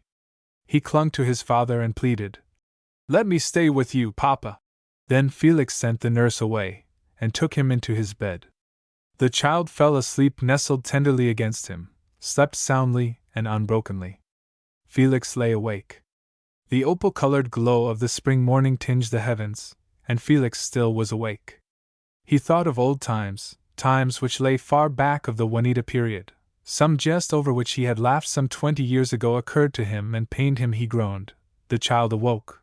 Throwing his little arms around Felix's neck, he begged, coaxingly, "Dear Papa, I sleep so well with you, let me always sleep with you." Then suddenly it flashed through Felix's mind, "Ah, if I could only die while he still loves me!" And suddenly the storm within him ceased. All became quiet within his heart, quiet as the grave. 28. They passed the day happily together, Felix and his son. Felix bathed and dressed the child himself, with 1,000 jests and little teasing ways. Jerry had not seen his papa so gay for a long time, and rubbed against him again and again, like a young dog or kitten. The sky was blue, the earth white with blossoms, the first butterflies floated around the bushes. After lunch Felix drove with the child to Steinbach for the first time, in spite of Elsa's warm invitation. How warm and bright everything was in Steinbach! It almost seemed to him that there was a different sun there from Tromberg. Litzy received a holiday, so she could play with her little cousin to her heart's delight. Baby gave the little fellow her greatest treasure, a pot of ripe strawberries, which she had to clasp with both little arms when she carried it to him. Felix remained to dinner. They overwhelmed him with attentions, but still at heart he felt that Erwin and Elsa would have been happier and less constrained without him, which they would not, indeed, have admitted. As they did not wish to separate Felix from his boy during the meal, as a great exception they installed Baby in her high chair at the table also, between Erwin and Litzy, an honor of which she proved herself wholly worthy, as she watched the others eating with great seriousness without desiring anything for herself. Only toward the end a little misfortune befell her. In a moment of extravagant tenderness, she tried to embrace her mother across the table, overturned a beer glass, and showed herself so surprised and ashamed at this accident, that Erwin had to take her on his knee and console her. Felix felt plainly that Erwin's calm, playful good nature to the child did not in the least remind one of the stormy, immoderate caresses with which he overwhelmed his own son sometimes. After dessert, while the children played in the garden under Miss Sidney's care, and Felix sat somewhat apart with Elsa on a garden bench and watched them, Felix started suddenly. "What is the matter, Felix?" asked his sister anxiously. He could not explain himself. He had heard the child laugh, and it had occurred to him how seldom the little one laughed at home, almost never. "Elsa," he asked after a while, "the child is growing very nervous and timid with me. Will you do me the kindness to keep him with you for a while?" "Certainly, I will gladly keep the child," replied Elsa. "Only you must promise me to visit him every day." Then Felix said, with a strange gaze lost in the distance, and which she often later remembered, "Yes, I will visit him every day if I can." A short time after he took leave of Jerry, who at first would not remain without his father, but grew quiet when Felix promised to visit him the next morning. The next morning, the carriage rolled away, and several minutes later Felix returned once more. "Have you forgotten something, Felix?" asked Erwin, who stood before the portal of the castle, talking in a low voice. "Yes, my revolver," replied Felix, uneasily and absently. When Erwin wished to go into the castle to help his brother-in-law find it, the latter held him back. "Oh, it is of no importance," he stammered. "I will get it tomorrow. Where are the children?" "There," said Elsa, and in the distance, between the feathery green foliage, he saw the children at their play. They flew about and shouted like little gnomes, Jerry the merriest of them all. "I will not disturb him," murmured Felix, after he had watched the children for a long time, without approaching them. He went. 29. Returned to Tromberg, he wandered slowly through all the rooms of the castle. Then he had tea served in his room, drank a cupful, and ate a trifle. He laid his watch upon the table. At 12 o'clock all should be finished, he decided. The cold calm of resolution gave way to the exciting feeling of expectation. He seated himself at his writing table. Thoughtfully he rested his head in his hand, then he dipped the pen into ink, and wrote a long letter. He read it through with a certain pedantry, added here and there a comma, or made a letter plainer, placed the letter in an envelope, and addressed it to Elsa. His glance fell upon the watch. The hands pointed to 11:15. He rose and walked up and down uneasily. He began to ask himself whether he had forgotten nothing, began to unconsciously seek reasons for postponing his act. His brow was bathed with cold sweat. He looked for his revolver and Toledo dagger, which both had formerly lain upon his table. They were gone. Evidently his valet had removed them. The razors also were hidden. Felix smiled bitterly.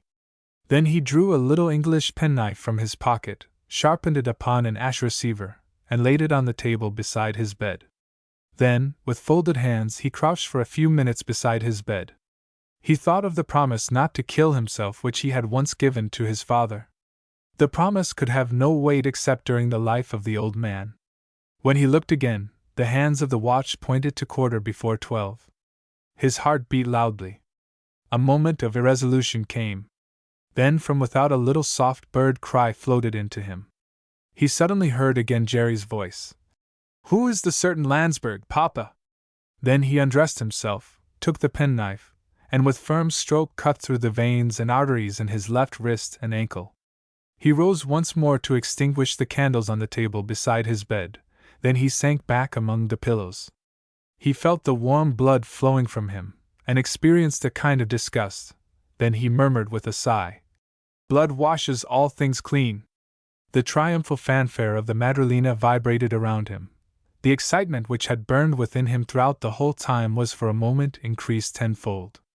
But the Madrelina died away, and the fearful memories faded. The great painful weariness which had almost paralyzed him recently, preventing him from sleeping, vanished. He felt easier and easier.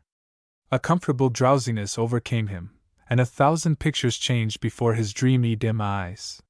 He saw himself in the schoolroom, beside his tutor, and smiled at the expression with which the tutor drew his cuffs down over his knuckles when Elsa's French bonne entered the room. The present had vanished. His thoughts wandered further and further back into the past. He sits beside his mother in the church, small and sleepy.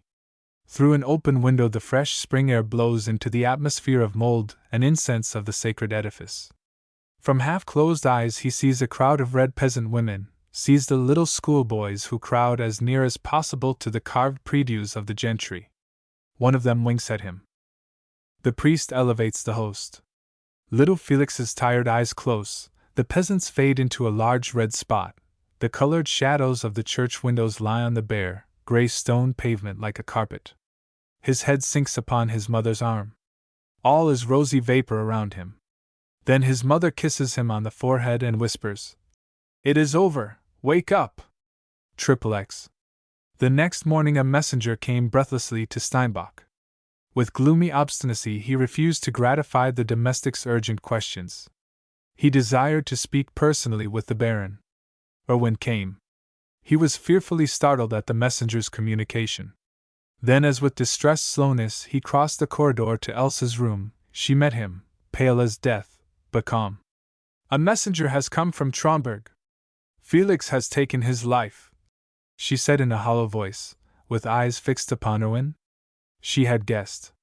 With hand on her heart, her eyes closed, she remained for a moment speechless.